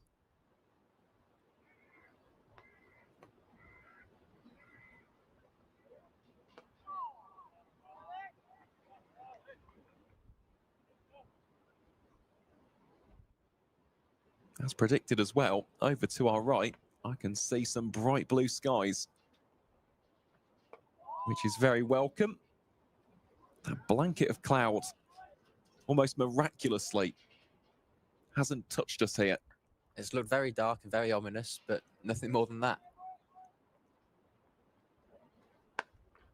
Short at and latched onto by Van der Houten as it's hit away for 4 into the vacant mid-wicket region. Harrison having bowled plenty of overs here today, and that's really the first drag down I can remember in bowling. Just a little bit of length for Van der Houten to latch onto, and that does bring up Glamorgan's 200 in this innings. Lead, as we mentioned, just stretching over 250, 254 now.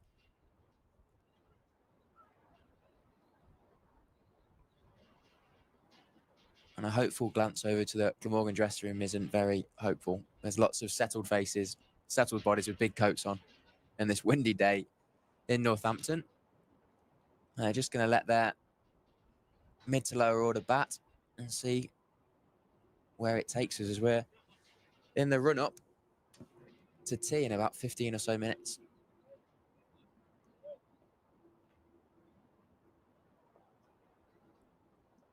Save's going to continue.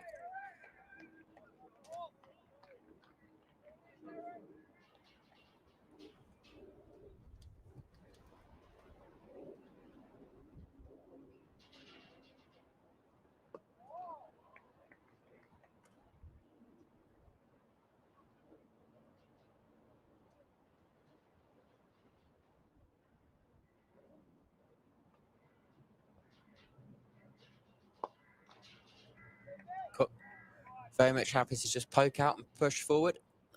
At Zabe's full of deliveries.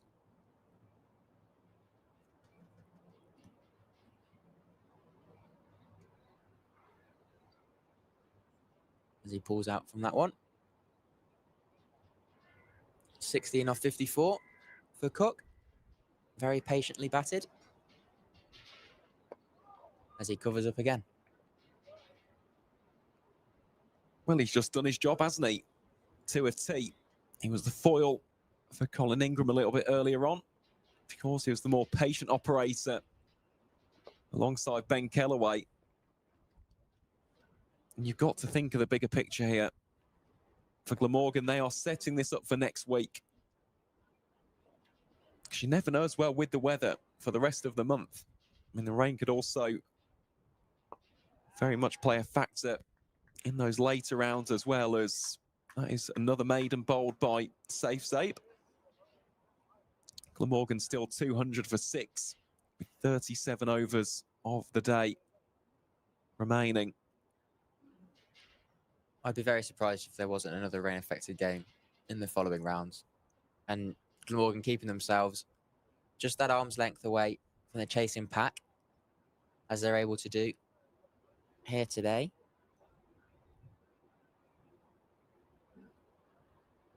And as they've been given the opportunity, they'll gladly take it. 100%. Just looking at the game at Grace Road as well. Does look as though that will probably be a draw. So Leicestershire could get promoted next week. Harrison bowls here to Van der Houten.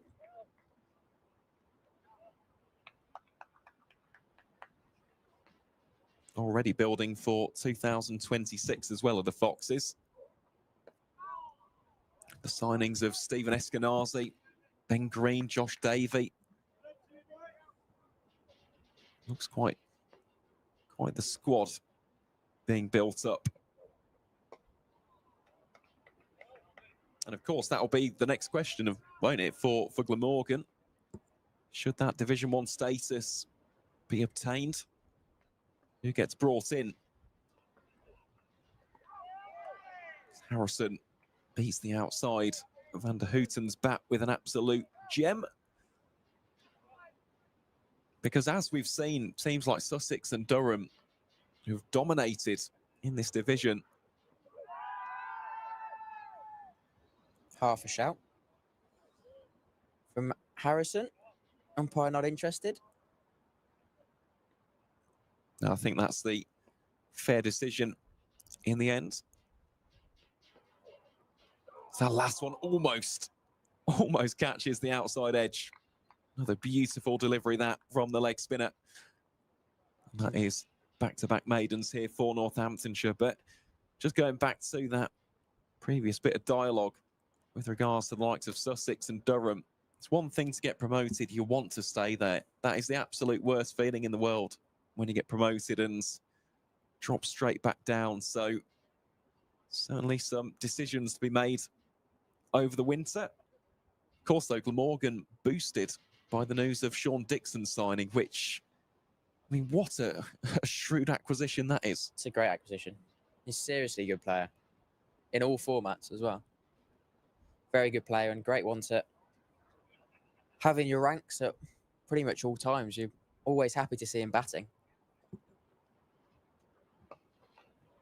He's a wonderful T20 player, as we saw in the quarterfinals and numerous finals days as well. He's got the clutch gene as Sean Dixon. Feels like he'll be a nice fit. South Wales.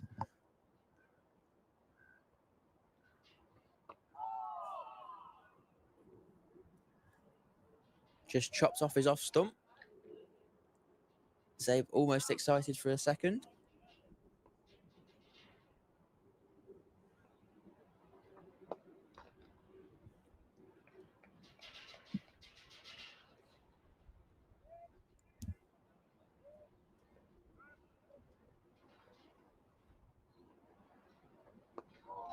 No, it's difficult to go up, and it's almost even harder to stay up. Some really good teams up in Division 1. The home form you see with some of those sides is always incredible, and that's where you really struggle sometimes, where going into other team stadiums where they're so used to winning, as Division 1 sides they are, very much winners there, and it's tough to go to places and get results and take points. As that spins a little bit more from Zebu. Celebrates turning one, I think. But it'll be interesting to see how the Division 2 sides fare in Division 1 next year. I think the squads they've put together, the two sides going up, I think will be definitely competitive. If you see, similar to this year, the batsmen similarly scoring runs again.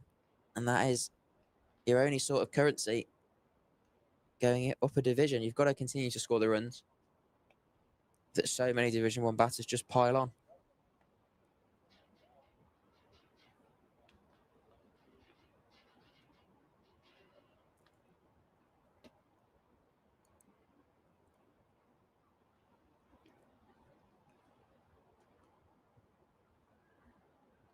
So here is Calvin Harrison then. Bowling to Chris Cook. Ow. Just where's that one? Does the veteran wicketkeeper. The sun shines gloriously on us here at the county ground. Harrison making the adjustment. That one padded away by Cook for no run. There is lots of turnabout for the leg spinner, but Cook's going to do his utmost to make sure that ball can't find a way to take a glove. He's done well to keep that one out and not only keep it out, but also get a single from it. Moves him on to 18 from 61. And yet more alterations in the field as Arish Bachake moves to backward point.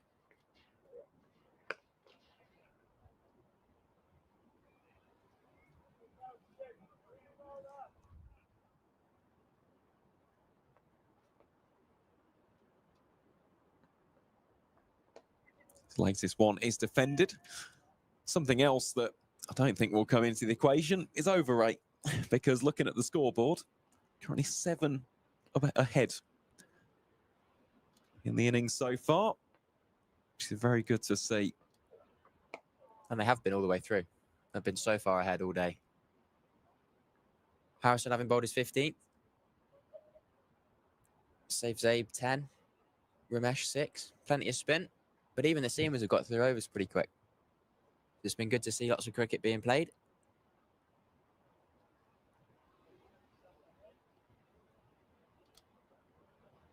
Because never mind the rain, it's upsetting when it's dry weather and they don't get on with it.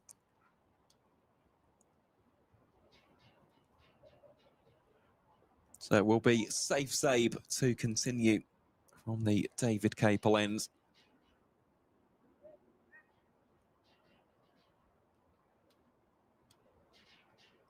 A little bit more of a defensive field here for Safe.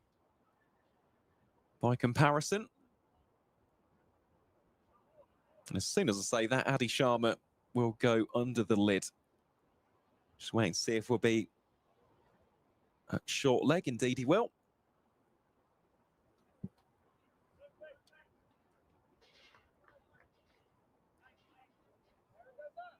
So it is a 5-4 offside split.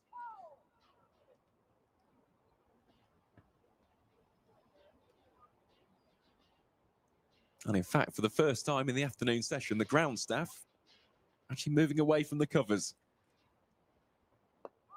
So imagine they will have seen the radar, and more importantly, just looking above us, that is beautiful bright blue sky.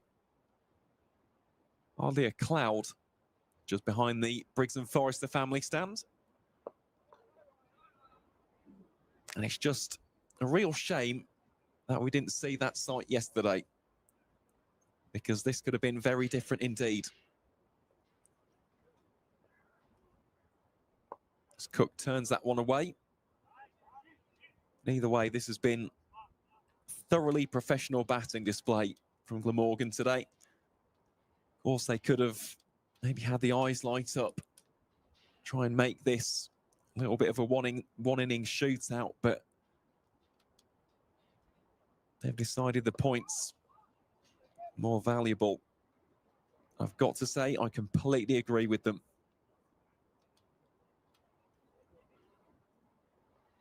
So one delivery remains. His 63rd over. Cook just nurdles that away into the offside for no runs. So it's another maiden over that for safe Zabe. Morgan 202 for 6. As we creep ever closer to the tea interval here at Wantage Road. Harrison it will be to bowl this latest over from the Lynn Wilson centre end. Reminder as well, folks, for those of a Northamptonshire persuasion, tickets are still available for the final game of the season against Leicestershire. So that is not next week, It's the last round of fixtures.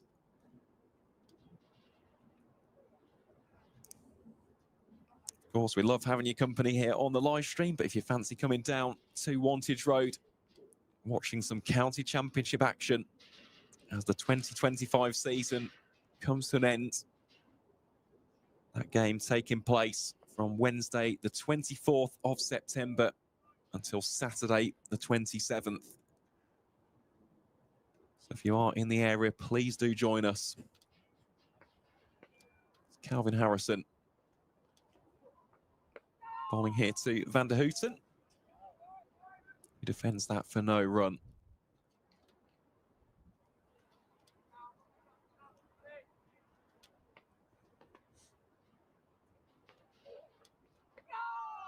Well bowled. Very nicely bowled indeed. To be honest, he's bowled really nicely all day. Here's Calvin. 3 for 37 so far. Looking to get his fourth. Won't get it on that occasion. But compared to yesterday, or I should say, day one,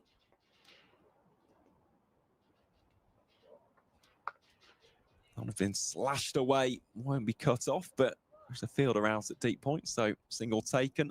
Compared to day one, where it took him at least a few overs to find his radar, well, he's been on it from ball one today. Great to see him back as well in a Northamptonshire shirt on this short-term loan. He has had some terrific performances this season. I think the one that immediately stands out to everyone was that game at Old Trafford. That latest one is prodded back to the bowler for no run.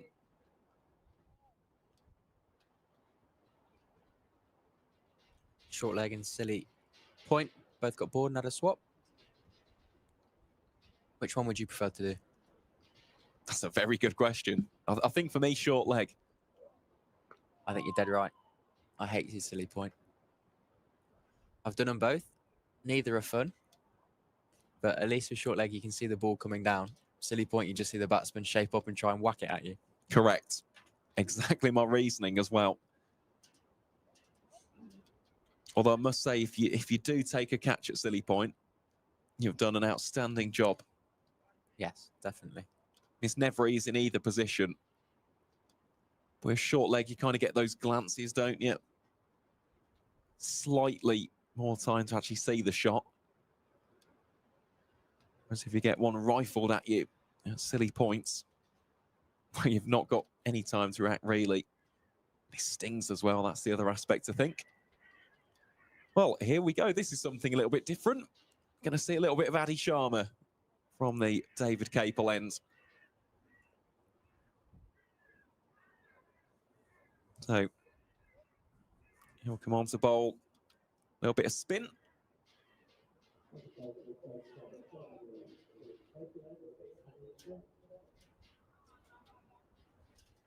Facing him up first here will be Tim van der Houten.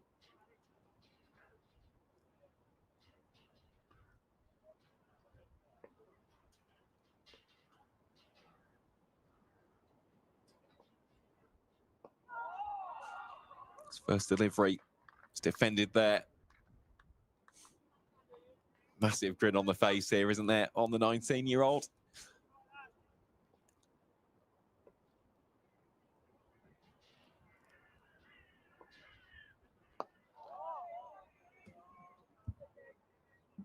And in fairness to him, he's landed his first two very nicely. He started well.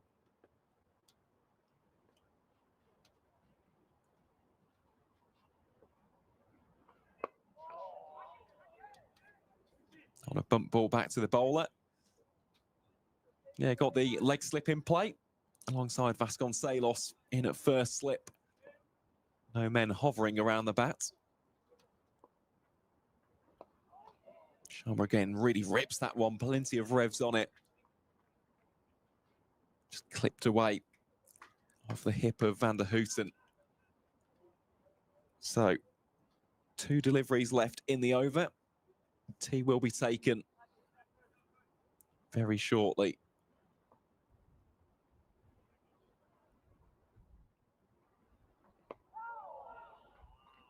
Chris Cook just strides into that one and defends it for no run. So here is Sharma then. Last ball before the tea interval. There's a huge appeal for caught behind. But there was no connection on glove or bat. And that will be the end of the afternoon session at the County Ground, Northampton. Glamorgan 204 for 6. They lead by 258 runs with 31 overs of the day's play remaining. So it does look as though we are destined for a draw here in the East Midlands. And Harry, just before we go and have a little bit of a break ourselves, with play set to resume just after 3:30. What have you made of that afternoon session overall? It's been an interesting session. Felt like there might have been a chance for something to happen. We saw those wickets fall. But we had a lovely knock by Ingram, 55 from 85 deliveries, where he managed to rack up his 1,000th run in this county championship season before he was eventually dismissed by Harrison, who's bowled rather wonderfully from the Lynn Wilson centre end, our end this way. It's been nice to watch him bowl. And indeed, we see this game trailing towards what looks like it's going to be a draw. And Glamorgan, who have dominated for vast swathes of this game, have really deserved to play their part and get themselves into a position where they're going to pick up points. They're going to pick up points ahead of those just below them and really cement themselves into a position where it's their promotion to lose in its second place. 100%. Well, we will have a quick break ourselves here on the Northamptonshire County Cricket Club live stream. And when we return, we'll have the start of the evening session as Glamorgan look to bat out the remaining overs of this match. The Welsh County 204 for 6 at tea here on day 4.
With the biggest range of cars to buy entirely online, it's no wonder everyone's cinching it. Alf cinched it. Becky cinched it with a 14-day money-back guarantee. I stitched it. You're supposed to play dead. Even my mum cinched a quality motor. You know you're everywhere. Chris and Sue cinched it with no surprise fees. Everything was covered. With so many great reasons to buy. The nation aren't just nailing it, they're cinching it.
With the biggest range of cars to buy entirely online, it's no wonder everyone's cinching it.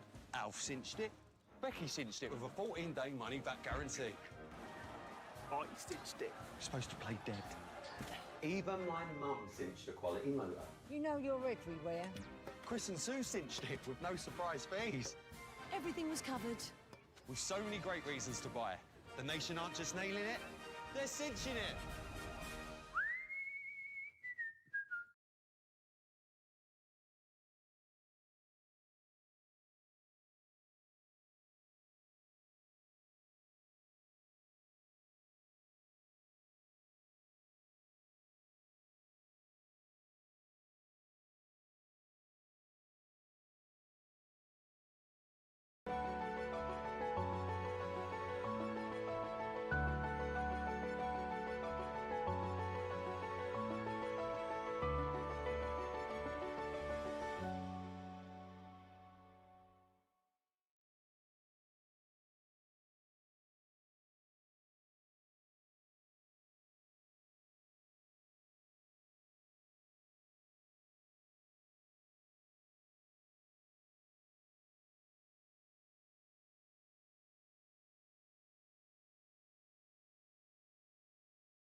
With the biggest range of cars to buy entirely online, it's no wonder everyone's cinching it. Alf cinched it. Becky cinched it with a 14-day money-back guarantee. I cinched it. You're supposed to play dead. Even my mum cinched a quality motor. You know you're everywhere. Chris and Sue cinched it with no surprise fees. Everything was covered. With so many great reasons to buy. The nation aren't just nailing it, they're cinching it.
With the biggest range of cars to buy entirely online, it's no wonder everyone's cinching it.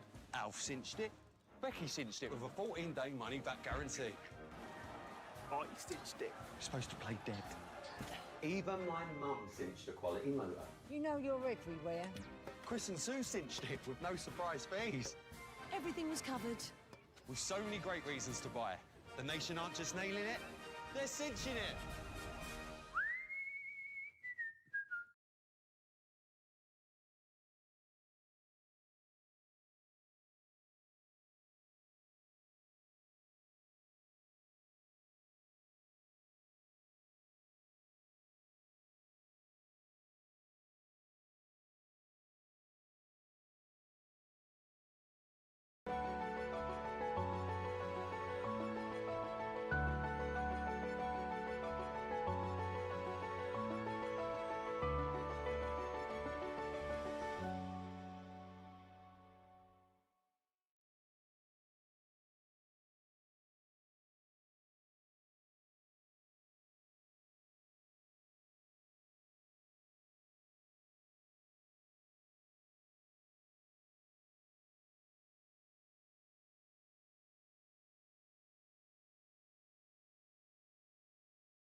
With the biggest range of cars to buy entirely online, it's no wonder everyone's cinching it.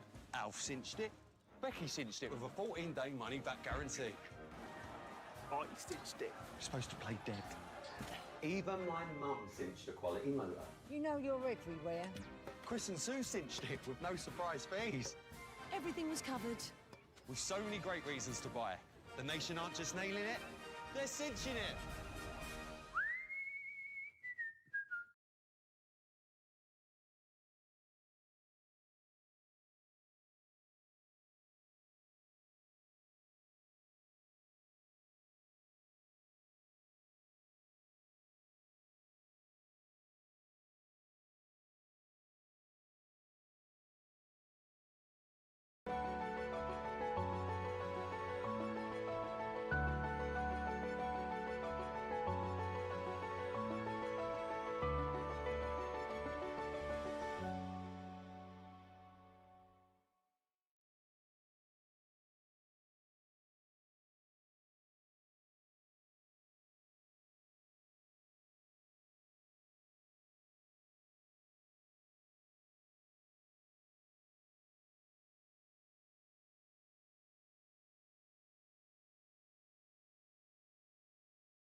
With the biggest range of cars to buy entirely online, it's no wonder everyone's cinching it. Alf cinched it. Becky cinched it with a 14-day money-back guarantee. I stitched it. You're supposed to play dead. Even my mum cinched a quality motor. You know you're everywhere. Chris and Sue cinched it with no surprise fees. Everything was covered. With so many great reasons to buy. The nation aren't just nailing it, they're cinching it.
With the biggest range of cars to buy entirely online, it's no wonder everyone's cinching it. Alf cinched it. Becky cinched it with a 14-day money-back guarantee. I stitched it. You're supposed to play dead. Even my mum cinched a quality motor. You know you're everywhere. Chris and Sue cinched it with no surprise fees. Everything was covered. With so many great reasons to buy. The nation aren't just nailing it, they're cinching it.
With the biggest range of cars to buy entirely online, it's no wonder everyone's cinching it.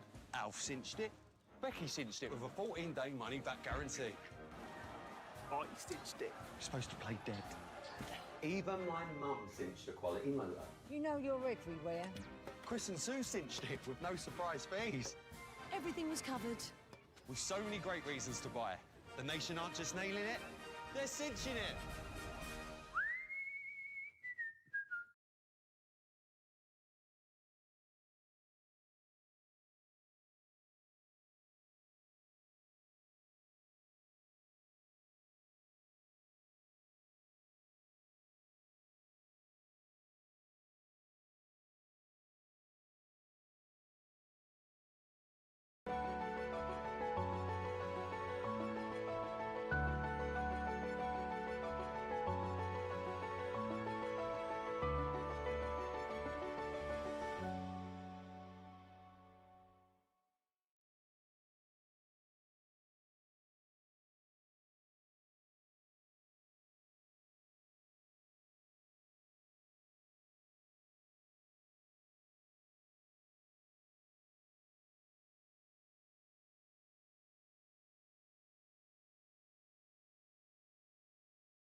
With the biggest range of cars to buy entirely online, it's no wonder everyone's cinching it. Alf cinched it. Becky cinched it with a 14-day money-back guarantee. I stitched it. You're supposed to play dead. Even my mum cinched a quality motor. You know you're everywhere. Chris and Sue cinched it with no surprise fees. Everything was covered. With so many great reasons to buy. The nation aren't just nailing it, they're cinching it.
With the biggest range of cars to buy entirely online, it's no wonder everyone's cinching it.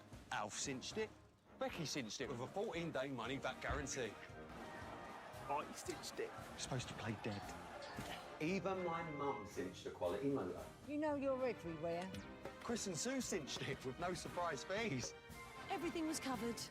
With so many great reasons to buy. The nation aren't just nailing it, they're cinching it.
With the biggest range of cars to buy entirely online, it's no wonder everyone's cinching it. Alf cinched it. Becky cinched it with a 14-day money-back guarantee. I cinched it. You're supposed to play dead. Even my mum cinched a quality motor. You know you're everywhere.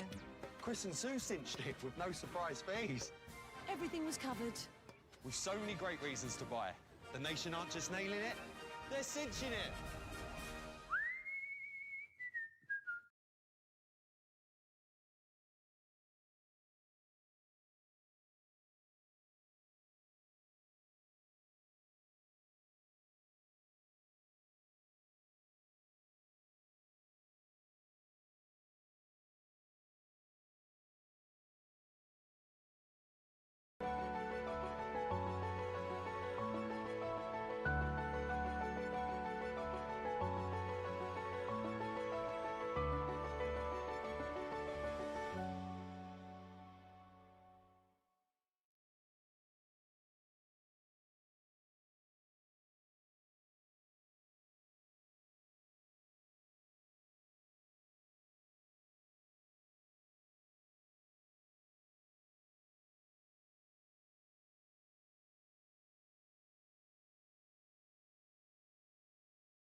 Welcome back to the county ground, Northampton, where we are around about a minute away from the restart here.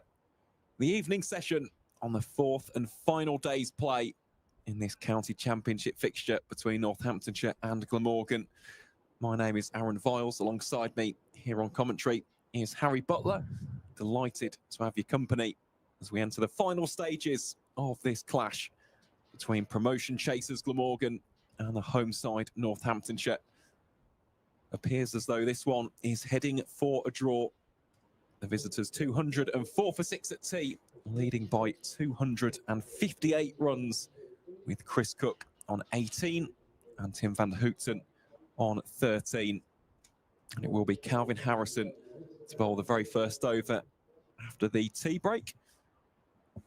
It's safe to say, Harry, that Calvin Harrison today, alongside Luke Proctor, those two have been the pick of the bowlers for the Tudor Rose.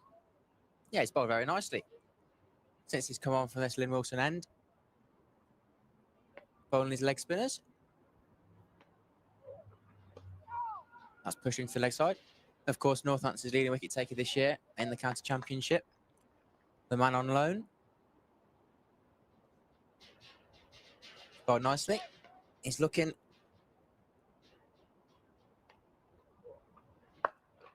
With this game likely heading towards a draw, he's probably the man closest to a milestone, looking for 5. If he can pick up a couple.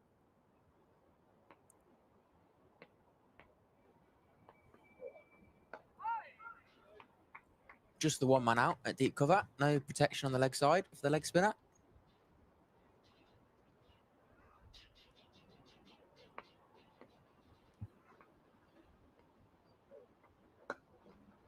That one is defended back to Harrison for no run.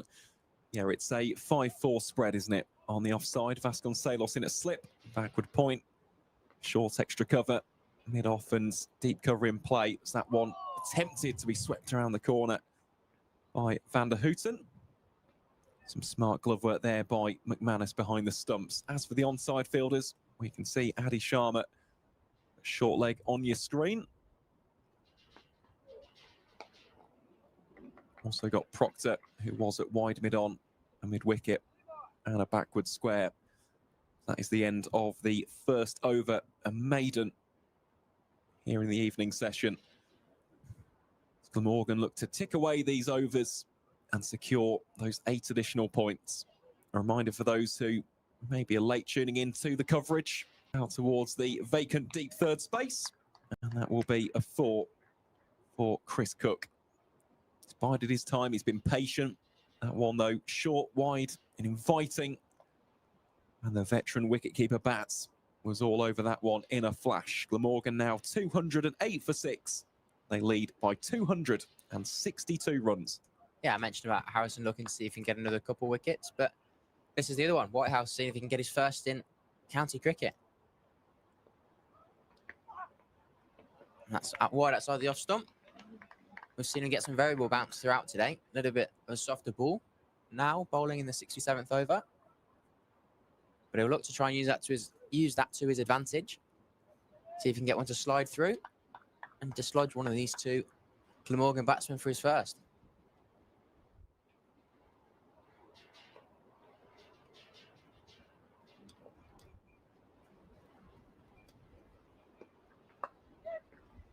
Cook plays that one out towards backward point, shite the non-strikers in there by Calvin Harrison. And that one will just be a single.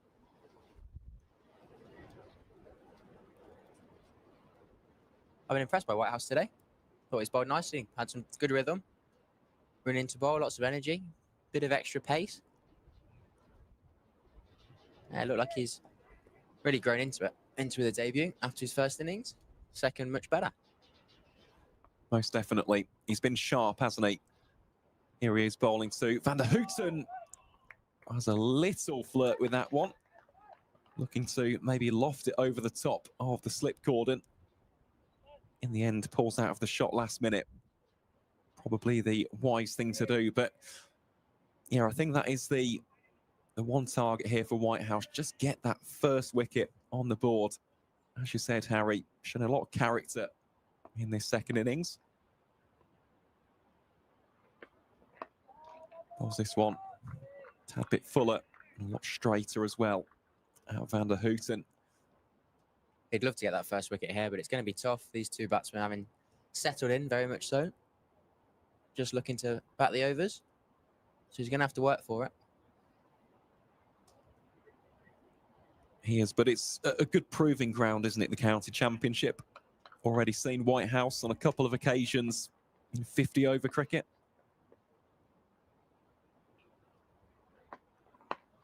Van der Houten keeps that latest delivery at bay. So Glamorgan 209 for 6. Just one of those cases with Ben. He's got a lot of raw pace. He's obviously someone who loves to be in the battle. Really charges in with energy every single delivery.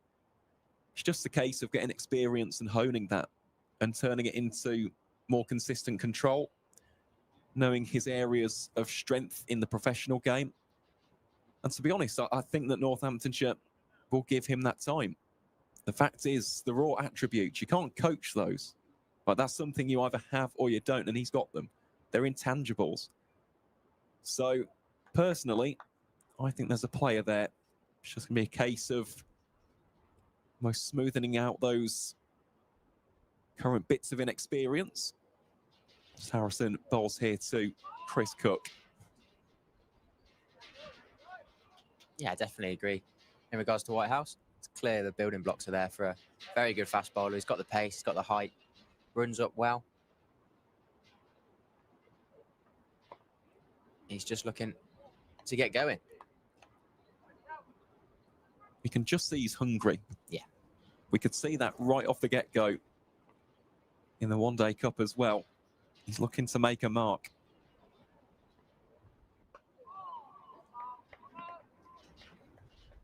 I think there is a lot to like about his game. It's the exact same with Stuart van der Merwe as well, I must say.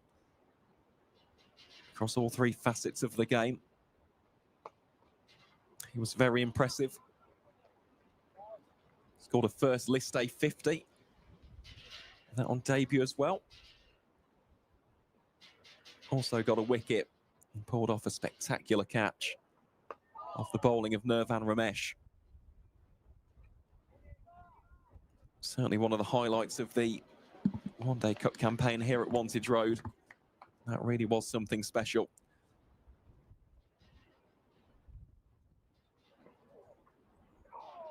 What's that one has beaten everything. Another top-notch delivery that from Calvin Harrison. It's another maiden over. And Glamorgan at 209 for 6. Cook on 23 from 80. Tim van der Houten 13 from 58. Nice time to bowl as a leg spinner. Everybody very chilled out, very relaxed. Batsman on the defensive. And you've just got to bowl your overs. And he'll get through a few more maidens, 5 so far in his spell of 18. And it'll look like he'll just try and keep bowling them.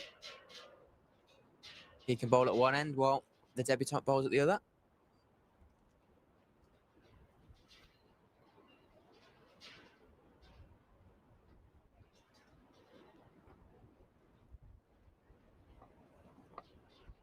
So White House it is. Trying to test Van der Houten here. Get that maiden scalp in first-class cricket.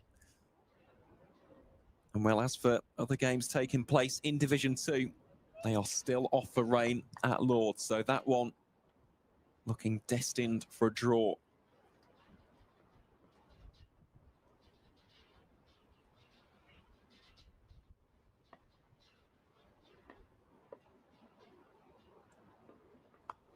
Van der Houten slashes that one away down towards the deep third boundary. That one will be 4 more runs. Nice shot that from the Dutch international. Moves Glamorgan onto 213 for 6. That lead now 267. Really would be an improbable chase at this point, should Glamorgan wish to declare. Something tells me, though, the Welsh outfit not even beginning to let that thought creep into their mind, especially not with the table in its current situation.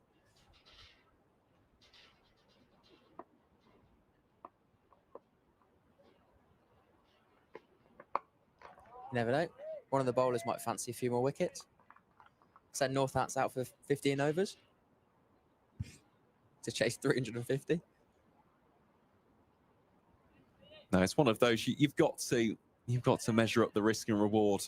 Of course, with a huge game taking place in Derby next week, I just don't see that happening at all at this point. Just bat out your allotted overs. It's Whitehouse in here to Van der Houten, who once more plays that on the defensive. You'd have a lot of unhappy professional cricketers, I think, if that happened.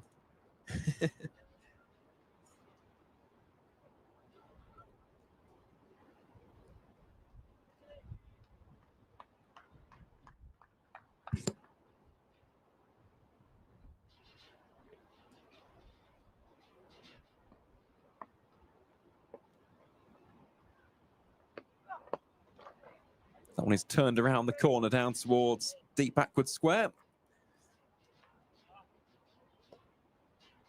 That one will be another single.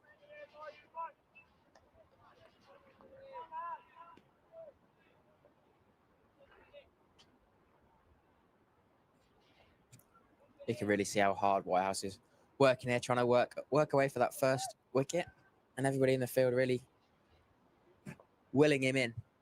Try and take that first. And he just has to pull out there as doesn't feel like Cook's ready.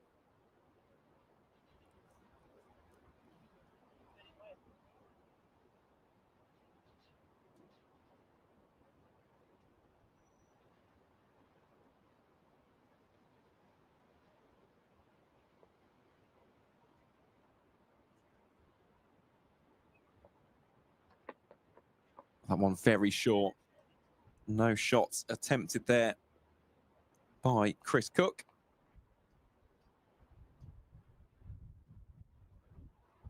I do believe we've just had confirmation as well that Derbyshire and Middlesex has finished in a draw. So that puts Derbyshire onto 153 points in the Division 2 table. Middlesex on 150. Something carved away by Chris Cook down towards that vacant space in front of the Briggs and Forrester family stand. And that one will be 4 runs. Beautiful shot that to move Glamorgan onto 219 for 6.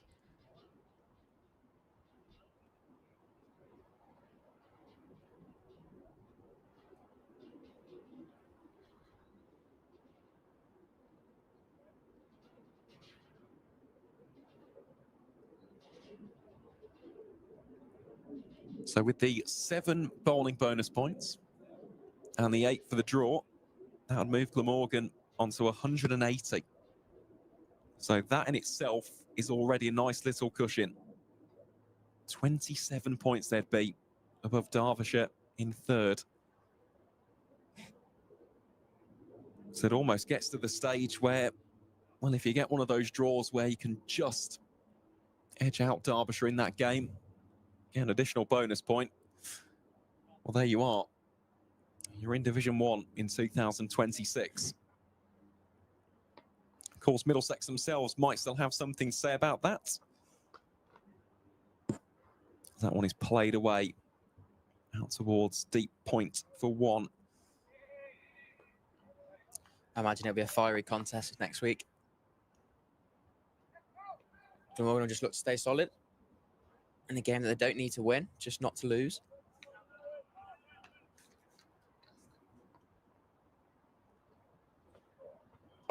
But it certainly won't be easy for them. Definitely won't be.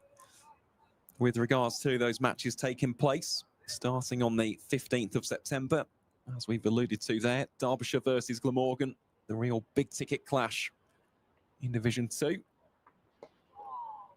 Leicestershire play host to Kent at Grace Road. Middlesex make the journey up to Manchester to take on Lancashire at Old Trafford. Of course, Northamptonshire go down to the West Country to take on Gloucestershire. So that one is spooned almost back to the bowler. And will scarper through for the single. And then that final round of fixtures, Northamptonshire play host to the table toppers Leicestershire. Derbyshire make the trip down to Kent. Middlesex play host to Gloucestershire. And Glamorgan face off against Lancashire at Sophia Gardens.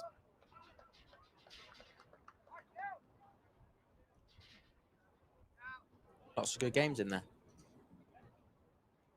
Should be a good next round of the clash. As Harrison's again turned around the corner. Into the spin by Van der Houten and take the single. Just got to hope the run-in, unlike this game, will be unrain affected. If the rain staves off, we're going to have a good run-in for the end of the season. Yeah, most definitely. I think it does just depend on the weather, doesn't it? Unfortunately so.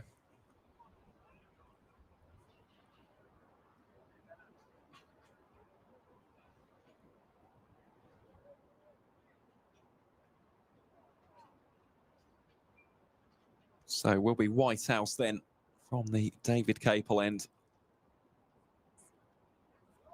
Still a somewhat spread field here. Vasconcelos remains in at slip.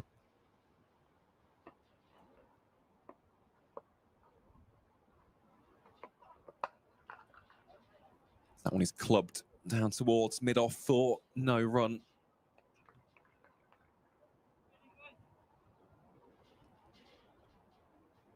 In a complete change for the rest of the day, the only game on in Div 1 is Somerset Yorkshire. With them being the only game off for most of the day, they're now the only game on.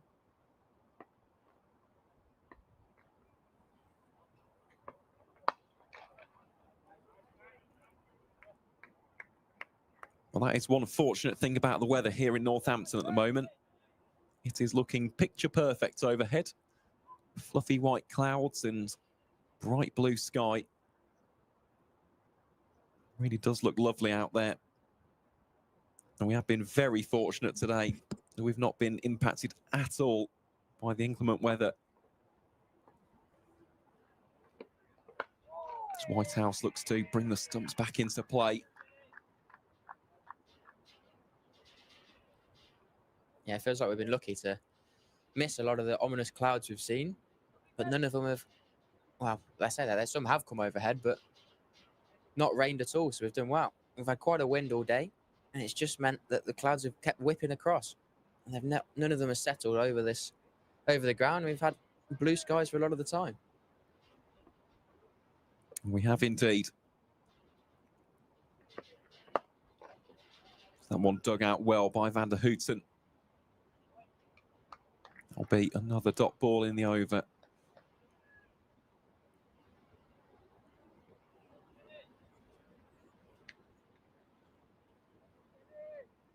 Would be an unbelievable achievement, wouldn't it, for this group? You think of the players who have played for Glamorgan in these past 20 years. Think of some of the players in this group, the more experienced lads, your Ingrams, your Cooks. Van der Houten himself. They have waited years for this opportunity. And everything just seems to have fallen into place.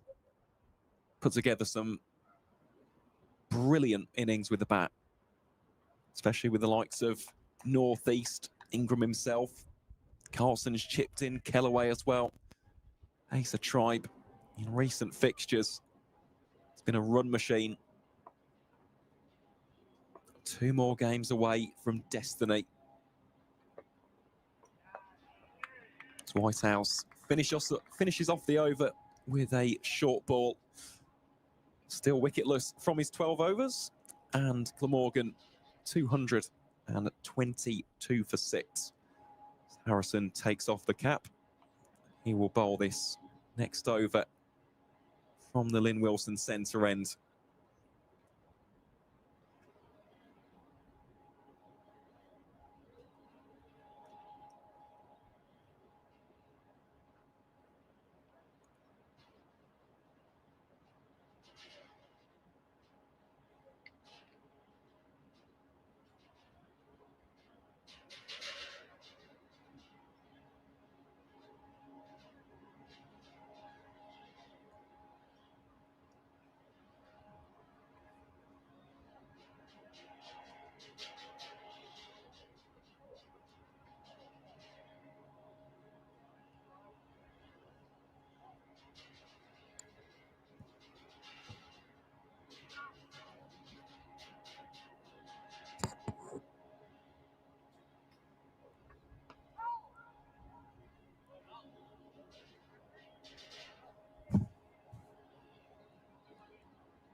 3 around the bat still for Harrison.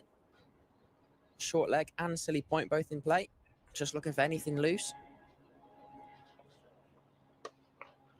And indeed are the batsmen. As Cook rocks onto the back foot and pulls into a vacant mid-wicket region, just as easy as you like. A couple of bounces away for 4 into the advertising boards. Cook moving to 32.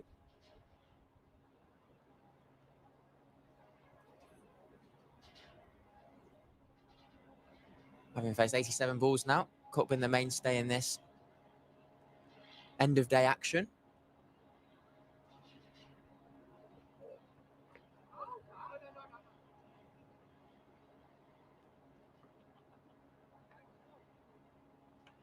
He's not done anything complicated. He's just sat in against the Northamptonshire bowling and made sure that Glamorgan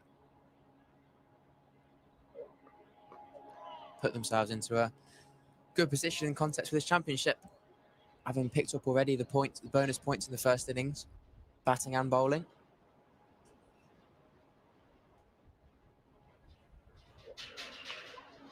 That's well bowled from Harrison. We are seeing some spin from the leg spinner. And keeps tossing him up at the end of his 20th over. Just gone for the 45 runs for his 3 wickets in those 20 overs.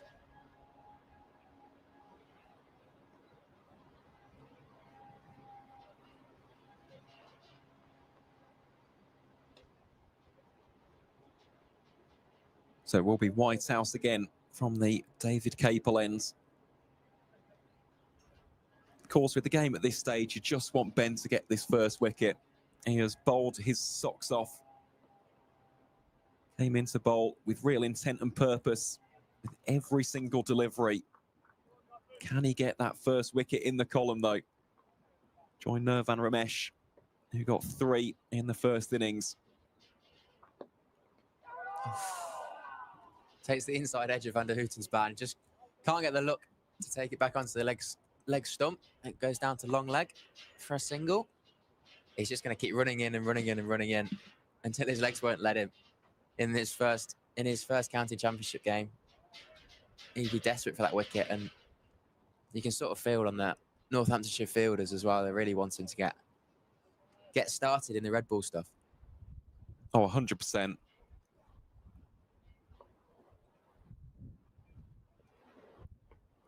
He's in again, pushed back by Cook.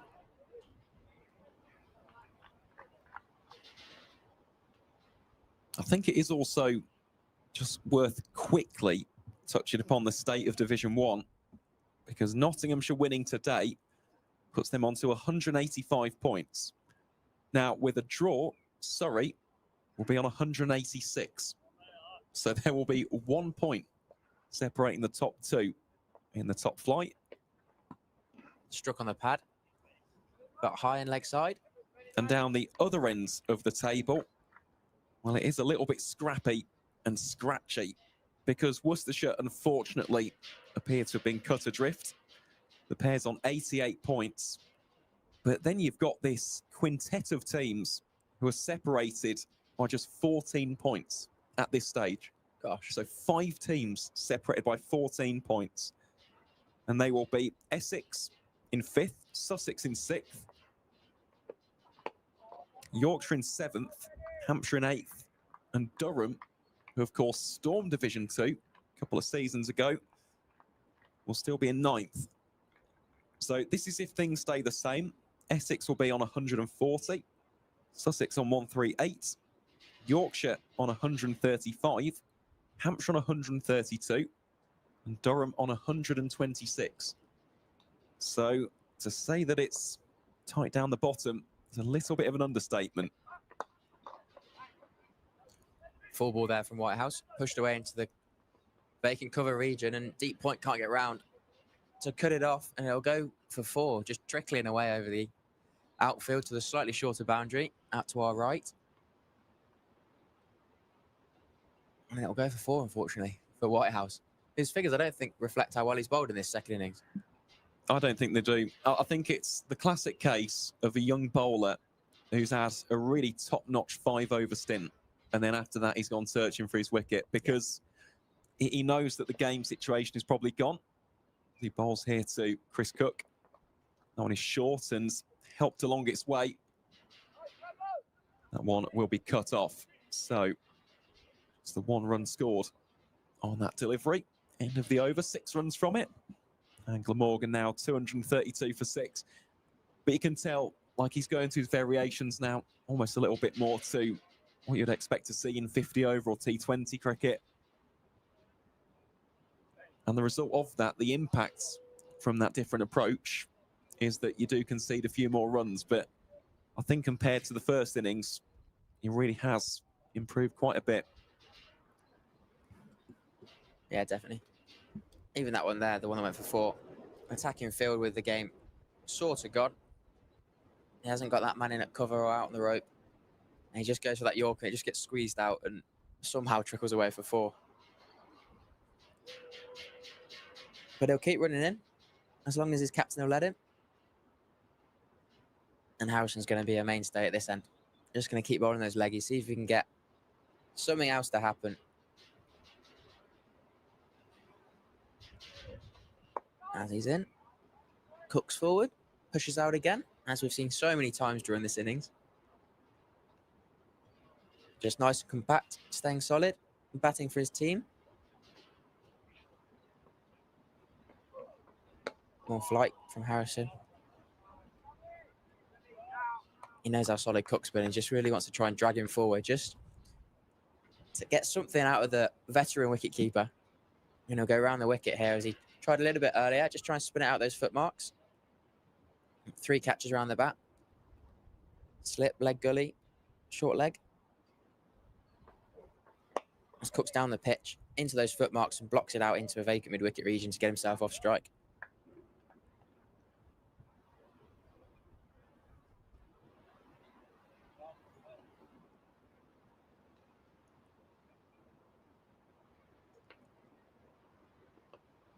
And he comes again.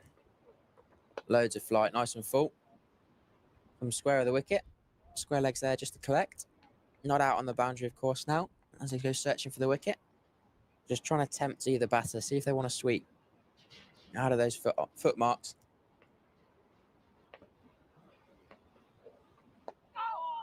But both batters equal to the ploy. No, they've just got to stay there.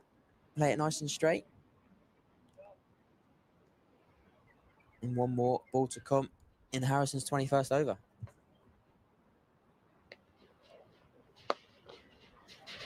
Touch short, very slow, so it doesn't get up. And he'll just get blocked down to mid-on for a dot ball to finish the over. 74 overs gone now in this innings, 233 for 6. 22 overs remaining if the teams want to play them.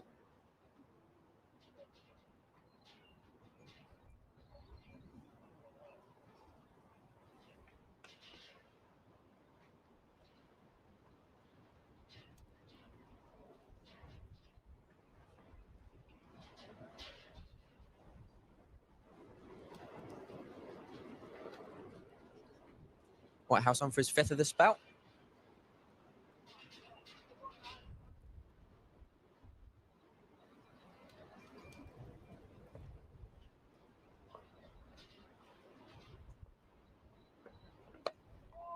Whitehouse draws him forwards.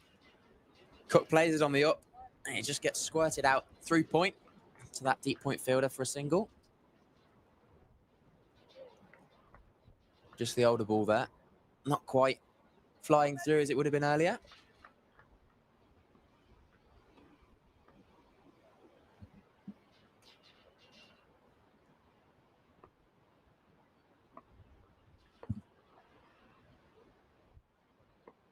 And again, slightly shorter. But it's been so good to even see Whitehouse get this opportunity to bowl for his first wicket, given how bad the forecast looked at certain points in the day. But we've had blue skies mostly, a few dark clouds. As it comes into the third and final session of the day and the match, he's going to be able to keep bowling.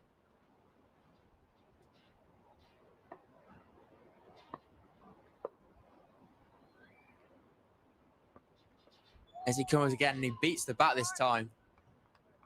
Vanderhooten pushes forward at it and can only miss as it flies through to McManus behind the stumps. And there's looks of exasperation across most of the fielders' faces. They just don't feel like Whitehouse has got much more he can do to take a wicket. He'll still keep charging in though, won't he? It's one thing that Ben does, never gives up. And he's got it. Cut away by Van der Houten, but can only find the gully fielder. And Ben Whitehouse has his first county championship wicket. After bowling so well in this second innings, it takes him to his 14th over for him to take his first wicket, and he'll be delighted with that. And Northamptonshire are around him and delighted for the young man. And I think we're delighted for him as well here in the commentary box. That has been coming, hasn't it, for Ben Whitehouse? Much deserved reward for all of the hard work, effort and toil that he's put in this game today. Nice catch that as well, wasn't it, by Calvin Harrison. And Ben Whitehouse joins Nirvan Ramesh in taking at least one wicket on his first-class debut for Northamptonshire County Cricket Club. I know that'll also be a very proud moment up at Bracebridge Heath, up in Lincolnshire. Of course, Ben a product of that club side. So too for Loughborough University, where he has been an absolute machine in Bucks cricket. So congratulations to Ben Whitehouse. And that, for me, I know that the game at this stage has gone, but that says an awful lot about that guy's character. 22 years of age. You can tell he's been hungry all game long.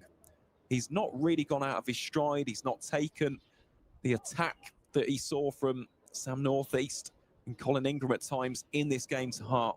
He's continued to bowl with real purpose, real intent, and real passion. And in the end, he has got his reward as a result. So Mason Crane now enters the middle here for Glamorgan. And Ben Whitehouse, well, he'll be looking to make it 2 in 2 balls. Oh, I'd love that. Just when we were starting to say that maybe his luck just wasn't there for him today, as Van der Houten played and missed, he then managed to take that outside edge, and the ball found its way into the inviting hands of Calvin Harrison, who makes no mistake for the young man's first wicket. You see that sort of pathway we've seen for the young man to get into professional cricket here, and he was delighted for that reward to really get him going, hopefully. And if he can keep going now, he'll be delighted to try and get a second and a chance at taking more than one here. As he comes into Mason Crane, right-handed bat. Fuller pushed out at, and another outside half of the bat, but this time along the floor to Harrison again. Crane, of course, unbeaten in the first innings. Batted nicely, as he always seems to do against Northamptonshire. His two county championship 50s, both against the Northampton side.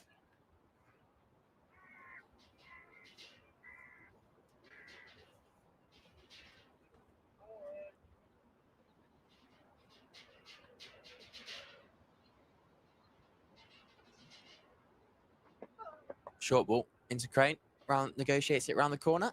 It's a long leg, and he'll get himself off the mark. And that's the end of the over in which Whitehouse takes his first county championship wicket.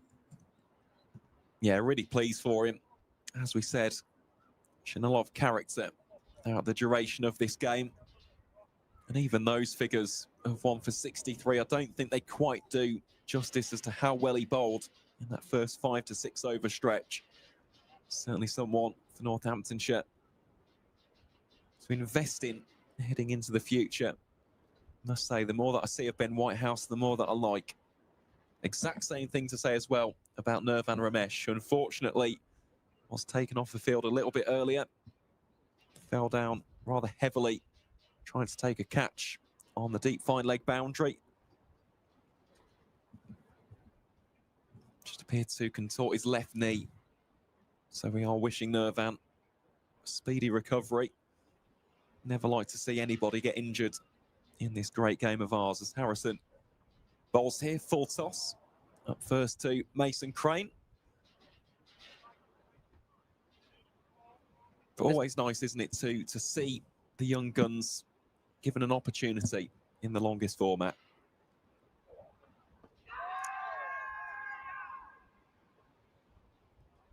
Big shout from Northamptonshire. Aaron reckons it's out. No, I was shaking my head there. That's close, though. As Craig comes forward to pad up to Harrison over the wicket.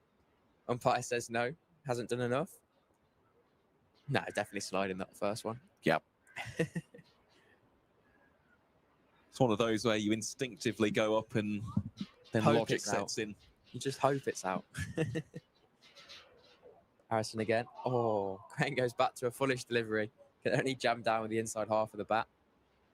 I was going to say this would be an interesting matchup, and I think we've sort of seen that straight away. I think Crane's sort of fighting off his instincts to, with no one out on the leg side, to maybe have a go. Fuller ball there from Harrison. Fielded well. And a square leg.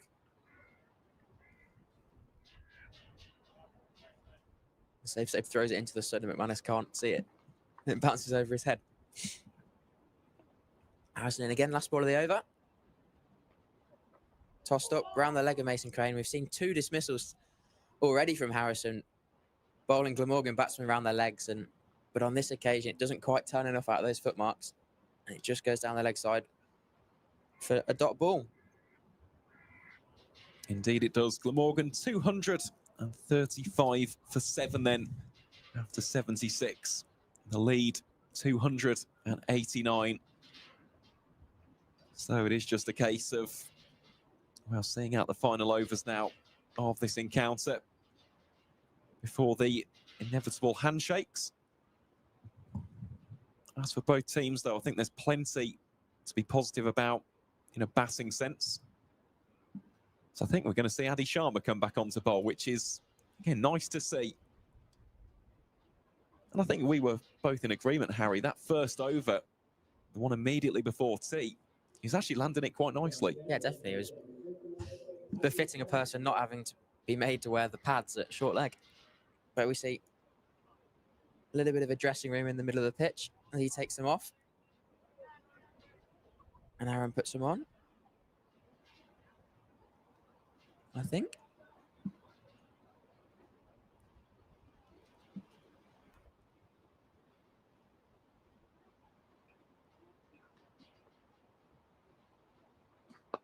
And he's straight back onto his line of length, just getting over the top of it. Not much spin, not much bounce.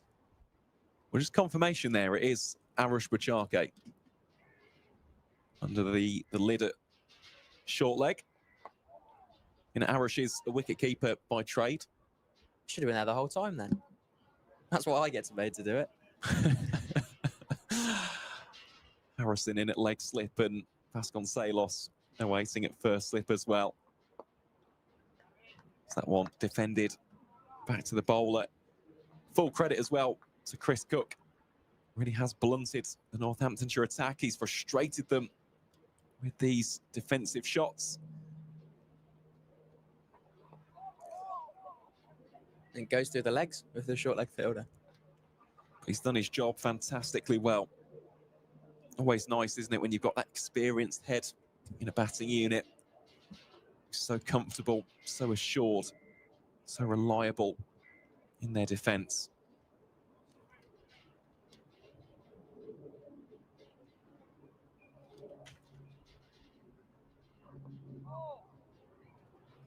Turned around the corner once again. This time by Crane. Deep square leg fielder's got a long way to run around. As he gets there, tosses it back in. Glamorgan are able to complete a second.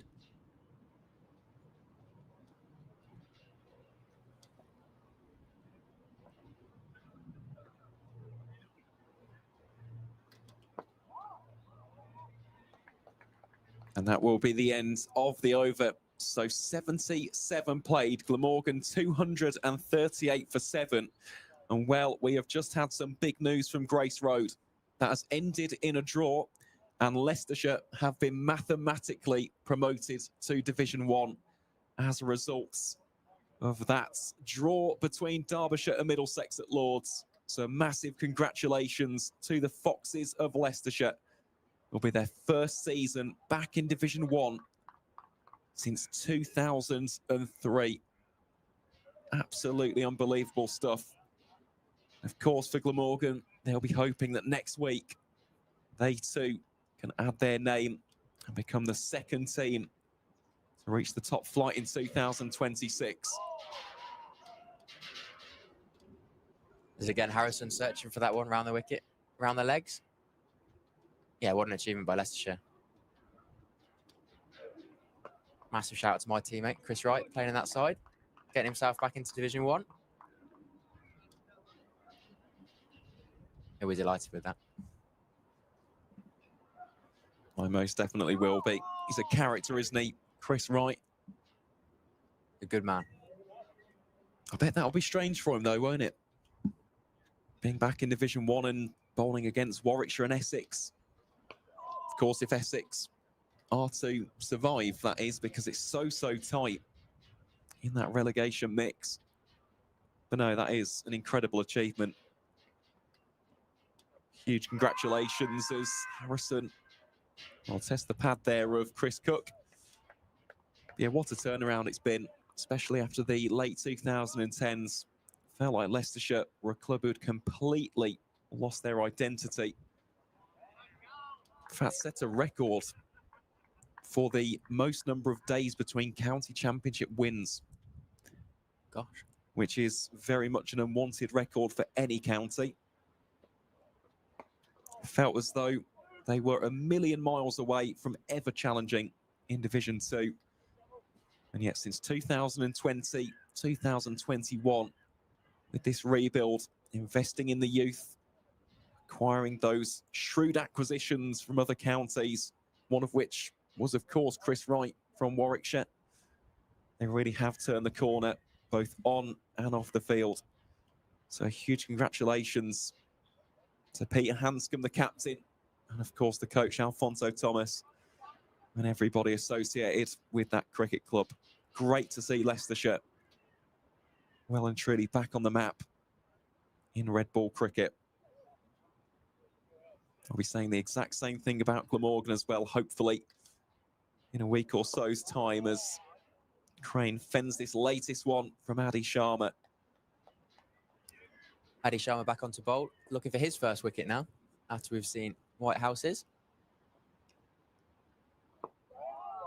Northamptonshire hoping the David Capellen's got a little bit of magic in it today, just to get a couple of the firsts.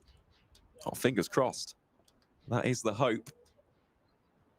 Hasn't bowled in professional cricket before as Adi Sharma getting the opportunity today. And, well, to be honest, it is early doors. Of course, just 15 deliveries bowled. And, yes, the game situation is very different to what it normally is. But he's landing them consistently. Yeah, man needs to bowl more. Maybe not, let's go that far. Well, I don't know. I don't know. It's always nice to have an extra leg spinner. Here he is around the wicket to Mason Crane.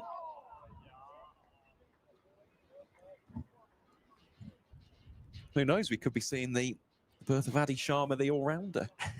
The Genesis, here today.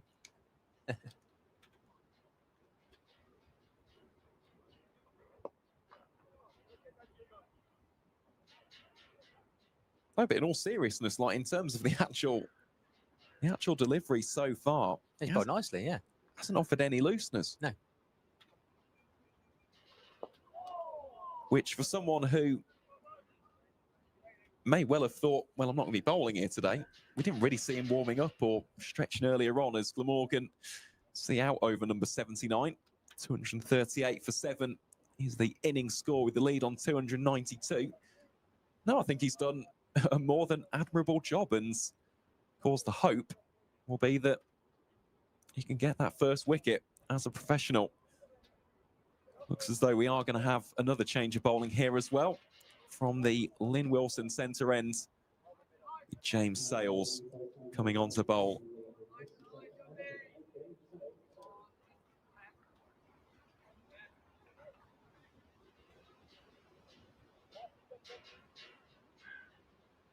So here is Sales coming on to bowl. Starts off pretty nicely. That one will go down as a bite, I imagine, thumped into McManus's pad.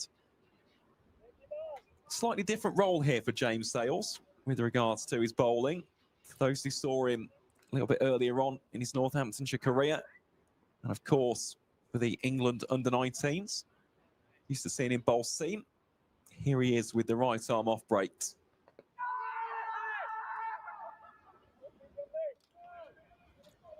And maybe they'll be effective. 13 wickets to his name in first-class cricket. Just having Crane push outside the off stump there.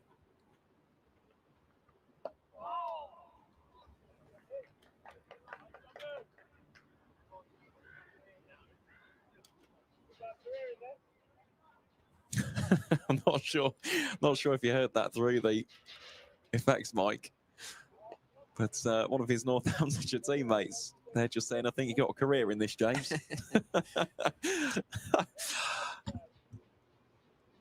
As he then bowls a full toss.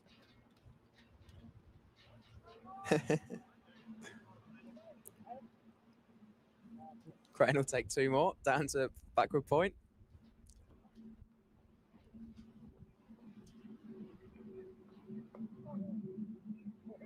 That's okay.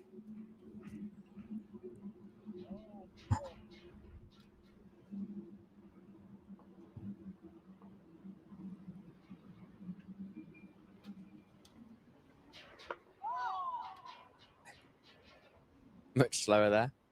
Just looking to tempt Crane. And it looks like there's a handshakes out there, out in the middle. And this game is going to end in a draw. It certainly is. Yep, handshakes have been had. And we have got a draw here in this county championship fixture between Northamptonshire and Glamorgan. Well, in the end, unfortunately, the rain did play spoil sport with regards to setting up that grandstand finish. But Glamorgan have put together a thoroughly professional batting display in this second innings on day 4. The Welsh outfit finish on 241 for 7. The lead was 295, but that is that. So Glamorgan and Northamptonshire both take 15 points away from this encounter, with both sides having got 4 batting bonus points and 3 bowling bonus points to boot. So that puts Glamorgan in a very strong position as we head into the penultimate round of fixtures on Monday, the 15th of September. Just looking at that points table, that will put Glamorgan on 180. Beneath them, 27 points behind Derbyshire on 153. Big game next week. Precisely that. Massive, massive game indeed. Well, Harry, before we say our goodbyes and wrap up today's live stream, any final words on what has been a pretty good day there for Glamorgan and also a nice day for Ben Whitehouse? Yeah, definitely. It's been a good day of cricket. A match, indeed, which was spoiled slightly by the rain. Could have been a very good finish. But it is what it is. That's cricket in September for you. Glamorgan will be happy with themselves, batting out the day, making sure they're putting themselves in a position where they couldn't lose and keeping them, as you say, tidily in second, going into the big game next week. And we saw a great few moments there at the end with Ben Whitehouse taking his first wicket in first-class cricket. And he'll be delighted with that. So all in all, a good day's cricket, I think. Yeah, most definitely. Just a shame that day 3 was so impacted by the rain. But there you go then, folks. That is it from day 4 here on the Northamptonshire County Cricket Club live stream. We hope that you've enjoyed the coverage from myself, Aaron Files and Harry Butler over these last couple of days. Of course, from Michael McCann on day 2. And a massive thank you to everyone behind the scenes here at Northamptonshire as well. All of their hard work on the cameras and, of course, behind the scenes in production. So from us two here in the commentary box, thank you ever so much for sharing our company for the past 4 days. And we hope to see you again on the 24th of September as Northamptonshire play host to Leicestershire.